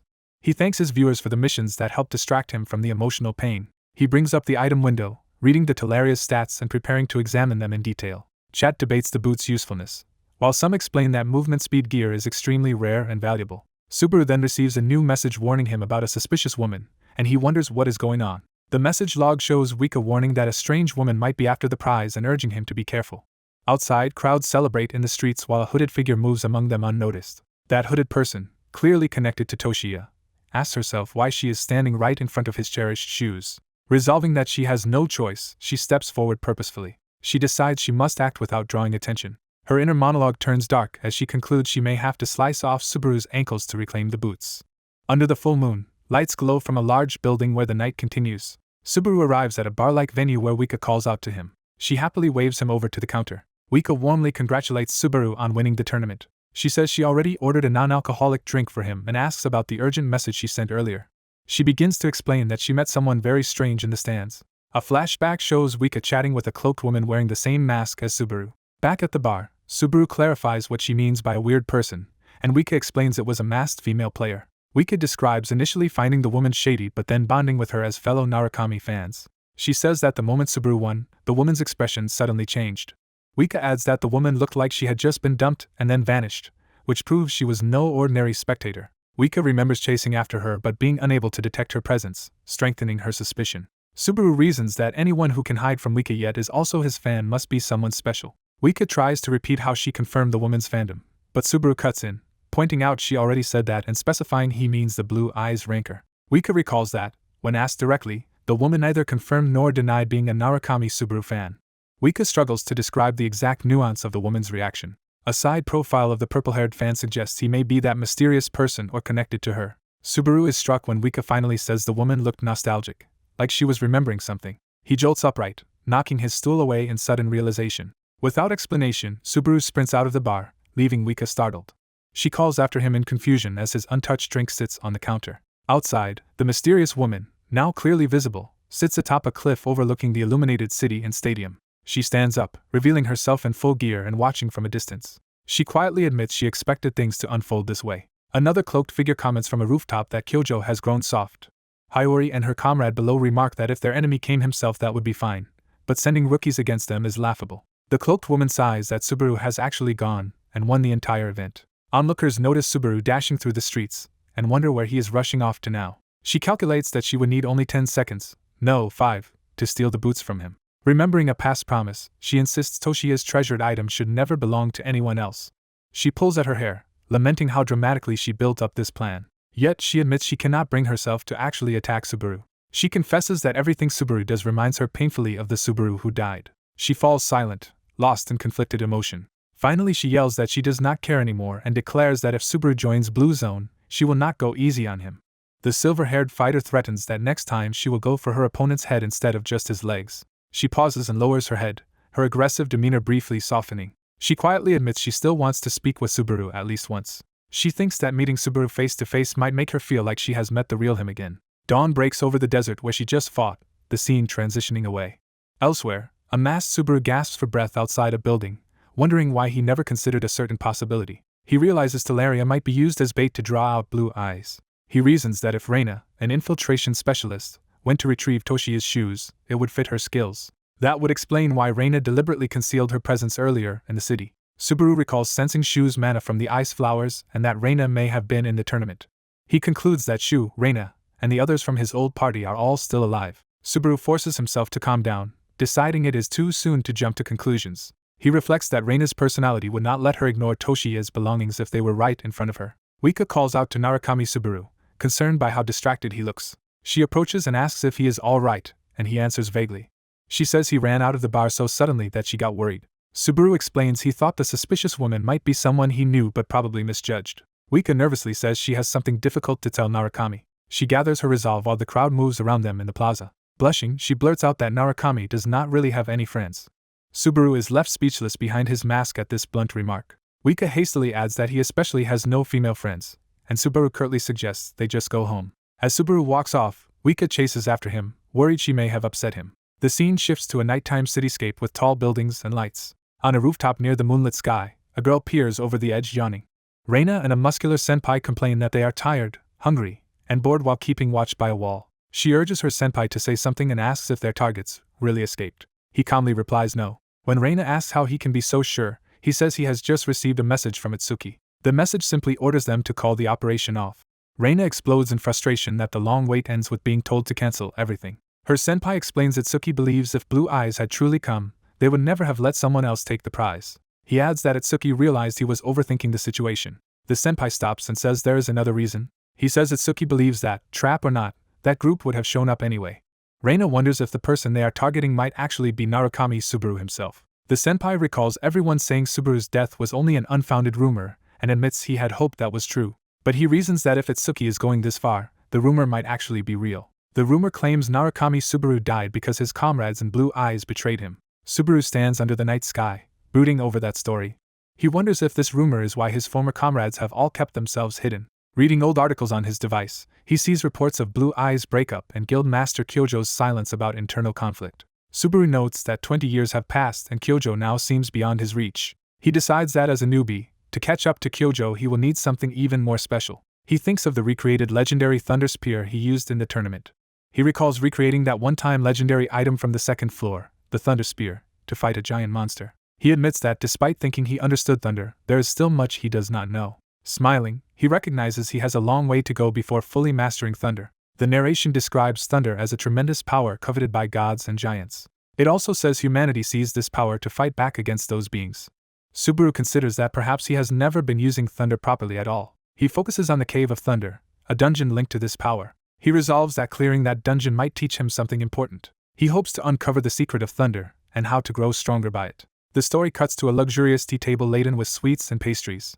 Wika's older sister lounges at the table, idly musing while looking at a device. When the call comes through, she pretends she cannot hear the person on the other end. On the screen, the blue-haired gambler kneels in a deep bow, apologizing for getting carried away. She playfully makes him repeat his apology, and mocks him as a broke loser who lost all his bets. He yells back over a live stream that he already paid her, desperate for relief.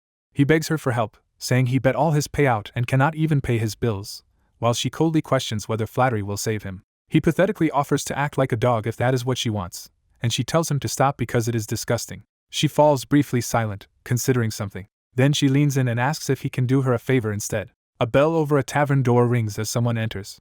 Inside a bar, a cloaked man drinks alone while Subaru steps in behind him. Subaru walks toward the counter, drawing the cloaked man's attention. Subaru orders the same drink as the cloaked man, and the bartender agrees. After tasting the beer, Subaru remarks that even a famous guild is serving cheap alcohol. The man explains it has always been this way and that treating too many guild members used to empty his wallet. He adds that he is so used to this drink that nothing else does much for him, and confirms he always paid for everyone. Subaru says all his comrades followed his selfish decision to challenge the Cave of Thunder. The man remembers that everyone was poor back then, that hunting was difficult, and they lacked guild support. The two clink mugs together, as the story shifts fully into his flashback. He recalls that entering the Cave of Thunder required credits, and dying meant losing everything, making their situation even worse. For low-level players like them, hunting monsters was their only way to earn exam fees or get stronger. He explains that on that fateful day, they went out hunting in the desert as usual. There they unexpectedly encountered a powerful sky serpent far beyond their abilities. The 7 inexperienced players desperately charged into battle against it. In the end, 4 of them died on the sands. He remembers the aftermath, staring in horror at the corpses of his fallen friends. He emphasizes that those who died were his very best friends. Subaru gently asks whether those friends came to hate him for what happened. The man repeats the question, wondering if they hated him for leading them there. He answers that they definitely did, and he heard their accusations until his ears bled.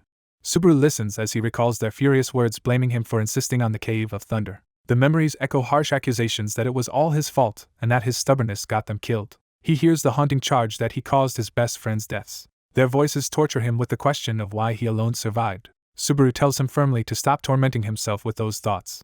He insists the story has gone far enough, but the man accuses him of pitying him. Subaru counters that anyone else would have given up after such a tragedy, while the man retorts that they died because he invited them. Subaru argues that if he quit now it would make their deaths meaningless. The man explains that this is why he has been obsessed with conquering the Cave of Thunder, though he doubts Subaru can truly understand. Looking at Subaru, he admits that thanks to him he can finally see a glimmer of hope. Subaru repeats the word hope, surprised by the sentiment. The man says he will now tell Subaru what the Cave of Thunder is really like. The scene cuts to a quiet house in the forest under a starry sky. She walks inside, wondering if Subaru truly figured out what is going on. He thinks he may have underestimated Subaru's insight. Shu considers that if Kyojo had already taken measures, Subaru might have seen through Reina's stealth. He acknowledges that seeing through Reina's infiltration technique would be impressive. Frustrated, he scratches his head, clearly annoyed at the complications. He then shifts into a cold, serious demeanor as he prepares to act. Electricity gathers at his feet as he invokes the name Kyojo Itsuki. He unleashes a massive ice and lightning attack, vowing that Subaru will not die easily. Just then his device beeps, interrupting him. He opens a message from Reina that only says she is sorry. Further messages explain she failed to retrieve Toshiya's shoes and treats it lightly. Enraged and disbelieving, she shouts in fury at the message. His scream of frustration echoes over the forest cabin. Meanwhile, Subaru begins a public live stream from within an ornate hall, drawing thousands of viewers. He confirms to his audience that he is about to challenge the Cave of Thunder, and that he went live to make that happen. As he streams, someone politely calls to him from behind. A cheerful man approaches and confirms Subaru is the famous streamer Narukami Subaru. The man laughs that it is a coincidence since his own party also accepted a request to clear the Cave of Thunder. He proudly shows off his group and suggests they team up with Subaru for the quest. Subaru's device vibrates with an urgent notification, surprising him. Wika messages him, warning that this party formed only to ride on his popularity. Subaru looks up from the message and asks the man what exactly he means. Members of the other party insist they are also going to the Cave of Thunder and claim they will be useful, denying any ulterior motives. Subaru sizes them up silently in the echoing hall. He exhales, resigned. He agrees to work together and suggests they all do their best, which the man enthusiastically accepts. Subaru thinks that if he backed out after accepting the request, he would have no excuse, and the man shrugs that this is just how the system works. Subaru starts walking, his boot turning as he heads out with them. He mutters that he cannot just kill everyone simply because he has a bad feeling about them. But he warns that he wants to make one thing crystal clear before they go. He tells them they are not comrades, merely people traveling the same path for now. The scene shifts to storm clouds parting in the sky. A crimson flag bearing a ram-like emblem waves against the blue. The view moves to the Conrad Kingdom's outer gathering point bustling with people. Someone remarks there are far too many mercenaries gathered for a Cave of Thunder raid. A heavily scarred S-rank mercenary named Conrad Demon reacts in disbelief after hearing Subaru is only ranked E. Seeing Subaru arrive, Conrad assumes he is an otherworlder who is likely to throw his life away. Subaru darkly wonders aloud if this man should also be turned into vulture bait. Observers sense that Conrad's killing intent is far from normal. Narration reveals that the blood on him is human rather than monster blood. Another gathering point is shown at the Osman Kingdom's outskirts, preparing its own raid group. Outside its gates, Kyojo's allied mercenaries and Blue Eyes veterans face each other tensely. Subaru's old comrade demands to know what was just said. A slick fighter from the Blue Zone policeman announces they are joining the raid and implies half of the others should drop out. When asked if those words come from Kyojo, he corrects them to call Kyojo their guild master. He reminds the veteran that this crackdown is punishment for his past failure to protect guild assets. He mocks the veteran for staying stuck on the 3rd floor for 10 years only to lose to a newcomer like Subaru. Another ally angrily reacts, but the veteran is insulted further that wasting 10 years there is pathetic. The smug policeman says they should be grateful he even showed up and claims his help might finally allow them to clear the Cave of Thunder. One of the veteran's men offers to shut the policeman up, but the captain says to leave him since their raid is full of rookies anyway. The captain concedes that, despite the insults, the man did get one thing right. Looking ahead with determination, he declares that this time they will definitely clear the Cave of Thunder. The party approaches a foreboding canyon, while viewers in chat note that some unknown interference has appeared and Narukami seems angry. The bearded mercenary senses that something is wrong with this place. He muses that dungeon doors opening on a fixed schedule feels artificial, while chat teases him and notes Narukami has stayed silent. The mercenary tells Narukami to look ahead. They see the lightning-wreathed entrance known as the Cave of Thunder. The mercenary explains that constant lightning blocks the entrance, and it only becomes accessible at fixed times. Asked about his experience, he says this is his 3rd attempt and that very few mercenaries have ever entered and survived, counting himself among them. When questioned why he keeps challenging it, he insists he is not suicidal and chat jokes that he now has an audience and talks too much. Subaru asks why he is joining them at all, and the mercenary says he is after one specific thing. He reveals his goal is the Traces of Thunder, believing that obtaining it will let him retire from the deadly mercenary life. Narukami asks if the mercenary plans to clear the whole dungeon, but the man refuses, warning that only the ignorant can act carefree here. He singles Narukami out as a low-rank E-class, orders him not to act, and even says if Narukami is going to die he should hurry up, which chat calls harsh. The group gathers before the towering gate as lightning batters it. The mercenary states that in about an hour the thunder will cease and the entrance will open. He uses a squirrel as a test subject, which squeals in fear. He throws the small animal at the gate. The gate's lightning annihilates the squirrel, showing how lethal the barrier is. He warns the others that if they do not want to end up like that they should rest until the gate opens. While chat says it is waiting time and asks for stories, Narukami steps forward instead of resting. The mercenary yells at the E-rank for ignoring him as Narukami walks toward the gate. Narukami thinks that this situation reminds him of a previous trial on Millennium Mountain. The others panic, wondering what Narukami is doing and if he is trying to die, calling out to him anxiously. Narukami touches the gate as his Heart of Thunder skill lets him resist its electricity and grants him an electrification resistance status. Thundergate begins checking his qualifications, and the onlookers are shocked he is still standing inside the lightning storm. His Thunder and Heart of Thunder react to the Thundergate, linking with it. System messages declare that the Thundergate has vanished and revealed the hidden traces of thunder. Lightning disperses around Narukami's hand as the power condenses. The traces of thunder coalesce into a jewel-like item that drops to the ground near him. The glowing thunder traces lie on the floor, sparkling. The mercenary recognizes the item as the traces of thunder and is stunned. Furious and bleeding, he demands to know how Narukami managed this. Narukami wonders if the item had waited here for someone qualified like him, while chat marvels at his luck. Suddenly the mercenary launches a sneak attack at Narukami. Narukami's eye flashes in anger as he reacts. A notification confirms Narukami has been attacked by his allied raid party, authorizing retaliation. Another message says there will be no counterattack penalty as Narukami faces the murderous mercenary. The mercenary, eyes bloodshot, claims Narukami only got lucky and demands he hand over the thunder traces. Narukami coldly asks why he should obey while the mercenary argues that outsiders should not take local loot. The mercenary taunts that even if Narukami is from another world he must still fear death. Narukami agrees that despite deaths and trials not being permanent, the pain feels fully real. He recalls how trial deaths can still cause terror, breakdowns, or trauma. The mercenary adds that anyone becomes pathetic when death looms in front of them. He admits his crew is used to killing outsiders, confirming rumors other players had heard and making them regret joining. Subaru tries to calm Narukami and the mercenaries, urging rational discussion. His plea is cut short as blood bursts from his body mid-sentence. A devastating slash from Narukami's demon blade tears through several mercenaries at once. Narukami remarks that now he has a justification for killing them. He proposes turning these mercenaries into vultures too as he impales one from behind. The mercenary leader is horrified that an alleged E-rank is this strong, and cannot comprehend what is happening. Narukami rushes him with the demon blade, clearly outclassing him. He unleashes a sweeping sword arc that forces the mercenary to dodge while another screams. Narukami mocks that surviving more than one hit is all the S-rank leader can be proud of. The injured leader rages that Narukami tricked him and demands to know who he really is. Narukami's sword draws a long bloody arc as he continues his assault. The leader, now maimed and trembling, realizes Narukami is a demon blade user and bitterly accuses him of relying on weapons for strength.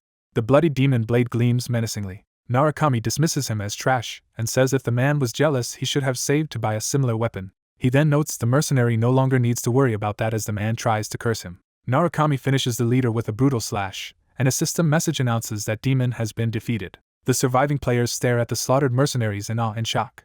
Holding the thunder traces, Narukami asks the others if they want this as well. The once cocky Subaru, now calling him Lord Narukami, frantically refuses and insists the item belongs to him. The dungeon shakes as the cave gate responds to their progress. Narukami calmly tells everyone to move on. Lightning crackles across the red rock deeper inside the cave. The group advances into the crimson cavern lit by stray lightning arcs. One woman nervously asks if it is safe to follow Narukami, feeling he is abnormal, while Subaru asks what she means. Subaru reassures her that as long as they do not provoke Narukami, he cannot act recklessly toward viewers like them. He rationalizes that streaming depends on popularity, so Narukami will cater to regular users and viewers. Typing on his device, he smugly enjoys the profits and clout from Narukami's success. He adds that as long as his own shady posts are never exposed, he is fine. Suddenly the tunnel rumbles and red lightning seals off both directions around them. The party realizes that both their front and rear paths have been blocked, even though nothing was there earlier. A flashback mentor voice explains that the first monsters encountered in the Cave of Thunder are thunder wolves. Packs of electrified wolves charge toward them, crackling with lightning. Narukami notes there are many wolves and that fighting them one by one will exhaust them, then sprints forward as others fear he is abandoning them. The flashback continues, saying there is a way to shorten the battle, as Narukami confronts the lunging wolves. The explanation clarifies that while most packs are led by the largest wolf, these thunder wolves are different. Here the smallest wolf is actually the thunder wolf boss. Narukami dives through the swarm, cutting a path toward his target. He activates the Cloud Stride ability through his boots. System text informs him he can now walk in midair for 3 seconds as he sails above the wolves. Midair, he calls out to his fallen comrade Toshiya, preparing his attack. He reflects that this must be how Toshiya had always felt when pulling off such maneuvers. The wolves, including the small leader, race across the ground below him. Narukami crashes down among them, creating a shockwave. The Thunder Wolf boss launches at him from behind as he maneuvers. The boss's thunderous strike clashes with Narukami's blade, sending out a blinding burst. Narukami lands and continues his charge as wolves snarl around him. He channels the boss's thunder into his demon blade using charging thunder. Enveloped in golden lightning, he vows to answer thunder with thunder and claims his strike will be faster. His empowered attack cleaves the Thunder Wolf boss in half. System messages announce the boss's defeat, calming the remaining wolves and granting Narukami a level up in strength, agility, and stamina. While the others still struggle against lesser wolves, they despair at the seemingly endless waves. The mentor's earlier advice echoes that victory comes once the boss is defeated. Narukami commands the surviving wolves to sit, marking a turning point. A system notification states he has subdued the thunder wolves and can now command them inside the cave. The wolves cease attacking the party and instead stand down around them. Subaru, stunned, asks what just happened as Narukami, flanked by obedient wolves, tells them to head deeper. Narukami orders everyone to move out, leading the party with the demon blade on his back. Other players watch nervously as the once hostile wolves now jog peacefully beside them. Someone wonders aloud why the entire wolf pack is following Narukami as he strides forward with his new Thunderwolf entourage.